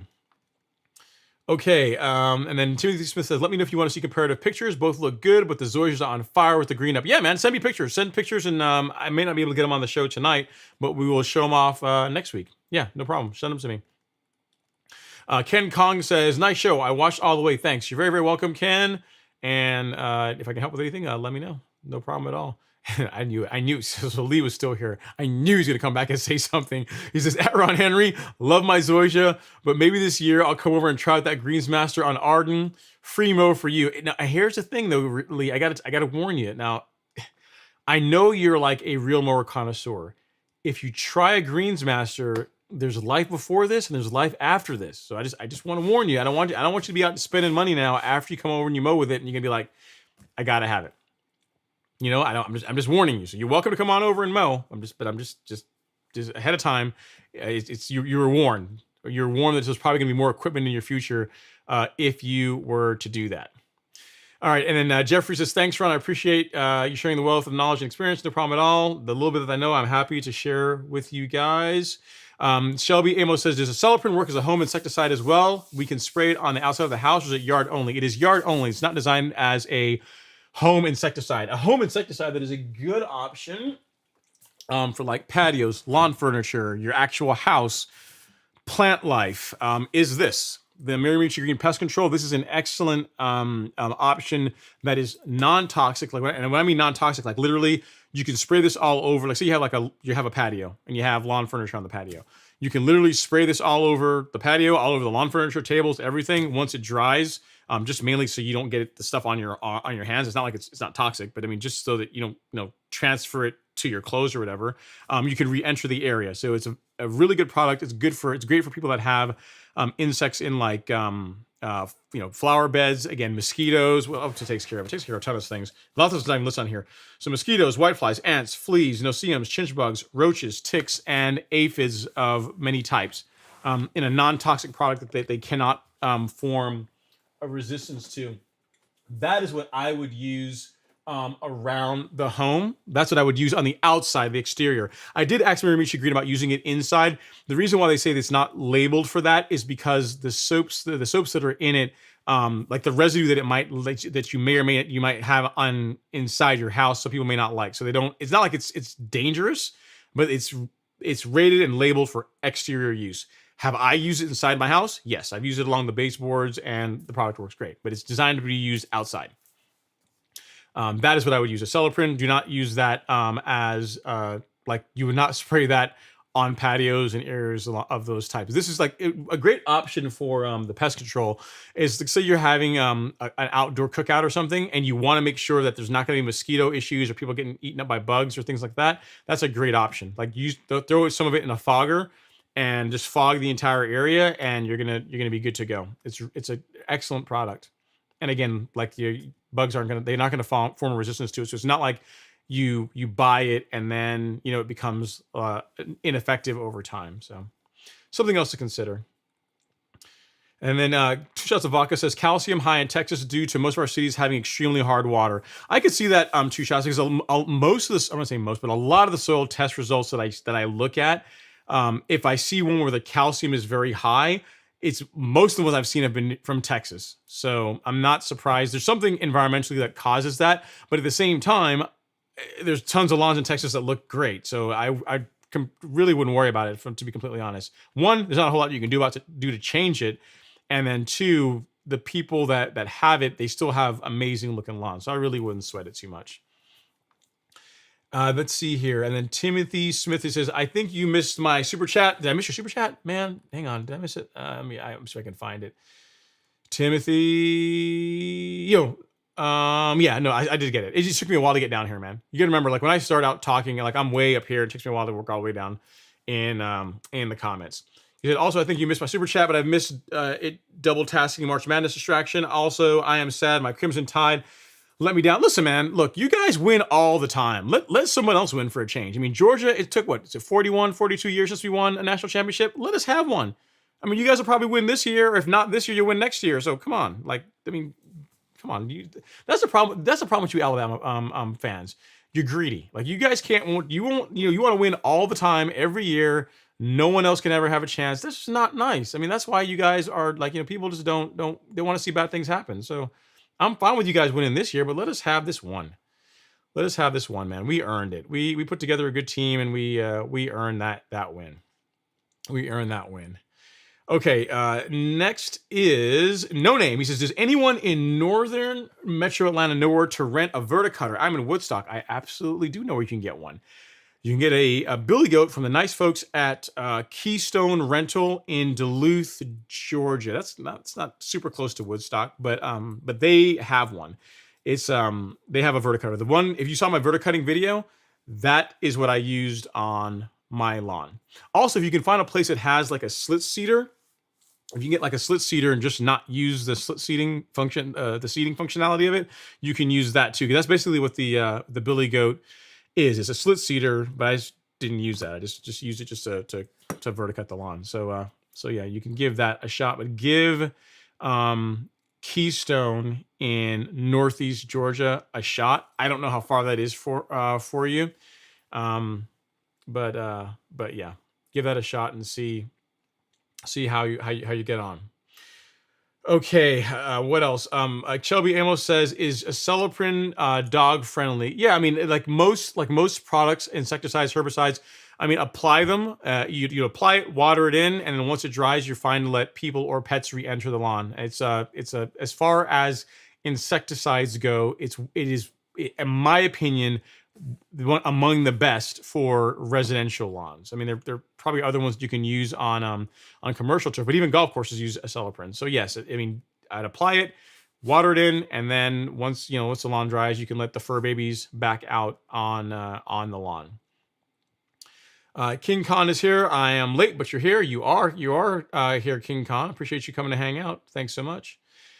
Mr. Fazbear says, what's the best way to raise pH in my St. Augustine soil? Did a soil test. I'm in Southern California. I've been looking at the Magical Plus soil food for lime. Weather's in the mid-80s. Magical is an option. That will work to help raise pH. The one that you can also do, Fazbear, and again, we carry it on the golf course lawn store, so I can show you right here. We can go over to the store and soil test kits and pH adjustments. Either one of these will work. So if in your case, you have low pH, so you're going to want to use this one, the one for lower pH soil, to help raise the levels up. One thing you can also do is this product will work, but if you have access to like a garden center or something nearby that you can get like calcitic lime, that will work as well too, and it's going to be less expensive. Like this, this is a great product. Don't get me wrong, it works great product. But depending on how big your lawn is, you may need a few bags of that, and it's going to be more expensive than getting like lime locally. If you have to choose between limes, in your soil test results, look at your magnesium levels. And if your magnesium levels are low, meaning they're suboptimal, they're outside the Goldilocks zone for magnesium based on whatever soil test you're using, then you're going to want to look for a dolomitic lime. So if the way I remember it, or tell people to remember it, is D is closer to M in the alphabet. So if the magnesium is low, go with dolomitic. If the magnesium is fine, go with calcitic. So those are your only choices when it comes to lime. If your magnesium is low, go with the dolomitic lime. If it's not low or it's fine, go with a calcitic lime. Or then alternative, you can go with a Magical Plus. Also great options as well. It's just that depending on the size of your lawn, you may need a few bags of it, which can get pricey compared to getting lime from a local source. So either way, let me know. But yeah, man, that's all I have on raising soil pH. I don't think there's anything else you really need to know other than that. I think I got you covered. Carlos Bob says, "Hey Ron, what's your opinion on burning Bermuda versus scalping?" It does work. I mean, it's an easier way to get rid of thatch and to, you know, just give your lawn a reset. The problem is most neighborhoods don't allow it. Like if I set my lawn on fire, the fire department would show up, and then, you know, the police would probably show up not too long afterwards. So it's just not it's not legal in most places to do, and you also have to be careful to not set your neighbor's lawn on fire when you're doing it. It's less work. It's less work, but scalping will work well too. So I like my buddy Lee. I don't know if you guys remember him. He was the guy with the rotary mower. He appeared in a few videos a few years back, and he burned his lawn, and it looked nice. It looked good when the lawn recovered. It grew in nicely. But scalping the lawn also grows in nicely. So it's like 6 half a dozen. Either way will work. I just don't recommend scalping because, you know, I don't want people to set their house on fire. And if you're careful, you can do it safely. But even if you are out there with a garden hose, so you set your border with the garden hose, you soak an area that you don't want the grass to burn. Even then, you're not supposed to do it in most neighborhoods. So that's why I'm not bothered with it. So that's my opinion on it. It can work. It's comparable to scalping. Some people would say there's even some advantages over scalping because you're putting carbon into the soil as part of the burning of the lawn. But again, for most people, it's not something they can really do. Next is Nyan. Nyan says, "Hey Ron, sorry I joined a little late. It's okay, no problem. Nyan, you're here. Is it a little late to put down image for Poa annua? I think so. Yeah, it's late enough that if you put down image today, which is March 18th, you figure it's going to be 3 weeks. So you're going to be into the first week of April before you start seeing any results. And at that point, as it gets hotter, the POA is going to start dying off anyway. If you want to get rid of POA and you're like, I just can't stand it, I want it gone now, then you would use something like Certainty with a surfactant or Negate with a surfactant. That's what I would use at this stage in the game to try and get rid of POA if you just absolutely can't stand it. Of those two, Certainty is what I lean towards. It is more expensive than Negate, but you can also use it in smaller quantities. Whereas Negate, if you're doing it per label, you're supposed to use all of it at once. Whereas Certainty, you don't have to do that. So there you go. You're very welcome, Imhotep. I'm glad it was helpful. And then next up is Walter Watson. He says, "Hey, what's your opinion on Celsius Extra on Bermuda lawns for POA? And would you recommend spot spraying broadcasting if there's a lot in one section of the lawn?" So I thought this new Extra product, I can check the label here really quick, but I thought the new Celsius Extra was good against sedges, but I didn't know that it also had, it targeted POA as too, Walter. Let me see here. Let's see here. I'm willing to be wrong on this. Actually, I would hope I'm wrong. It'd be interesting to find out. But I looked at it. I think I thought it only added control for sedges. I didn't see POA in there. Let me look here. POA, yeah, and then let me see.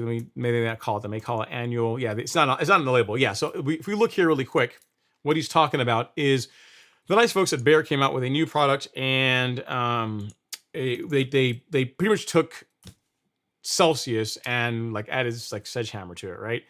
And if we look here, if I scroll down, once I get past all the cookie acceptances, is this. So if you scroll down here, these are some of the additional broadleaf. So it does the same stuff that Celsius does as far as weeds that it targets. But then it adds control for sedges. So yellow sedge, Kalinga, it does some of these. So you do get better control over sedges compared to standard Celsius, which really doesn't do a whole lot against sedges. But POA is not on here. And I remember looking at this label a while back. I didn't see POA listed. It might do it, but POA is such a big problem in warm season grass that if this product was effective against POA, I would imagine they would have called it out. So for me, not to say anything negative about Celsius Extra, for me, the Celsius Certainty combo is still superior to this because it does everything this does, and it also does POA.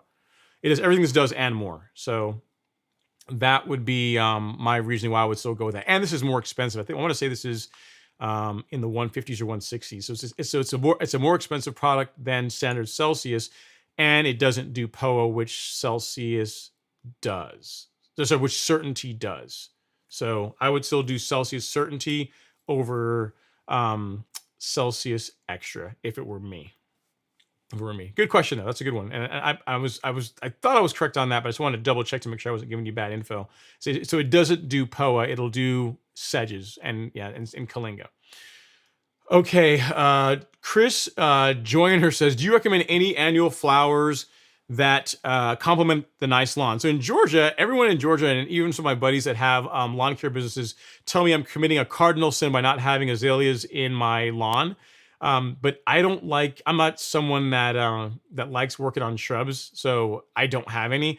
But azaleas look nice. I mean, if you have the time and you want to work and you want the lawn to look super nice, and you know what, look at the Masters look at the Masters tournament and look at the flower, like all the plant life, that the flowers and other I can't talk because I've been going almost 4 hours. That's why I can't talk. The other plant life, other grasses that they have there, other plants they have there, azaleas is what they're known for. So azaleas do look nice, but you have to take care of them. And the problem with them I've seen too is if you get a really bad windstorm, they get knocked off and they don't necessarily grow back again. So for me, it's just more work. When I look at Augusta, I don't really care about the azaleas or the other plants. I just look at the grass. For me, that's what's super impressive. But outside of azaleas, I can't really think of anything else because I'm not really a non-grass person. How's that, Chris? So hopefully that helps. That's a question I'm not going to be a ton of help with. Next is Joel Altagracia. Actually, I knew a girl way back in the day. Her name was Altagracia. He says, any suggestions on where or how to get leveling sand here in Atlanta? Yes, I do. So the depends on which way you want to go. There are places that just offer masonry sand or river sand. Those are good options. They're going to be a little bit less expensive, but if you really want what I consider to be an excellent leveling mix that is super clean. It's literally the best stuff that I have used, but it's because that's going to be more expensive. The product, the level mix from Super Sod is what I would go with. And I'll show you what I'm talking about here. There used to be a discount that they had through the end of February, but that has since passed. But yeah, this stuff is really good. I used it to top dress my lawn last year and was really happy with the results that I got from it. Joel, but I'll send this link to you here, Joel Altagracia, and that is for the top dressing mix that I would recommend. The price includes delivery as well. That's like a premium product. So you want the best stuff you can use, that stuff. As far as a product that also contains sand, like a sand soil mix that's already put together, that's the stuff to get. If you want something that's a little less expensive or less expensive, then find your local place that has that just covers that sells masonry sand, or ask them if they have a top dressing mix. The problem that I found with some places is that you can either get a lot of trash in the material, so you can get rocks, twigs, sticks, or some places will also use a lot of peanut shells for their organic material addition, which I'm not a huge fan of. Right, so it just depends. Anything in life, you get what you pay for.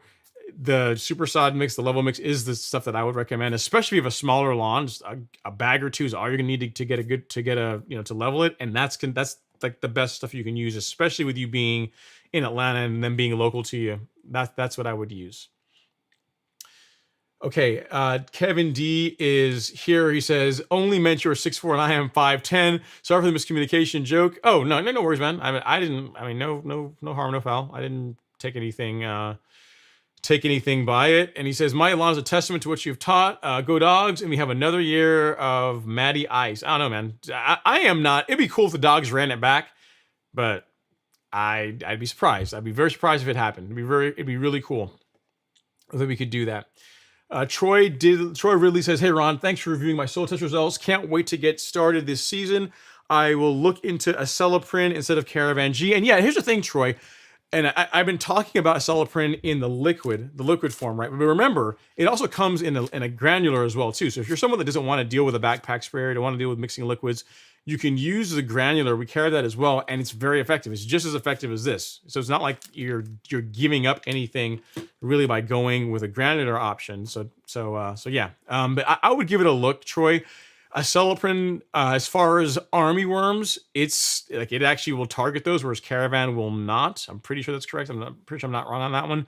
So it targets more harmful insects, and it does not target the helpful ones. So it's better than the insecticide that's in Caravan in pretty much every way. And you have two options for applying it, both a liquid and a granular product. Okay, Macho Man Randy Savage says, "Will humic acid help Bermuda grass green up faster?" I've never actually tested that to be able to say, Randy. What will help it green up faster is scalping it, like lowering the height of cut to where you're able to get more heat and sunlight on the grass, like removing the old material that's there and just getting more heat to the grass is going to help it green up a bit faster. On average, scalping is going to get you a green up 2 weeks faster, 2 weeks sooner is what I normally see. So that's the big thing I would say. Adding humic acid or any other biostimulants are going to help as far as making nutrient available sooner and faster and better. Yes, but as far as saying that, hey, I'm going to throw humic acid on my lawn, I'm going to make an application to that, and then 2 days later the lawn's going to be green from it. It doesn't really. I would not be one to say that that's going to be the case. There's still a ton of benefit to it. Don't get me wrong. You should still do it and add it to your program. But as far as causing it being the main catalyst of a fast green up, I would not say that it's going to do as much as like mowing your lawn short, like doing a good scalp, cleaning out a lot of debris and just opening up the turf so that sunlight and heat can get to it faster, or get to it in increased quantities. That's going to do a lot for getting the grass to wake up sooner, in my opinion, than just humic acid will. Gary Kellett Jr. saying, well, there you go. Happy Friday. I'm thinking about adding a triple 12 on the spring on cool season grass. What do you think? I think it's a great idea. If you need phosphorus, then I think it's a good choice, Gary. So just, you already know what I'm going to say, right? Get a soil test done. And if your soil needs phosphorus, then a triple 12 is a good option. You know what I mean? If you need a soil test kit, the one I'm going to recommend. The one from My Soil, this one, it's a great soil test kit to use, and we have them at the golf course lawn store. But assuming that you need it, a triple 12 is a good option to go with. If you don't want to get a soil test done, right, and you just want a good fert to open up the season with, a triple 12 is also a good choice as well. What I'm just trying to get you to do by getting a soil test is not adding phosphorus to the soil if you don't need to. That's the thing I'm really trying to get you to avoid. But yeah, if you don't want to do that, a triple 12 is a good option to kick the season off with. But soil test is still a better way to go. Timothy Smith says, I was not referring to the national championship. You all earned that one, and much respect for me. I was referring to college basketball tournament. We lost last night. See, now I'm gonna catch shade for this, but I really don't watch college basketball. I don't really follow college basketball, so I didn't know that they lost. Sorry, Timothy. I don't watch college basketball. I don't even really watch the NBA anymore either. The last time when I really watched basketball, I watched whenever the 2 years when Jordan was out and the Rockets won, when was that, 94, 95, or 95, 96? Whatever, the 2 years when Jordan was retired and the Houston Rockets won both years, like that's the time when I was watching a lot of basketball. But since then, I don't really watch basketball. No, I've been watching more football because I used to not watch football, but then all my friends threatened to take my man card away if I didn't start watching football. So I started watching football, and I kind of like it. It's kind of cool. Although I'm still banned from all fantasy football leagues, because here's the thing, guys. It's a funny thing. If you get into a fantasy football league and you don't do your picks each week, they get mad. Like your friends. I didn't realize this is that big a deal. Like I was like committing this huge cardinal sin, but apparently I did that, and like I'm banned from like the local or like our karate studio fantasy football league. And it's been like 4 years since I did that, and they still won't let me back in. So I watch football. It counts for something, right? Ignacio Paez is here, says, hey, 3-month-old Xeon Zoysia, Austin, Texas. I'm not overwatering and spotted rust fungus sporadically developing. I've not applied anything besides liquid humic And sea kelp. I know it's too early to fert. Yeah, so it could be all the excessive moisture that's still on the lawn, Ignacio. I wouldn't worry about it too much. Once the lawn begins to dry out a bit more, once temps get higher, that will go away. It'll go away. I mean, I know it looks a little ugly now, but I really wouldn't sweat it. It's not that big a deal. I wouldn't get too wrapped around the axle over that now. But I get it. It does look ugly, but I wouldn't worry about it. Okay, King Khan says, "Hey, I had mow cricket damage. Is it best to level the lawn or dethatch the area after I treat the problem? They left sawdust material on top of the lawn. So mow cricket damage, and is it best to level or dethatch after I treat the problem?" I don't know that either of those really are linked in my mind, King Khan. It's like if your lawn needs to be leveled, I would level it. If you feel like you need to dethatch your lawn, I would dethatch it. I don't necessarily know that I would. I don't. In other words, I don't think they're coupled. I don't think like treating for mole crickets and like dethatching and or leveling they're really tied together.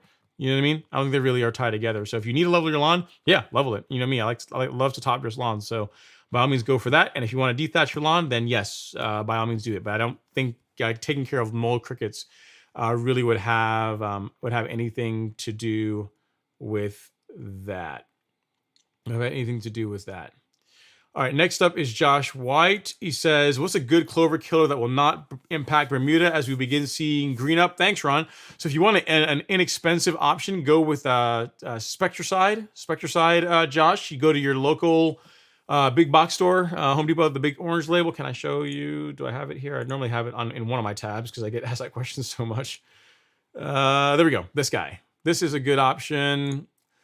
This one. You said Bermuda, right? Yeah, this is a good option as well. This will knock out clover. It's going to be $10, $15 a bottle. This will work. And yeah, this, but again, will it impact Bermuda as we begin greening up? It could. Like, again, I'm not a fan of spraying herbicides on lawn on grass that's transitioning. So if you absolutely got to get rid of the clover, like it's bugging you that much and you can't wait until the Bermuda is mostly transitioned out of dormancy, then this is a good option. But if it were me, you've lived with a clover, most of winter, most of the early spring. If you can wait a couple of weeks for the Bermuda to grow, to begin growing in and greening up, and then using something like this, like the Spectricide, that is what I'd recommend. You know what I mean? That's what I'd recommend. Unless you have like an area you just want to spot spray, but even then, because what will happen is you'll spot spray that area, and then that area will get stunted slightly and won't green up as much as the rest of the lawn, and you'll be irritated about it. So it's your call. I would wait if it were me. But Spectricide is an economical option that will take care of clover for you. Taz Lawn says, "Hit that like button." Ron, if I reseeded in the fall, can I put down a pre-emergent in the spring? Will it harm newer grass? What kind of grass, Todd? If you reseeded in the fall, so it's cool season grass. So yeah, if you did cool season grass, conventional wisdom, here's the thing: I do not have cool season grass. Conventional wisdom will say that for the first year of after you seed or establish a cool season lawn, particularly from seed, you should not apply a pre-emergent on it. Now, is it going to materially damage the lawn if you were to put out pre-emergent this spring, especially if you went at a light rate? I don't know. I've never actually tested that. I know Bermuda, you can absolutely do it. Like you can sod or install Bermuda in December, and you can do pre-emergent in March, and it's not going to care. It's going to be just fine. Cool season grass, is a little more delicate, so you might want to wait. Or if you decide you're going to do pre-emergent, go at a lighter rate, a little bit lower rate. You may not get as good control, but also you're going to lessen the chance that you're going to damage your new grass. So something to keep in mind. But conventional wisdom would say don't do pre-emergent for a year. So it's kind of up to you, your call on what you decide to go on that. All right, Timothy Smith said, "Add Ignacio Paez. I'm sure Ron will give great advice. I actually did the same with last season and had great results with rooting. Added carbon in addition to what you've done, spoon fed, and the triple 12. So there you go. Yep.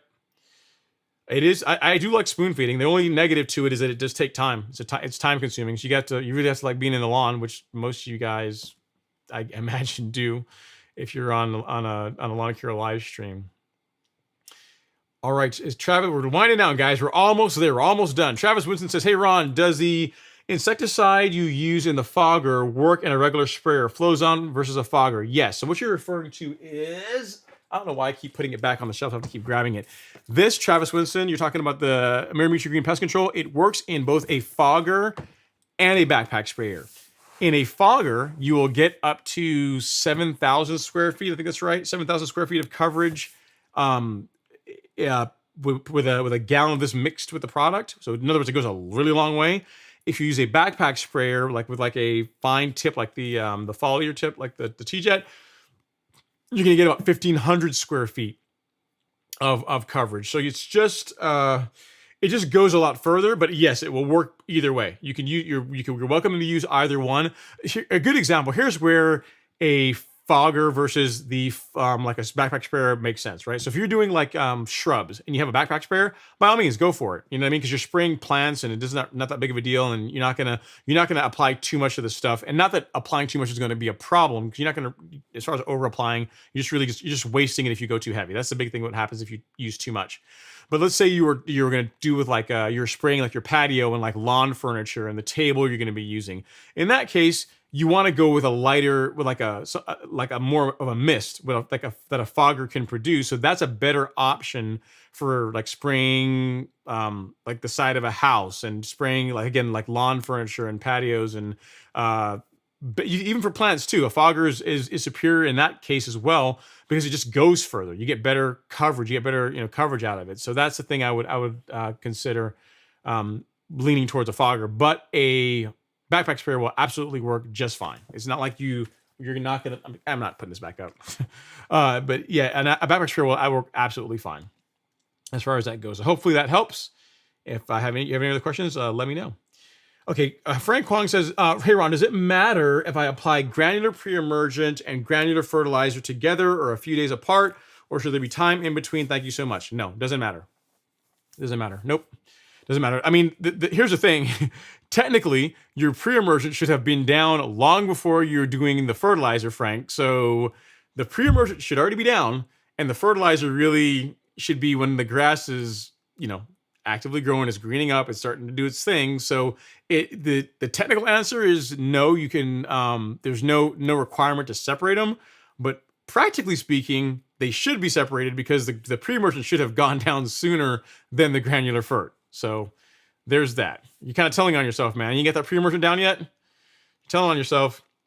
All right, next up is Calvin Tubbs. He says, Ron, thanks again for the awesome live stream. Last question for this session. How often do you use the color marker in your backpack sprayer with your fert program during the growing season? For fertilizer applications, I do not use marker dye. It's really only, let me think, it's only for pre-emergent and for herbicides. Pretty much for any of the sides, I will use marker dye. Other than celloprene, I don't use it with a celloprene. I don't use it with that. But for spot, I use it because mainly I don't blanket my lawn, right? And in a case where, so when I'm spot spraying a weed, if I'm walking around and if I could walk the entire lawn, the dye is a good way to know whether I missed a weed or not. Again, I don't really need a spot spray, because I really don't have a huge weed problem in my lawn, but I use it mainly for that purpose, to say, yeah, I've already got that guy, no reason to hit it again.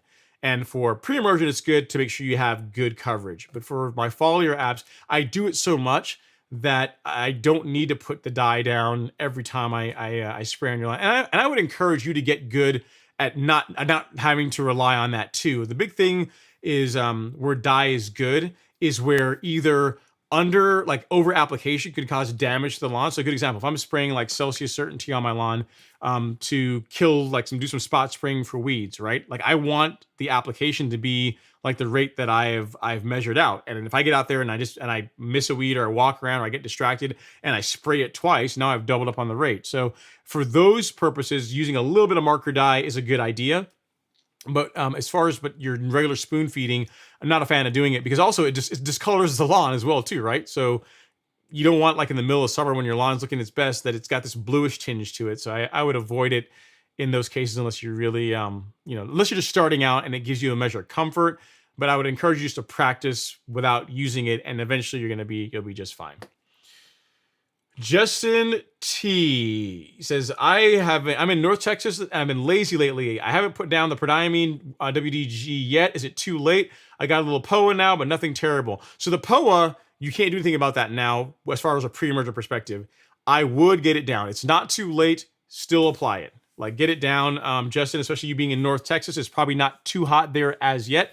But I would get it down. Yes, do not wait. Get it down now. If you can this weekend, will be a great time to apply it. I've got lots of videos on applying prodiamine, and you can look at one of those. And the process isn't difficult. I would highly encourage you to do that, so you're not dealing with crabgrass and spurge and other nasty weeds in your lawn in a few months if you don't do your pre-emergent.